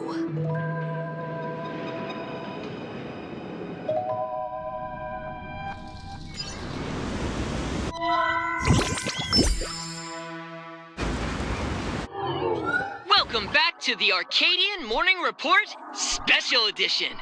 We continue to bring you updates on the Phantom Moon Games. The SparksyCon hosted by Supplicant Sparksy came to an abrupt end less than an hour after it began. Under the watchful eyes of the entire network, the Nameless from the Astral Express went head-to-head with streamer Sparksy in a spectacular showdown. Unbelievable! I used to think all of the Trailblazers' fight scenes in director Rekka's latest film, Holy Grail Stay Night, were just special effects. Turns out he's got real moves. We'll continue following the Astro Express's activities and bring you... Breaking news! Around 4 p.m. today, the Security Bureau uncovered multiple corpses at the Sinwish Syndicate's headquarters in Dovebrook District. Initial reports suggest violent infighting among gang members as the cause. Even more shocking, an IPC employee was found dead at the scene. According to the investigation, the victim was identified as Lyndon Scott. Lyndon Scott, age 34, field operative in the Strategic Investment Department. Ring any bells, Mr. Ashvale? Never heard of him. What was someone from the IPC doing here? Word is, the Sinwish Syndicate recently got hold of a mask. Maybe Mr. Scott came to negotiate for the Phantom Moon Games and got caught in the fallout.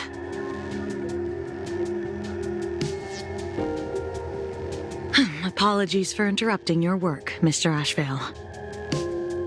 Wouldn't call it an interruption. The mess at Graphia Academy cleared itself up. But this... Initial assessment, 33 Sinwish Syndicate members. Leader Polwave included, along with second-in-command Costide, were murdered in the same time frame. Costide. The victims show clear signs of trauma and fractures, along with massive blood loss. Exact cause of death still pending further autopsy. These stylized handprints. We both know what they mean. Bloody Bloom.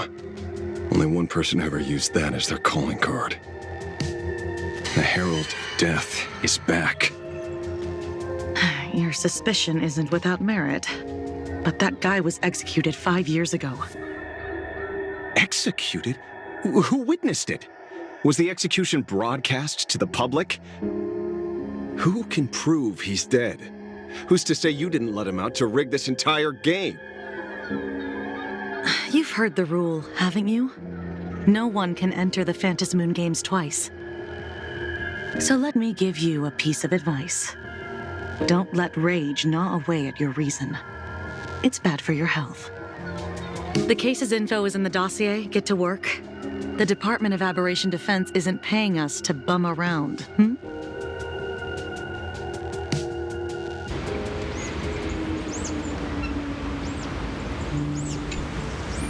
Rage sparked quietly in the detective's chest, and not even the wind from Dove Brook could dispel the metallic tang of blood clinging to his nose.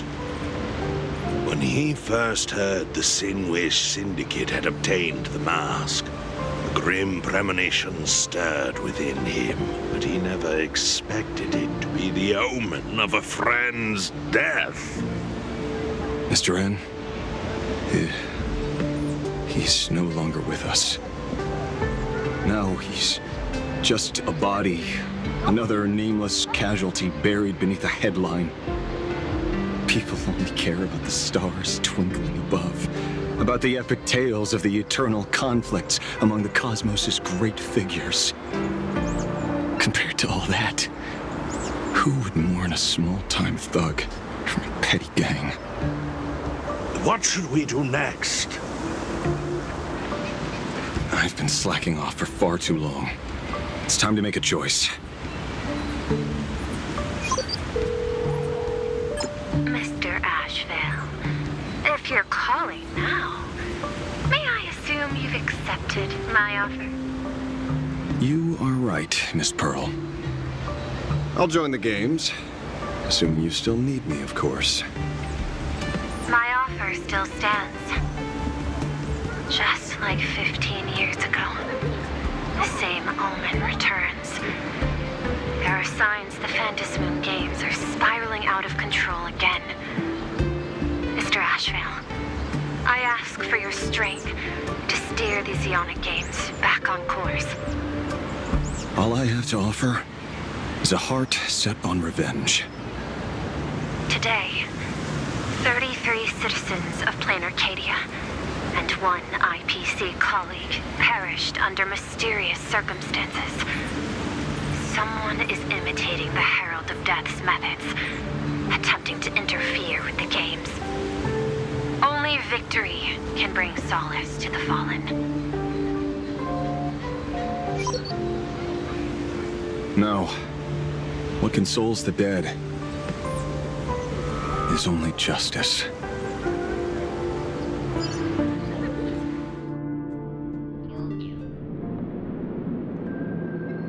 What's the matter? Found a better candidate? Don't I even make the short list? This is a game shaped by the most capricious Eon. Surprises and twists are its very nature. It's only right I choose the strongest players. Even so, I have to ask, what makes you so sure that I'd hire a wanted criminal to fight in the Phantasmoon Games, instead of tossing you into an IPC cell? Throw me in prison? But the Strategic Investment Department in Penacony clearly extended an olive branch to us Stellaron hunters. No? Changed your minds already? You suits sure turn faster than a page in a paperback. So let's cut the fluff. Give me a mask. Call it your first strategic investment in us. What do you say? Understanding comes first, then the investment. Tell me, how do you plan to earn my trust? Apologies in advance. Before I came to meet you, I broke into your collection room. I know what you've been working on. Imaginate. Tell me, have you heard of Zero? Greatest hacker and most feared player in all of Punk Lord? Some say she's an emanator of elation, while others say she enters the dark zone created by Mythos, as if it were her own backyard. She caused Punk Lord's data meltdown and infected IPC branches in 28 segmenta, isolating them from each other. Most information about Zero is half true, half false, much like the rumors surrounding you Stellaron hunters. But one thing is certain.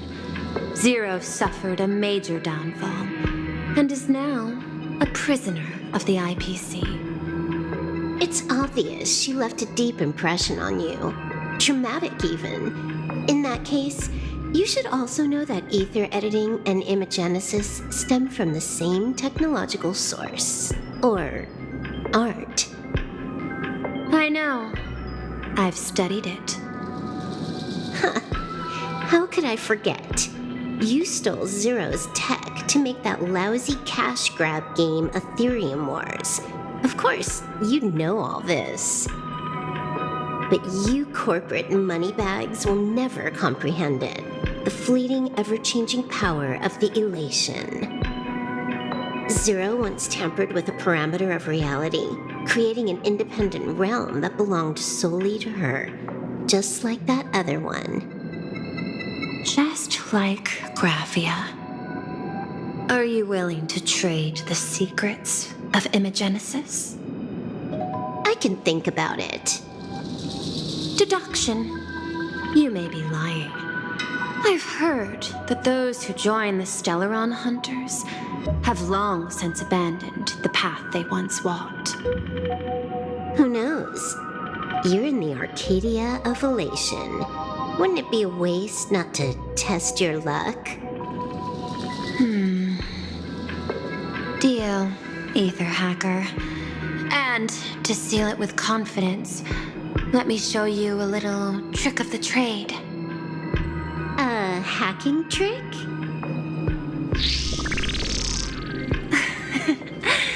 Not exactly professional. Negotiating while soaked in a bathtub. I took one of your data slices. This will help us have a more honest conversation. How did you do that? Because I've studied you, including that cyber battle between you and that genius Schoolum. I even logged into all 76 of those banned accounts. I scattered just enough data breadcrumbs online for you to sniff out, leading you to the Ashen Detective. I even let you stroll through my collection room to explore as you pleased. Miss Silverwolf, a word of advice. Don't treat that mask like some 10 Stonehearts investment in a Stellaron hunter. Just think of this deal as something private between you and me.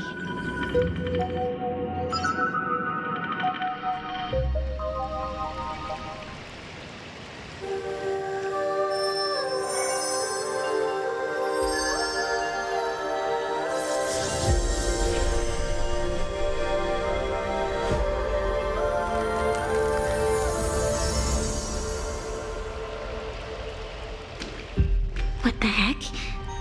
I just blinked and suddenly half the supplicants are wearing masks? I was hoping the show would get better. Streamers clashing with cosmic heroes. A flashy brawl without anyone getting hurt. Wouldn't that have been nice? But now we've got a crow, a shell, a cat, A wolf? How many more mystery guests are crushing the stage? And this thing? When did it sneak in?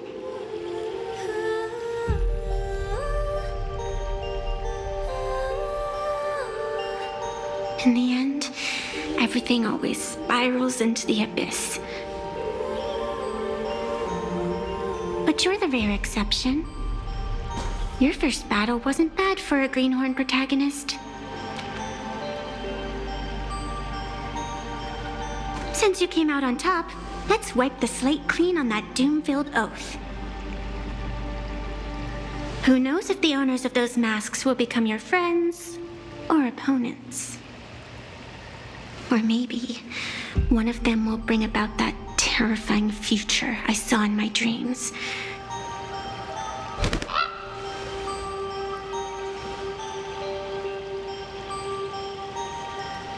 Little one, how'd you find your way here?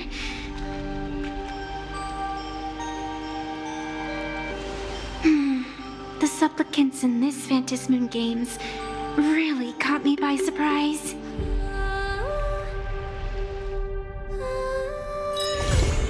Why don't those people in the Go Home Club...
It's still early. Where to now?